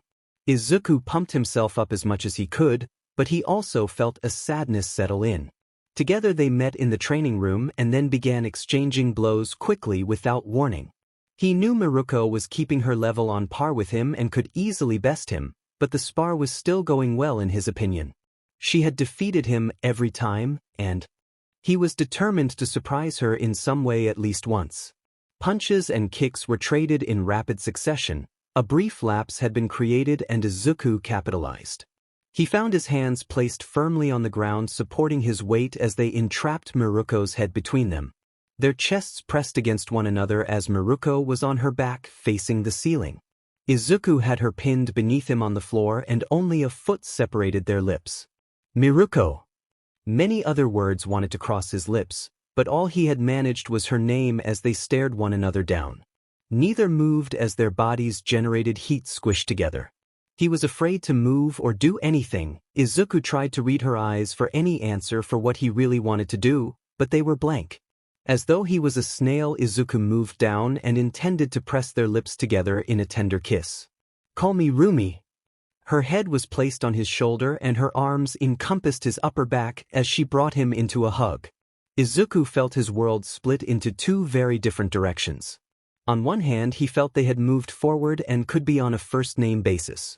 His heart, however, felt as though it was physically being ripped from his chest slowly. "Then call me Izuku." He ignored the tears that slowly flowed and enjoyed her warmth before it was gone. Deep down he knew he would go back to school and things would change. Part of him, though, had hoped that they could stay in that moment forever and nothing would change. Miruko had experienced and faced many things in her career as a hero, but the heavy silence of her final day with Izuku loomed over her head. They interacted like it was any other day as he prepped lunch for them, but there was a difference that weighed on her. She felt as though a physical weight of finality was looming on her shoulders in every action between them. Pride at what he had accomplished and become in the short week he had been under her was evident to her. Another deeper feeling lingered beneath the surface, but she carefully locked it up and threw away the key every time it made an emergence. She knew what it was deep down, but the implications of what it could cause were too deep. Rumi had very little, rather no experience with her current circumstances, but she also knew she couldn't face them. A part of her questioned what would be so bad about acknowledging what she was feeling. After all, they had both already shared far more with each other than they expected. The other half, however, ran away because she was afraid what it would mean if she did accept them. Fear of the unknown was a heavy burden to bear. Without any assurances that the feeling was mutual, she couldn't do it. Her meal was inhaled rather quickly in her haste to ignore the thoughts and feelings swirling around. She told Izuku they would have their final spar and he would show the results of his training under her. "Maybe if we fight I can just put all this aside and settle it with my kicks." Mind made up, Rumi locked everything down tight and stood opposite Izuku. She waited for him to charge her first, but they both waited for the other to make the first move. When neither moved, at the same unspoken moment they charged forward and met fist to fist. His strength, even when boosted, wasn't enough to push her back, but Miruko felt a definite pressure pushing against her fist. As best she could, Miruko stayed at his level of abilities, but by equaling his power, she realized just how much he had grown. A few of his moves had caused her to dodge seriously lest she take the hit. She had limited him to his base 1-for-all enhancement ability, but with how much he had improved, Izuku's speed and power were not meant to be underestimated. His moves were far less linear than when he had arrived. Miruko was proud of all the well-aimed and powerful kicks sent towards her. She dodged, blocked, and countered every move he threw her way. It almost felt like he was getting messy, but she saw past it. A spin kick aimed for her shoulder was thrown with a sudden and frightful amount of speed as she ducked under it. She kicked from the ground and bounced around the room to get behind Izuku as they renewed a bout of fists and kicks at a higher intensity. He wasn't straining her, but Miruko felt a genuine sweat beginning to build as she exerted herself and put more effort into the fight. The fight lasted nearly 30 minutes, and neither had landed a decisive blow, but both sported a few bruises, and Izuku's lip was bleeding. When she came down particularly hard at a bad angle on one of her landings, a twinge of pain went up her leg. She pushed past the pain, but in the moment she had blinked away, the pain Izuku had blurred far faster than ever before and swept her legs. Pain was expected, but when Miruko lightly hit the floor with her back, she was busy instead looking at the wide green eyes a foot away from her. Pride welled up beneath the surface, but Miruko knew the warmth coming from her chest wasn't just from Izuku's body pinning hers down. Despite feeling slightly bitter at her loss, Rumi was rather uncomfortable with how comfortable she felt being so close to Izuku. His body was warm and hard against hers, but also soft and seemed to mold perfectly against her. Miruko. His voice had something unidentifiable in its tone, but it sent a bolt of lightning right through her. She knew at that moment, staring deep into his green eyes, what she wanted, but she also felt it wasn't hers for the taking. Her body betrayed her mind as her eyes closed and her arms wrapped around his upper back into a hug. "Call me Rumi." There were so many other things she wanted to say, but she couldn't face what it would mean to accept them. She so desperately wanted to know what could be more, but her mind just wouldn't stop giving her doubts. "I'm such a coward." Miruko enjoyed the warmth while she could before it ended, and they separated as Izuku stood up. He offered her a hand and she took it. When he asked if her ankle was okay, she gave it a light roll. She had twisted it with the way she had landed, but there was no severe injury, as such she walked it off. "For now, I don't have anything left to teach you. Before you leave though, go get me your hero costume." Izuku looked at her funny, but she told him to get it and then meet her at her office. He ran off to do as she asked while Rumi made her way slowly to her office as her chest was painfully constricted. Once he handed her the outfit, she took it and told him to go pack his things as she worked on something. It was a little-known fact, as not many people knew tiny details about her, but Rumi had many hobbies related to design. She took out a sewing kit along with a needle and thick yellow thread. By the time she had finished her work, a well-sewn and unmistakable yellow crescent moon reminiscent of the one she worn on her costume was placed on Izuku's costume. It was only the size of a fist, not nearly as big as the one that covered her entire chest. Once Izuku wore it and was in costume, however, the moon would be slightly off-center from his left pectoral, right where his heart was. Miruko tied off the thread and cut off the extra. She admired her work and the clenching pain in her chest was back. Izuku had changed her in the short week he had been there. She was glad to have experienced all the new things he had shown her. Deep down, however, the moment she knew he would leave, her dread had set into her every fiber and she slowly pushed him away. It was part of the reason she had run from the new feelings she experienced at every turn. She was comfortable with things as they were. Anything that was new to her was something she had a deep feeling of needing to run from. She couldn't explain it, but she couldn't face what was new to her. When Izuku came to retrieve his costume, she was finished, and his bag was packed and ready to go. The sight of him ready to leave sent a painful bolt through her chest, but Miruko beat it down and presented his costume to him. Izuku took it and stared at the moon with reverence. He bowed and gave his thanks while he told her he would wear it with pride. True finality began to set in. Rumi wanted to say something before Izuku suddenly spoke up. "If you're willing, Rumi, I could use your advice. There is a situation I have been avoiding and running away from for a while, but I know it's bound to resurface and soon." She listened as he recounted to her his tale of the wayward frenemy Katsuki Bakugo. From what he told her and the little she knew of the boy from the sport festival, she agreed that it wouldn't be long before a confrontation was bound to happen between the two. Thoughts passed through her of what she could say to him. Truthfully, she had no answers. She had never had a personal dilemma along the same line that Izuku was facing. In any way she wanted to help, but no answer was clear. A stray moment of clarity hit her, however, as a thought passed through her. I should just tell him what I wish I could tell myself. Miruko nodded her head before she looked at Izuku and passed on her thought. You aren't the same person you used to be. You don't need to run from your problems. Face it head on and confront it first before it turns into something else. If you face him first, before he has the chance to face you, the situation should resolve itself given time. Miruko was proud of her words, but they ate her up inside. I'm such a hypocrite, I can't face my own fears and problems and they are running away from me. A pang of guilt ate away at her, but she pushed it down. With her work done and the work study officially over, Miruko walked with Izuku to the train station as they agreed. Neither said a word, and as Izuku boarded the train he stood before the doors and stared at her. She couldn't move, her feet were rooted to the spot, but she desperately wanted to do something, anything. Something within her longed to call out to him, to stop him, to do anything. Instead she watched as the doors closed and a pained look seemed to settle on his face. Idly she wondered what hers looked like. With a whistle the train pulled away and a deep longing settled in her heart, almost like a small hole had been left void and empty. A small ping reached her ears and she looked down to see her phone lit up. The number wasn't one she recognized right away, but once she did, her heart thumped lightly as the void shrunk slightly. With everything that had happened, she had forgotten that she had given Izuku her personal number.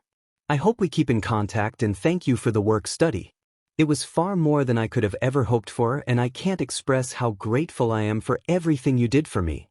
The message was short and brief, but the pain ebbed slightly as a smile graced her face and she texted back. Izuku passed his one day of recovery at home before school began in a bit of a daze. Lots had happened at his work study with Miruko, but the pain in his chest since their departure hadn't stopped its ache. The only time it faded was when his phone lit up with her name and a small smile graced his face. He found that even though they were only texts, he could perfectly understand Rumi and what she was trying to say, though her texts. Conversation flowed easily, and he realized they hadn't shared much other than things about being a hero during his work study. In the one day since he'd left he felt he knew her as an individual and friend more from her texts than what he'd learned while with her a whole week. They seemed to talk about anything and everything, but the conversations never grew dull or boring. His smile that lit up a room every time his phone went off hadn't gone unnoticed by his mother. When she asked him about it, Izuku locked up for a moment before he recounted her advice. No more running. Right, if I can trust Rumi, I can trust my mom. Perhaps not everything right away since I don't want to make her nervous, but she is owed the truth. Izuku gave her a wide smile and brought her into a warm embrace. I have a lot I want to tell you, Mom, but the easiest place to start is that I've realized I have a crush on someone. He watched her eyes go wide as small patches of tears for her began to bubble up. Oh, my baby boy is growing up, I'm so happy. Is it that Uraraka girl you're friends with? You talk about her a lot, she sounds like a nice young lady. Izuku released a chuckle and rubbed the back of his head in what he realized was a nervous habit. Miruko had greatly strengthened his self-confidence, but some things stuck. No, it's actually the hero I had my work study under, Rabbit Hero, Miruko. The confession had come out easy, and the verbal acknowledgement of his feelings made him feel lighter. He looked down to his mother, and she seemed frozen in thought. She seemed to be thinking on what he said as it processed. That's not what I was expecting. Izuku felt her arms tighten around him as she hugged harder and looked at him with pride. I'm still happy for you, Izuku, you're growing up and experiencing so many new things. If you're happy, then it's just like I already told you, I will fully support you, just promise me again you won't make me worry. Izuku was glad for her approval, but what she asked of him was difficult. I will continue to do my best not to worry you. I've already moved past the breaking my bones part, but you might want to sit down. He gently released his mother from their hug and took a deep breath. All Might told me he believes in me and trusts my judgment. I don't want her to be in any danger, but she has a right to know and not worry. Not everything about All for One, but no more lies or covering. His resolve steeled itself and he placed a comforting hand on Inko's as she looked at him with worry. It's time I told you the truth, Mom. The truth about me and All Might. About what it means to carry my quirk and how I suddenly developed it. My quirk's true name is One for All. With no place better than the beginning, Izuku jumped into the deep end.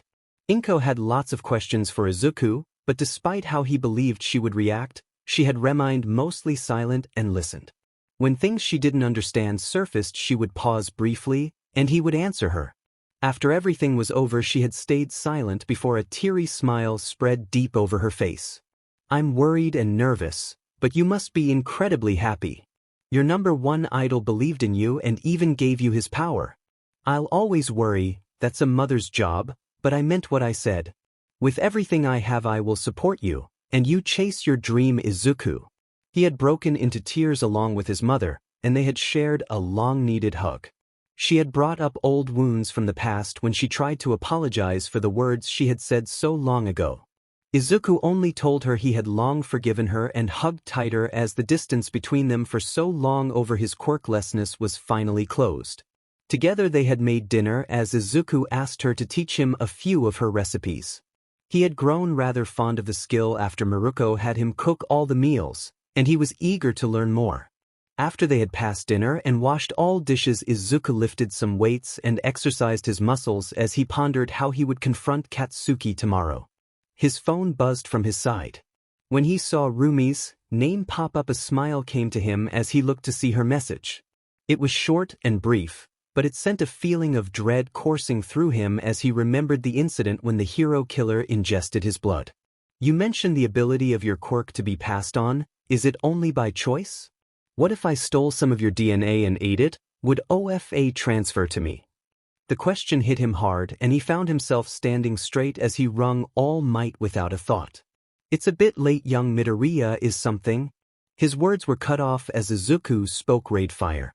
"All Might, the hero killer ate my blood. Does he suddenly have one for all?" Rumi had the thought in passing. "But then I thought about it and now I'm freaking out. I feel like I failed you." He continued and rambled before All Might shouted at him to stop his nonsense and calm down. "I heard the basics from Gran Torino, and I defiantly want to see this Black Whip and any other progress you've made." Truth be told, I thought you would have already asked him about that though. Yes, One for All does have the ability to be transferred, but it's all in accordance with the wielder's will.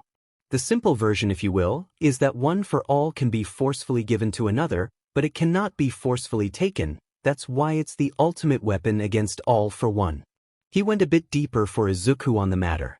With his fears quelled and curiosity piqued, Izuku asked a few more questions before he promised to see All Might tomorrow.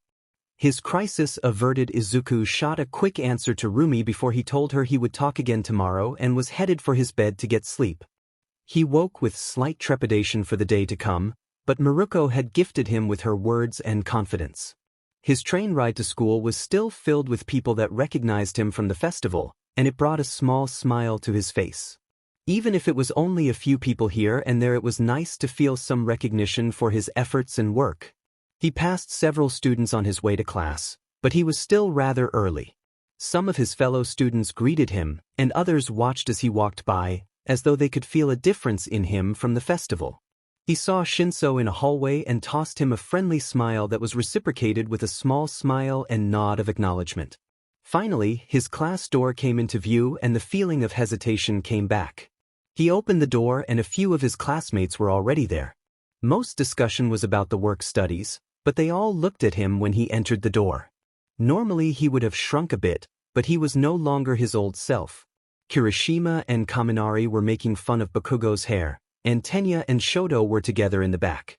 Izuku was quickly approached by his various friends and asked about his work study, but he lightly greeted them and said he would tell them later. He walked forward with purpose and placed his hand on Katsuki's shoulder. His hair that he was complaining about being stuck in a flattened state popped out with an explosion and a curled lip greeted him. "We need to talk." The glare was ignored, and he pushed down his old fears. He wasn't the same anymore. Either they would restore what they once held as old childhood friends, or something new would come about. Whatever the result may be, Izuku was done running. It was time to confront his problems. Whatever conversations may have been held were silenced as the two boys stared one another down. They were silent as Bakugo brushed Izuku's hand off his shoulder and stood taller, if only by a few inches. Izuku had expected outrage or anger, And while it was there, he also noticed Katsuki was still rather subdued. "Let's go," Katsuki said over his shoulder. He was quick to follow him and finish their discussion before class began in 15 minutes. Once they were outside the classroom, Katsuki continued to walk until he stopped in a secluded hallway. They faced one another and stood in silence until Bakugo raised his voice. "Speak," he said. Izuku took that as his cue and released his breath while he stood tall. "I already told you this, but I'll say it again.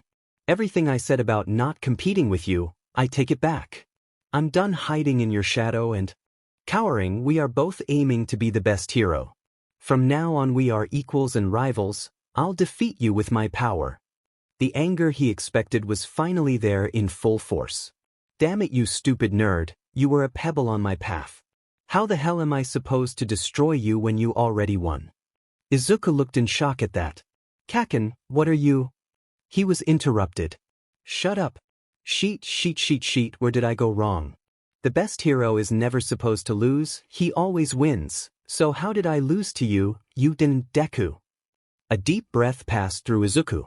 He needed to keep his cool and talk his way through this with Bakugo if they ever wanted closure. "Have I ever told you my image of victory? It's you, Kaken. Ever since we were young I've always looked up to you. I don't know how or when you got the notion I was looking down on you, but I wasn't. For the longest time I admired everything about you, I wanted to be just like you." His words came out in a calm and cold truth that hung in the air. Bakugo looked near on the verge of tears while he slumped. "Then where did I go wrong? If I was so much better than you, why did I lose? Was my ideal wrong? The best hero should always win, no matter the odds. Shouldn't he?" Izuku could feel the pain in his gaze as they bleed their feelings towards each other for the first time ever. "You weren't wrong, and I don't think I was right either. I've seen and had a lot of different mentalities thrown at me recently. What I learned is that you need power and resolve to back your beliefs. But if I were to symbolize the hero that saves everyone, and you the hero who always wins, then why can't we be both together? We can both be the best heroes who always win and rescue everyone. I don't want to fight you anymore, Kaken. I want to be like we once were. Before pride, before arrogance, before ideals, can't we just be friends both working together towards our goals? Rivals that will push each other to be better and always try our best." Izuku bared his heart with his final push to reclaim his friend. Katsuki was deathly silent as he took everything in. He had thought and been stuck on this same issue for so long that he didn't know how to let it go. There truthfully wasn't a reason against what Izuku was saying. Katsuki grunted as he thought of something similar that Best Jeanist had also said to him. One thing was still unresolved though. "What about that borrowed power you lied to me about?" Izuku took in a sharp breath, but very subtlety so he didn't alert Katsuki. He knew it would eventually come up. At one point he might have even told him. As he was now though, Izuku had a support group and someone he trusted deeply and had already shared his secret with. "Truthfully, that was how I felt. I didn't know what else to say without you feeling I had lied to you. With more time to study and learn how my quirk works, however, I don't feel like that anymore. I told you my power was borrowed and someone else had given me my power because it was true to me. Shortly after that encounter we had with the sludge villain, I met an injured hero. He had seen me rush into the situation and told me that was the true spirit of a hero that he was looking for.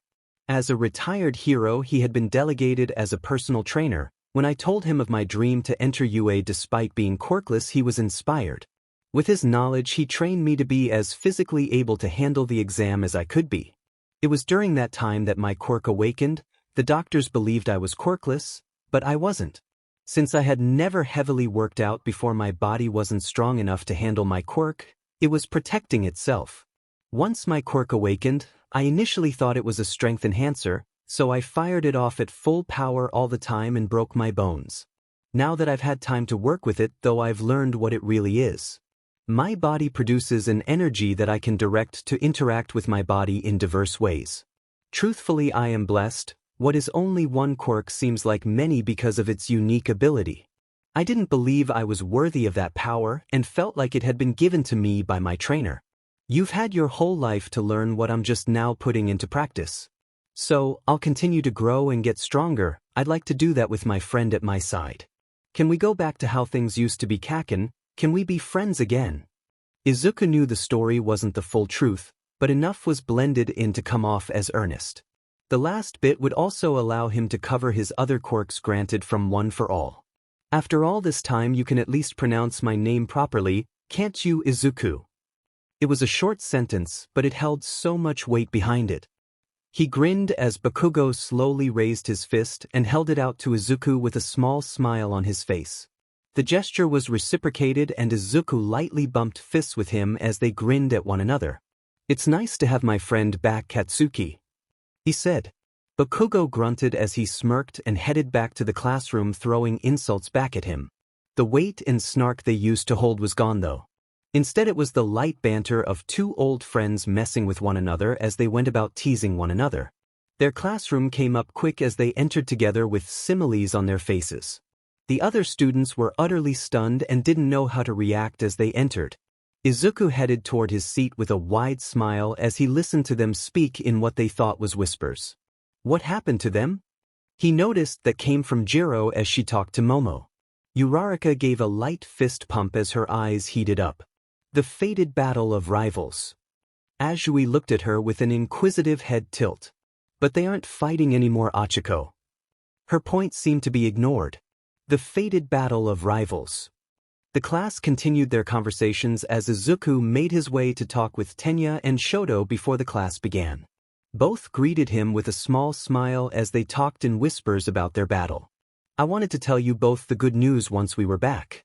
My brother is finally being released from the hospital, also he won't be able to resume his hero duties, but feeling has come back slowly to his legs. The best guess right now is that he won't ever have full mobility back, but my brother may one day walk again." Tenya had a bright smile as he relayed the news. Their conversation had been overheard as the whole class was paying attention to them. A difference had been noted in the subtle aura the three gave off, whether they knew it or not. Each held themselves just a bit taller. "I can't believe you are all enjoying the time you had. Women are demons hiding their true colors, I tell you." Mineta was mostly ignored as people crowded around Izuku. "Still, I can't believe you guys fought the hero killer. I heard on the news that you were saved by Miruko. You spent your week under her right, Deku. That must have been scary." Izuku smiled at Uraraka and noticed a red tint came to her as he chuckled and rubbed the back of his head. Normally he would have stuttered and turned away, but after he realized what he felt for her was his admiration of his same dream, he found it easy to talk with her. "Truthfully, I had a wonderful time. I learned a lot from Rumi. She taught me a whole bunch of stuff about what it means to be a hero." He noticed a look of shock passed over the class and Achiko seemed to have been struck. "Rumi, what exactly happened while you were there?" Denki asked as he got in Izuku's face with an accusatory glare. Mineta seemed to have lost his earlier tension of women as he suddenly drooled in front of Izuku. Did some sort of affair occur between master and student?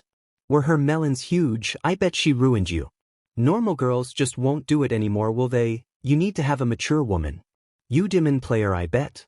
A slap of Tsuyu's tongue rang out, but eyes didn't leave Izuku as he only laughed and continued to rub his head. Several eyes raised at his lack of blush, stutter, or denial of the situation. "Nothing like what you said happened, I just grew up. We have similar pasts and became fast friends, that's all. She asked me to call her Rumi, so I do. She does have a heroic figure though." Izuku whispered the last bit to himself, but it still brought a pleasant heat to his cheeks.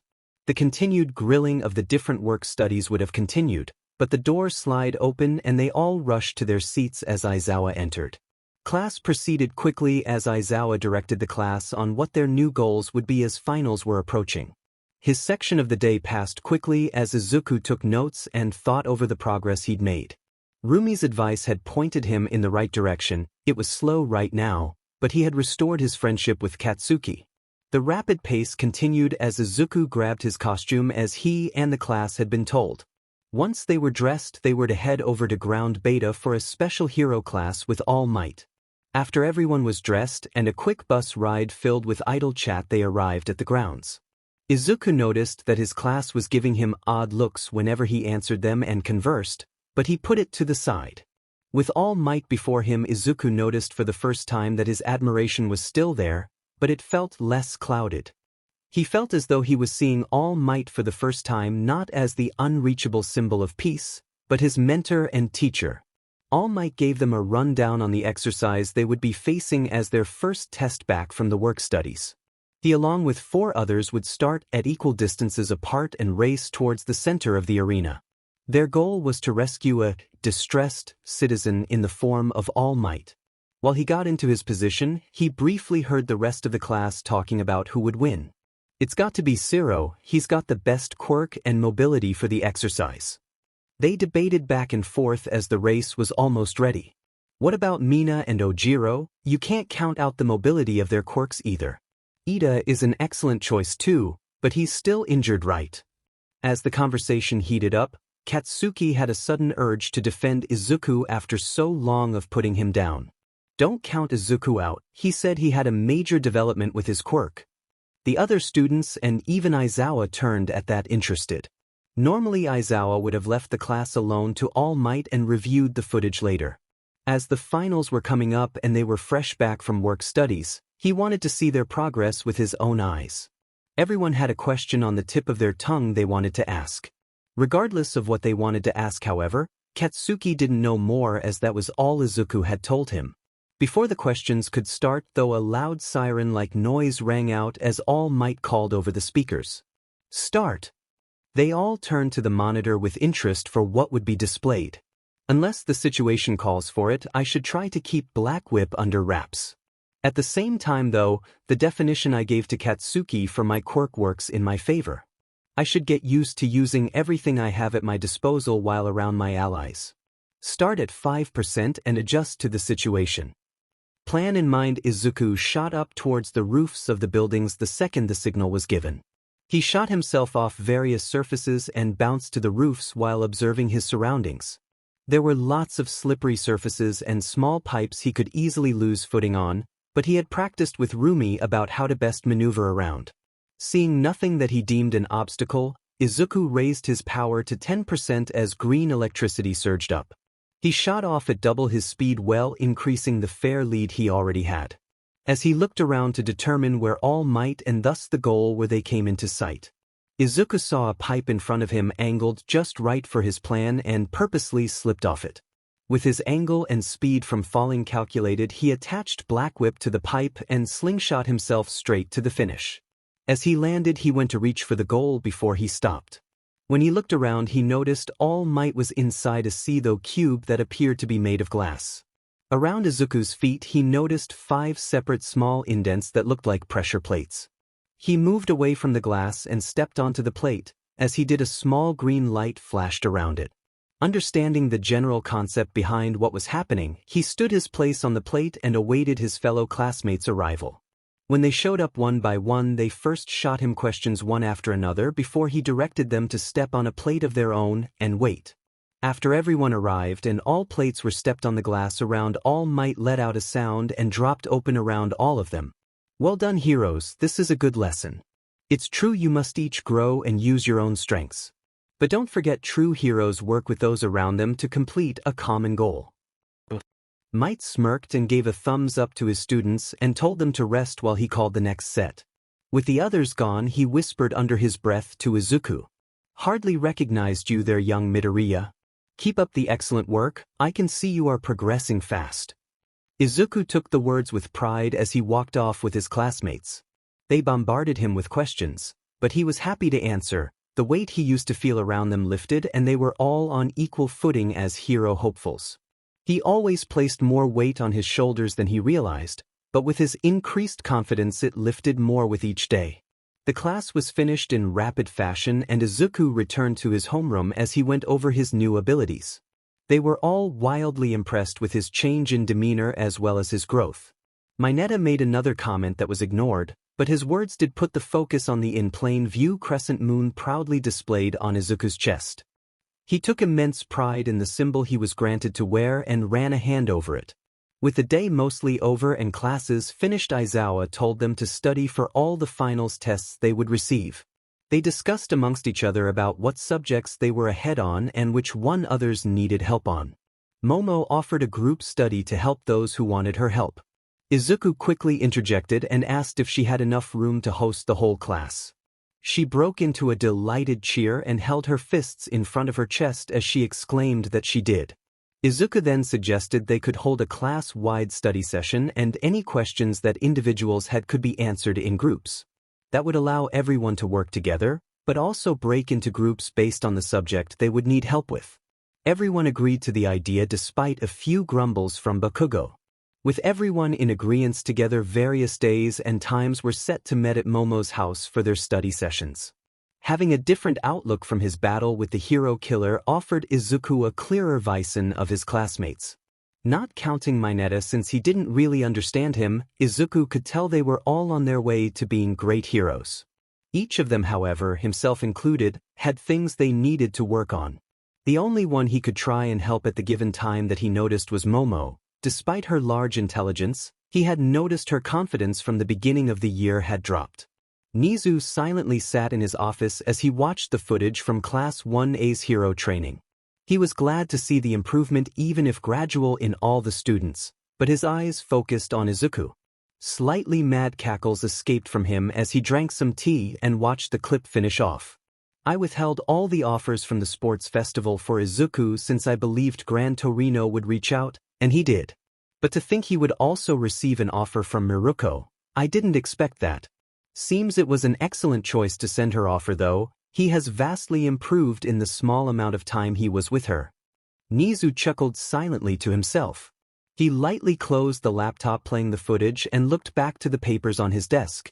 The one he glanced at for several moments before brushing to the side was lightly labeled at the top, dormitories. Nizu knew it wasn't quite time for that idea yet and instead focused on the other things right in front of him before a knock came to his door. Enter. A member of his staff told him it was time for his scheduled meeting. He hopped down from his chair and headed towards the room. Once he entered, Aizawa took center focus and control as he proposed his updated and planned changes to the finals tests.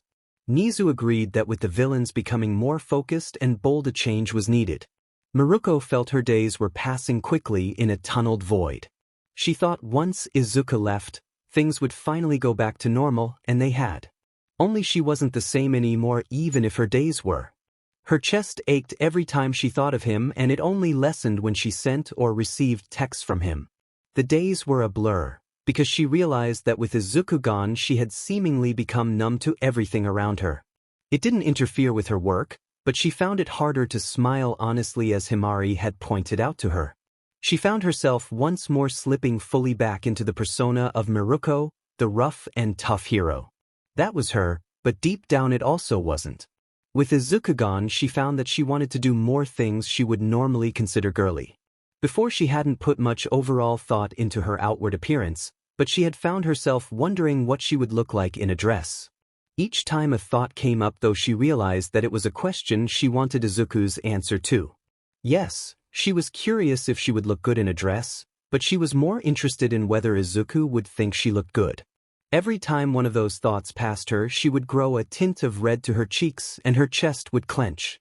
She knew that her thoughts on the larger matter couldn't be ignored forever and instead had turned to her trusted friend Himari. "What's wrong with me, Mari? I need your help." Rumi had broken down and explained every situation she had encountered with Izuku and what she had felt after each. Then she had even gone into her recent thoughts and what they meant while asking why she cared so much about one person. Himari had given her a slight look of pity before she huffed and answered, "I believe you need to come to your own conclusion about these feelings. However, in my experience, whether you want to accept it or not, when you have these thoughts and experiences, it points to one thing. Not being able to think about anyone else and only wanting to be around Izuku more to spend time with him. It sounds like you are in love, Rumi." Everything else around her crashed into black. After she had heard that word from Himari, Rumi had become almost robotic in all her efforts. She tried to deny how light the word had made her feel, but every time she thought of it, the first image that came to her was Izuku and his bright green eyes. Acceptance was a slow and hard-fought battle, but once she caved into the feeling, the hole in her chest shrunk until it was instead filled with a large warmth that bubbled up. Even with the revelation and acceptance, She thought back on her actions and realized she had two major flaws stopping her. The first being spending time with Izuku. They had almost no way to spend time with each other without going completely out of their way to see one another. She would have been happy to do that, however. Izuku not only had his schooling, but without knowing if he felt even remotely like her, he might not respond the same. Her second and to her truly glaring issue was her own self-doubts. Rumi had inadvertently pushed Izuku away on his final work-study day because she realized she had a fear of abandonment. It wasn't her parents' fault they had passed, but by leaving her alone at such an early age with all that responsibility jaded her. Deeper still was her jealous tendencies. Before she had pushed Izuku away, she had tried to hold him as close as possible and make him hers. Even if subconsciously she didn't want him to belong to anyone else. That was why she had ripped off his All Might ears on his costume and branded it with her own mark. In a way, it was her only way to claim what she believed was hers. She knew that wasn't right and Izuku didn't belong to anyone, but she wanted him to be hers and no one else's. It was rooted into her fears and she knew that, but she still wanted him. When she heard her phone ping, her thoughts immediately went to Izuku and a smile appeared. Her eyes came across the screen, however. As it wasn't Izuku's name, her smile gradually slid down.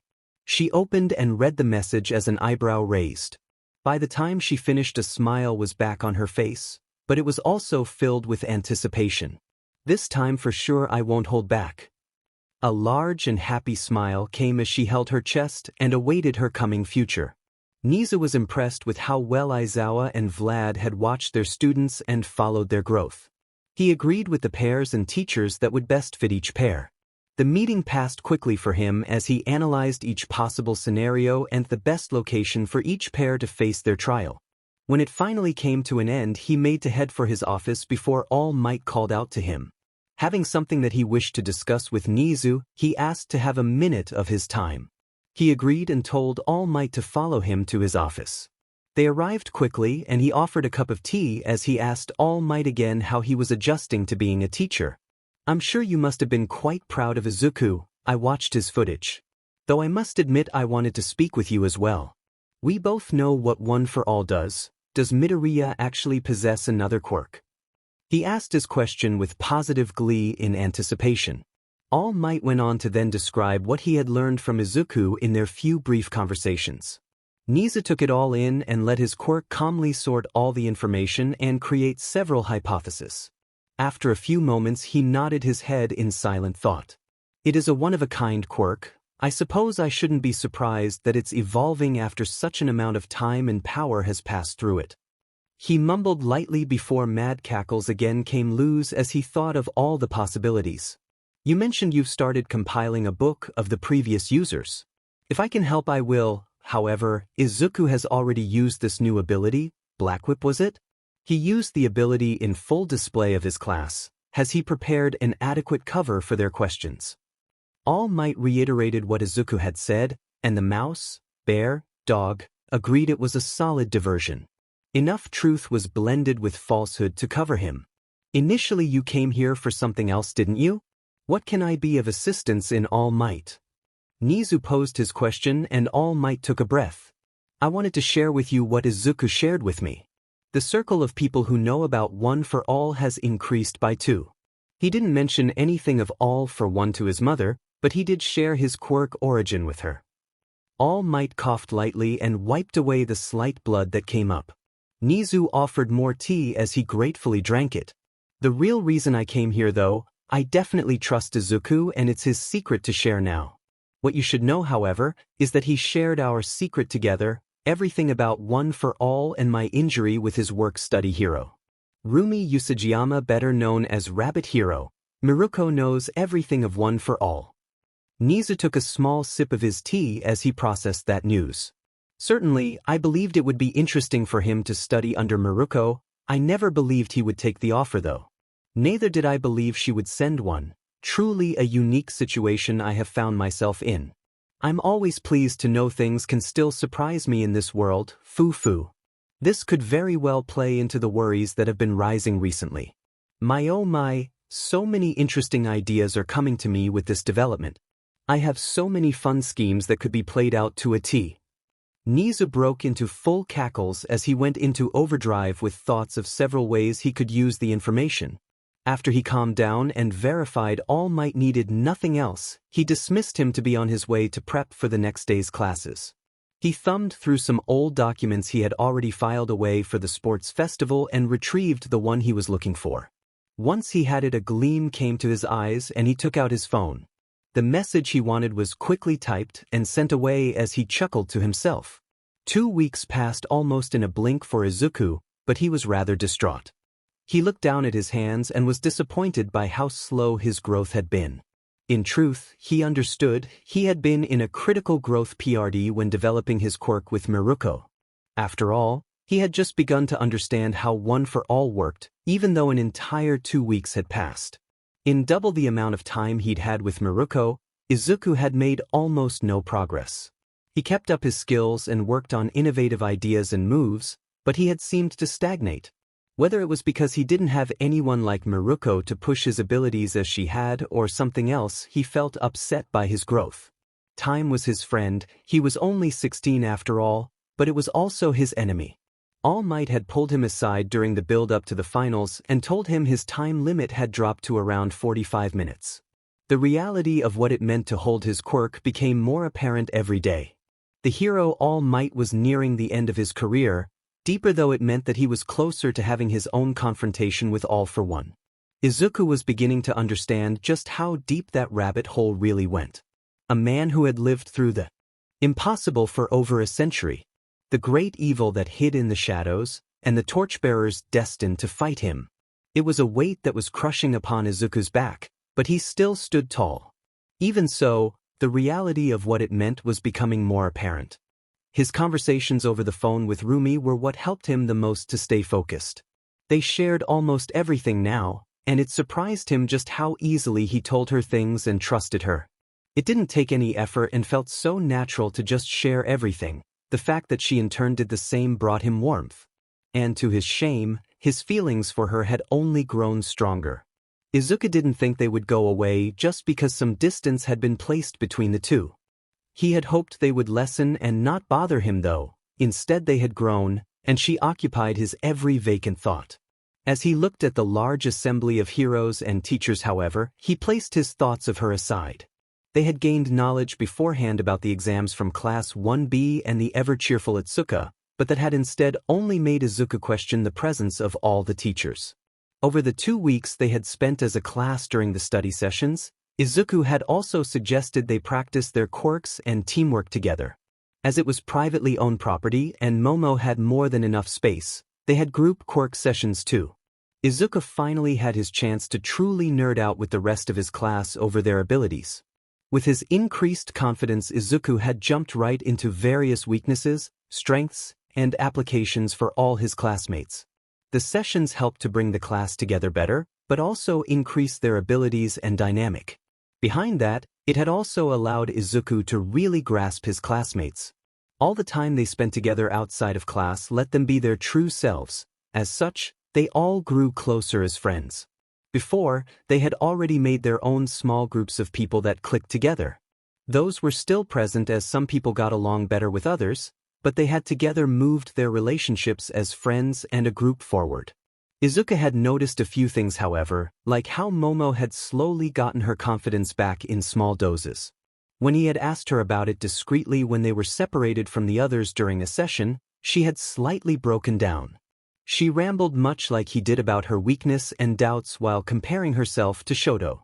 He had taken it all in, and then very brutally, which he had learned from Rumi, told her it didn't matter. She was her own hero. Yes, she had weaknesses, but they all did. He told her that it didn't matter, both she and Shoto had gotten in with recommendations. It just proved they were both excellent heroes and on their way to being recognized.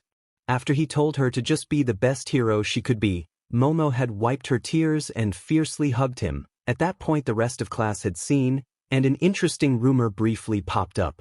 He tried to help each of his classmates as best he could, and in the meantime work on fully restoring his relationship with Katsuki. They had kissed and made up, as others would tell them, but it was still a road to recovery. The distance and conflict between them couldn't be erased overnight, but it was well on its way. His biggest issue, however, was that Izuku still struggled in his own mind about his personal take on the ideology of stain. They weren't the same, but he also agreed with the concept of the beliefs. That's why his biggest struggle was his classmates. Each had their own dreams, beliefs, and goals they wanted to reach, and he believed they were all good reasons. All but one. It pained him to think it, but in Stain's own words, in a manner of speaking, Mineta was unworthy, or rather a fake. He hated that the thought had come to him, but despite believing in the better side of everyone, Izuku couldn't find it in him. Izuku believed, much like Achiko's dream, that it was about the reason and spirit behind the goals. After all, she wanted money for others, not herself. What All Might had believed in, what Rumi had strengthened, what even the hero killer had acknowledged. Izuku's selfless spirit of a true hero, the nature of selflessness and self-sacrifice.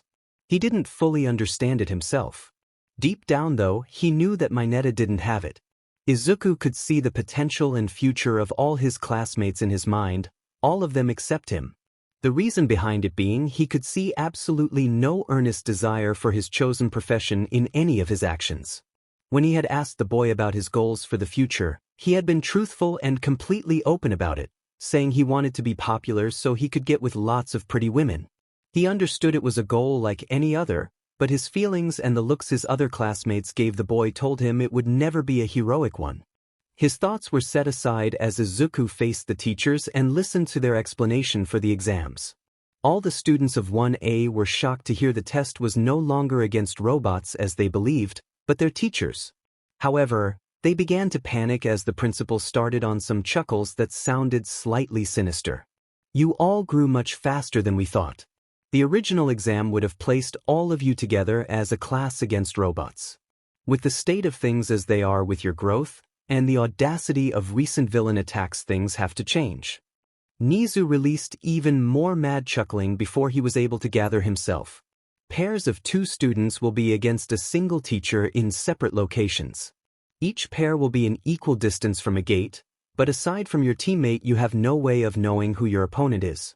At each gate will be 1 teacher. Are you paired against an easy opponent, or a difficult one? There's no way to tell. Cuckoo, do you charge ahead or look for other methods? I can't wait to see, but one parting word of advice those students. He drew in a breath and was quite serious with his DLVI. If you fail, remedial courses are obvious, but how you fail, not as much so. Take this any way you want, but also understand its importance. Know your weakness and accept it with grace. That will be all. You will be directed to your starting places. However, make no mistake, though the teachers will be disadvantaged with their weights, we are taking this quite seriously. Izuku tried to ignore the gleam in his eye and listened for the teams as Nizu went over the rest of the rules for the test. He managed to gather a guess towards the meaning of the test by the pairs he watched being placed together. Each had similar abilities or weaknesses. When he was placed with Katsuki, they grinned to one another with a light fist bump. His other classmates were still baffled even after 2 weeks that they had transformed their relationship. When a loud hearty laugh was heard behind them, the entire class turned. You didn't think we intended to make this easy to pass, did you? I'm what you would call the secret boss. Be prepared, my young eggs, for I am here. Izuku trembled slightly as he took in All Might in his full glory. True, he had lessened his fanboy tendencies, but from an objective standpoint it only made him realize how terrifying All Might as an opponent was. He had nearly double, perhaps triple the weight restrictions placed on him compared to the other teachers, but he knew it wasn't enough. Also, the way he kept his gaze locked on Izuku and Katsuki slightly unnerved him. As he released a deep breath, he readied himself while thinking about how to pass the test and make sure all his classmates did too. The teams had been given 5 minutes once in place to discuss strategy and how they wanted to proceed. Izuku talked with Katsuki about how he believed it was best to adapt to the situation once it presented itself. They knew each team was an equal distance from a gate, but they didn't know how far, nor what direction the gate was, or what teacher they would be paired to. I say we just need to defeat whoever gets in our way, doesn't matter who it is. If we run into anyone, then we just defeat them. Izuku laughed lightly at Bakugo's words, but he knew what he meant. Just as they finished their conversation, The large siren went off signaling the start. Once it did, Izuku immediately felt complete dread shoot through his spine.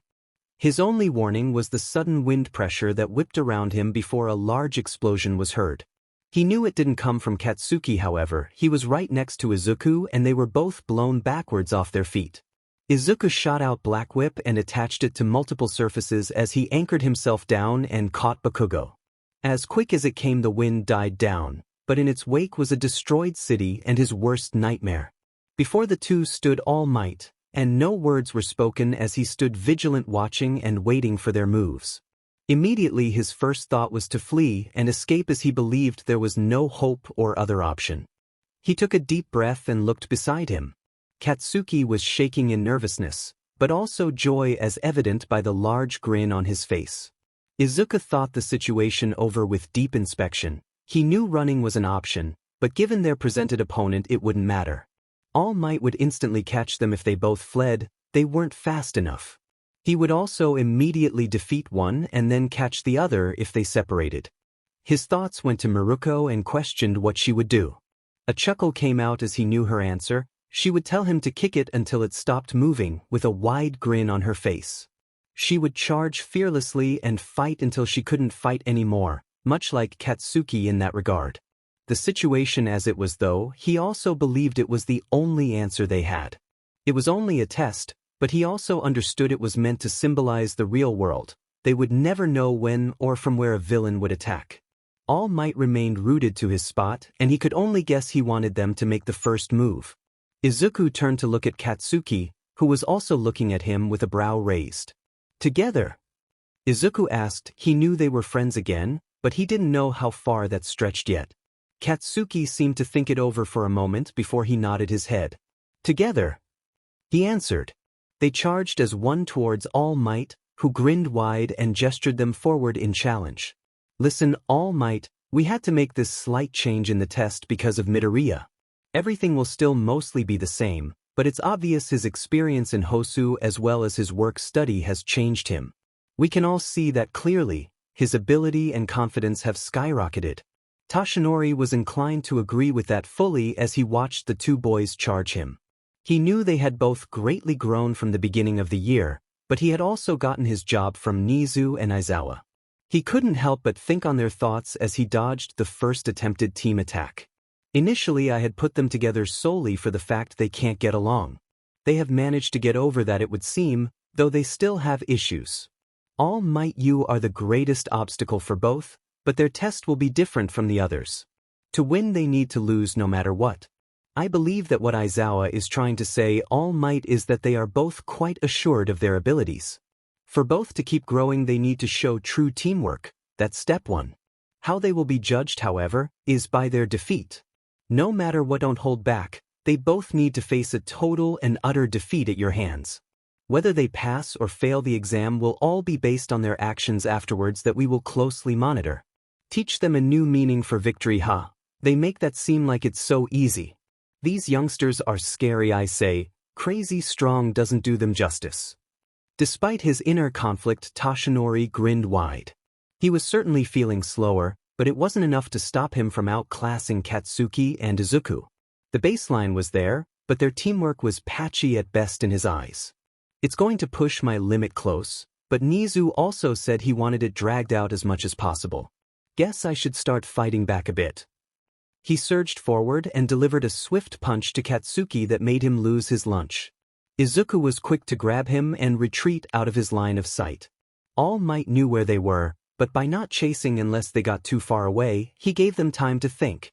The more ways they came up with to fight him and he crushed would back them into a corner and force a deeper introspection once they failed the test. A small smile of mirth came across him. The way Aizawa and Nizu wanted him to confront the boys was slightly harsh, but he also understood.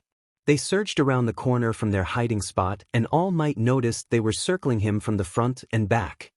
He tracked them both with his eyes as he did. They engaged in close combat again, with Izuku throwing admirable punches and kicks while Bakugo fired explosion after explosion. When he surged at Bakugo again and blasted him away, he caught Izuku in the corner of his eye. Izuku had one for all, surging lots of energy through him as he used Black Whip like an anchor.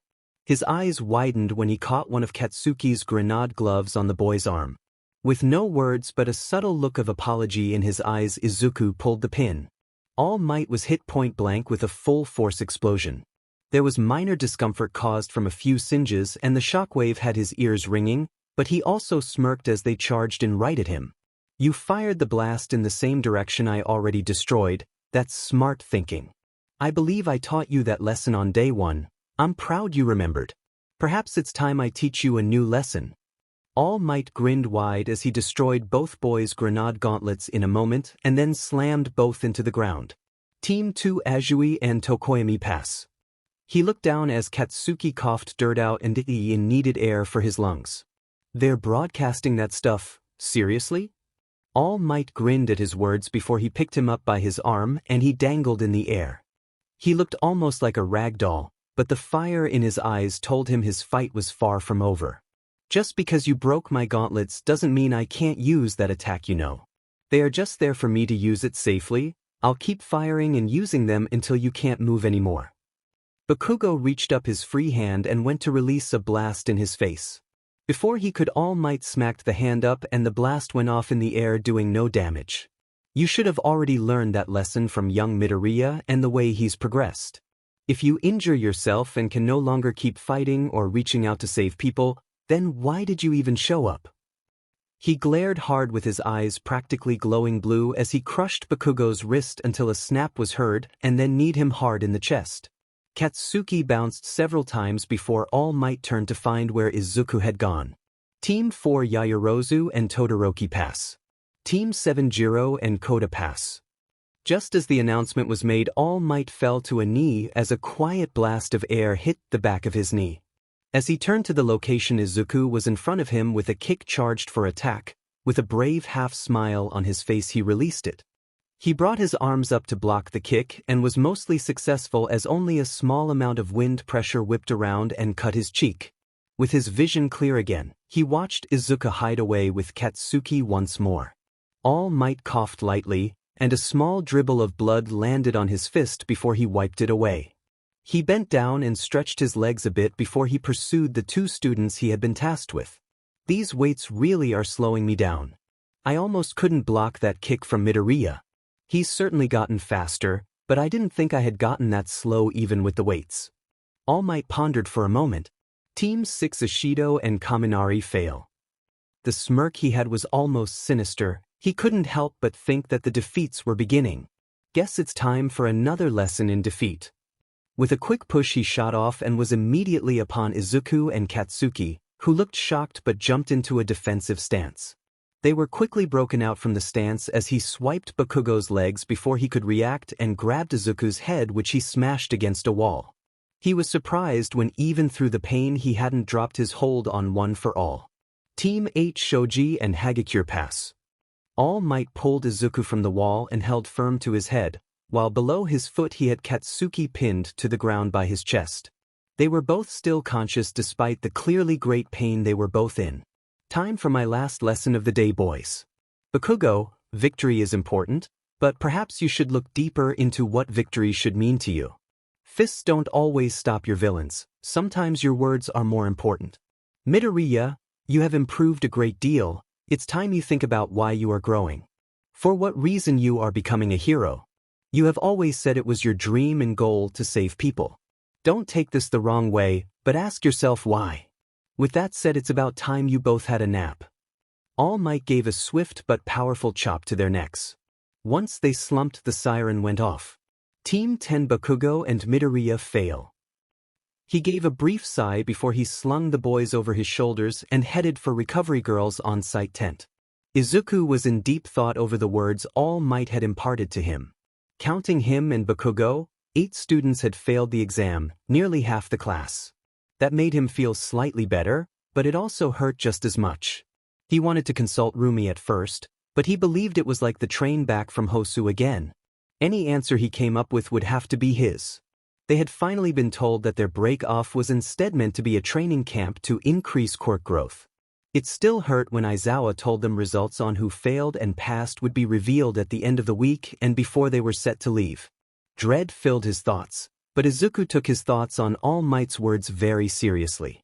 From the quiet and subdued mannerisms Katsuki had exhibited after the fight, he knew he was taking it seriously as well. He had asked himself the same question All Might had asked over and over. What type of hero did he want to be? What were his goals, his reasons, but most importantly, why? For what reason did he want to be a hero? He wanted to save people and help them, but it somehow didn't feel whole. Izuku had passed his thoughts on to his mother during one of their dinners, and she had informed him that she had no answer. Some people wanted to be doctors or pilots when they were children, but eventually they moved on to other dreams when they lost interest or thought it unachievable. He had never truly wavered though. Yes, Izuku had stumbled and tripped along the way, but he had always wanted to be a hero. Nothing he could do would stop his thoughts as they ran rampant all over. During one restless night after he had texted Rumi, he dreamed of the first user of One for All. Just a normal dream, not one of his quirk-induced visions, and he once more found a unique perspective. Heroes weren't around back then, not in the same sense as the modern day, but the ideals and morals were still there. It wasn't the job of a hero itself that made them who they were, but rather their beliefs and ideals. The first user had never chosen to have his power move upon him and all the responsibility that came with it. He had instead taken what he had been given in life and used it to make a better world. Greatness was move upon him in a manner of speaking, but he had risen to the occasion rather than crumble under the pressure. Izuku had experienced it during the festival as well. He had felt that glimpse into what it meant to stand at the top. Almost as though a physical weight of responsibility had been placed upon his shoulders, and it was heavy, so very heavy. He took a deep breath, and as the final day of the term closed in, he found himself sitting across from All Might in his office. "What can I help you with, young Midoriya?" All his thoughts, doubts, and worries had accumulated into one sole thought that bothered him more than anything about his current goal. The only person who could answer the rough question he really wanted to know was his idol. "All Might, have you ever failed to save someone?" His ultimate doubt, what plagued him from every corner of his mind. What if he failed? What would he do? What could he do? Of course, all the time. After all, there are people right now in danger somewhere in the world, I'm sure.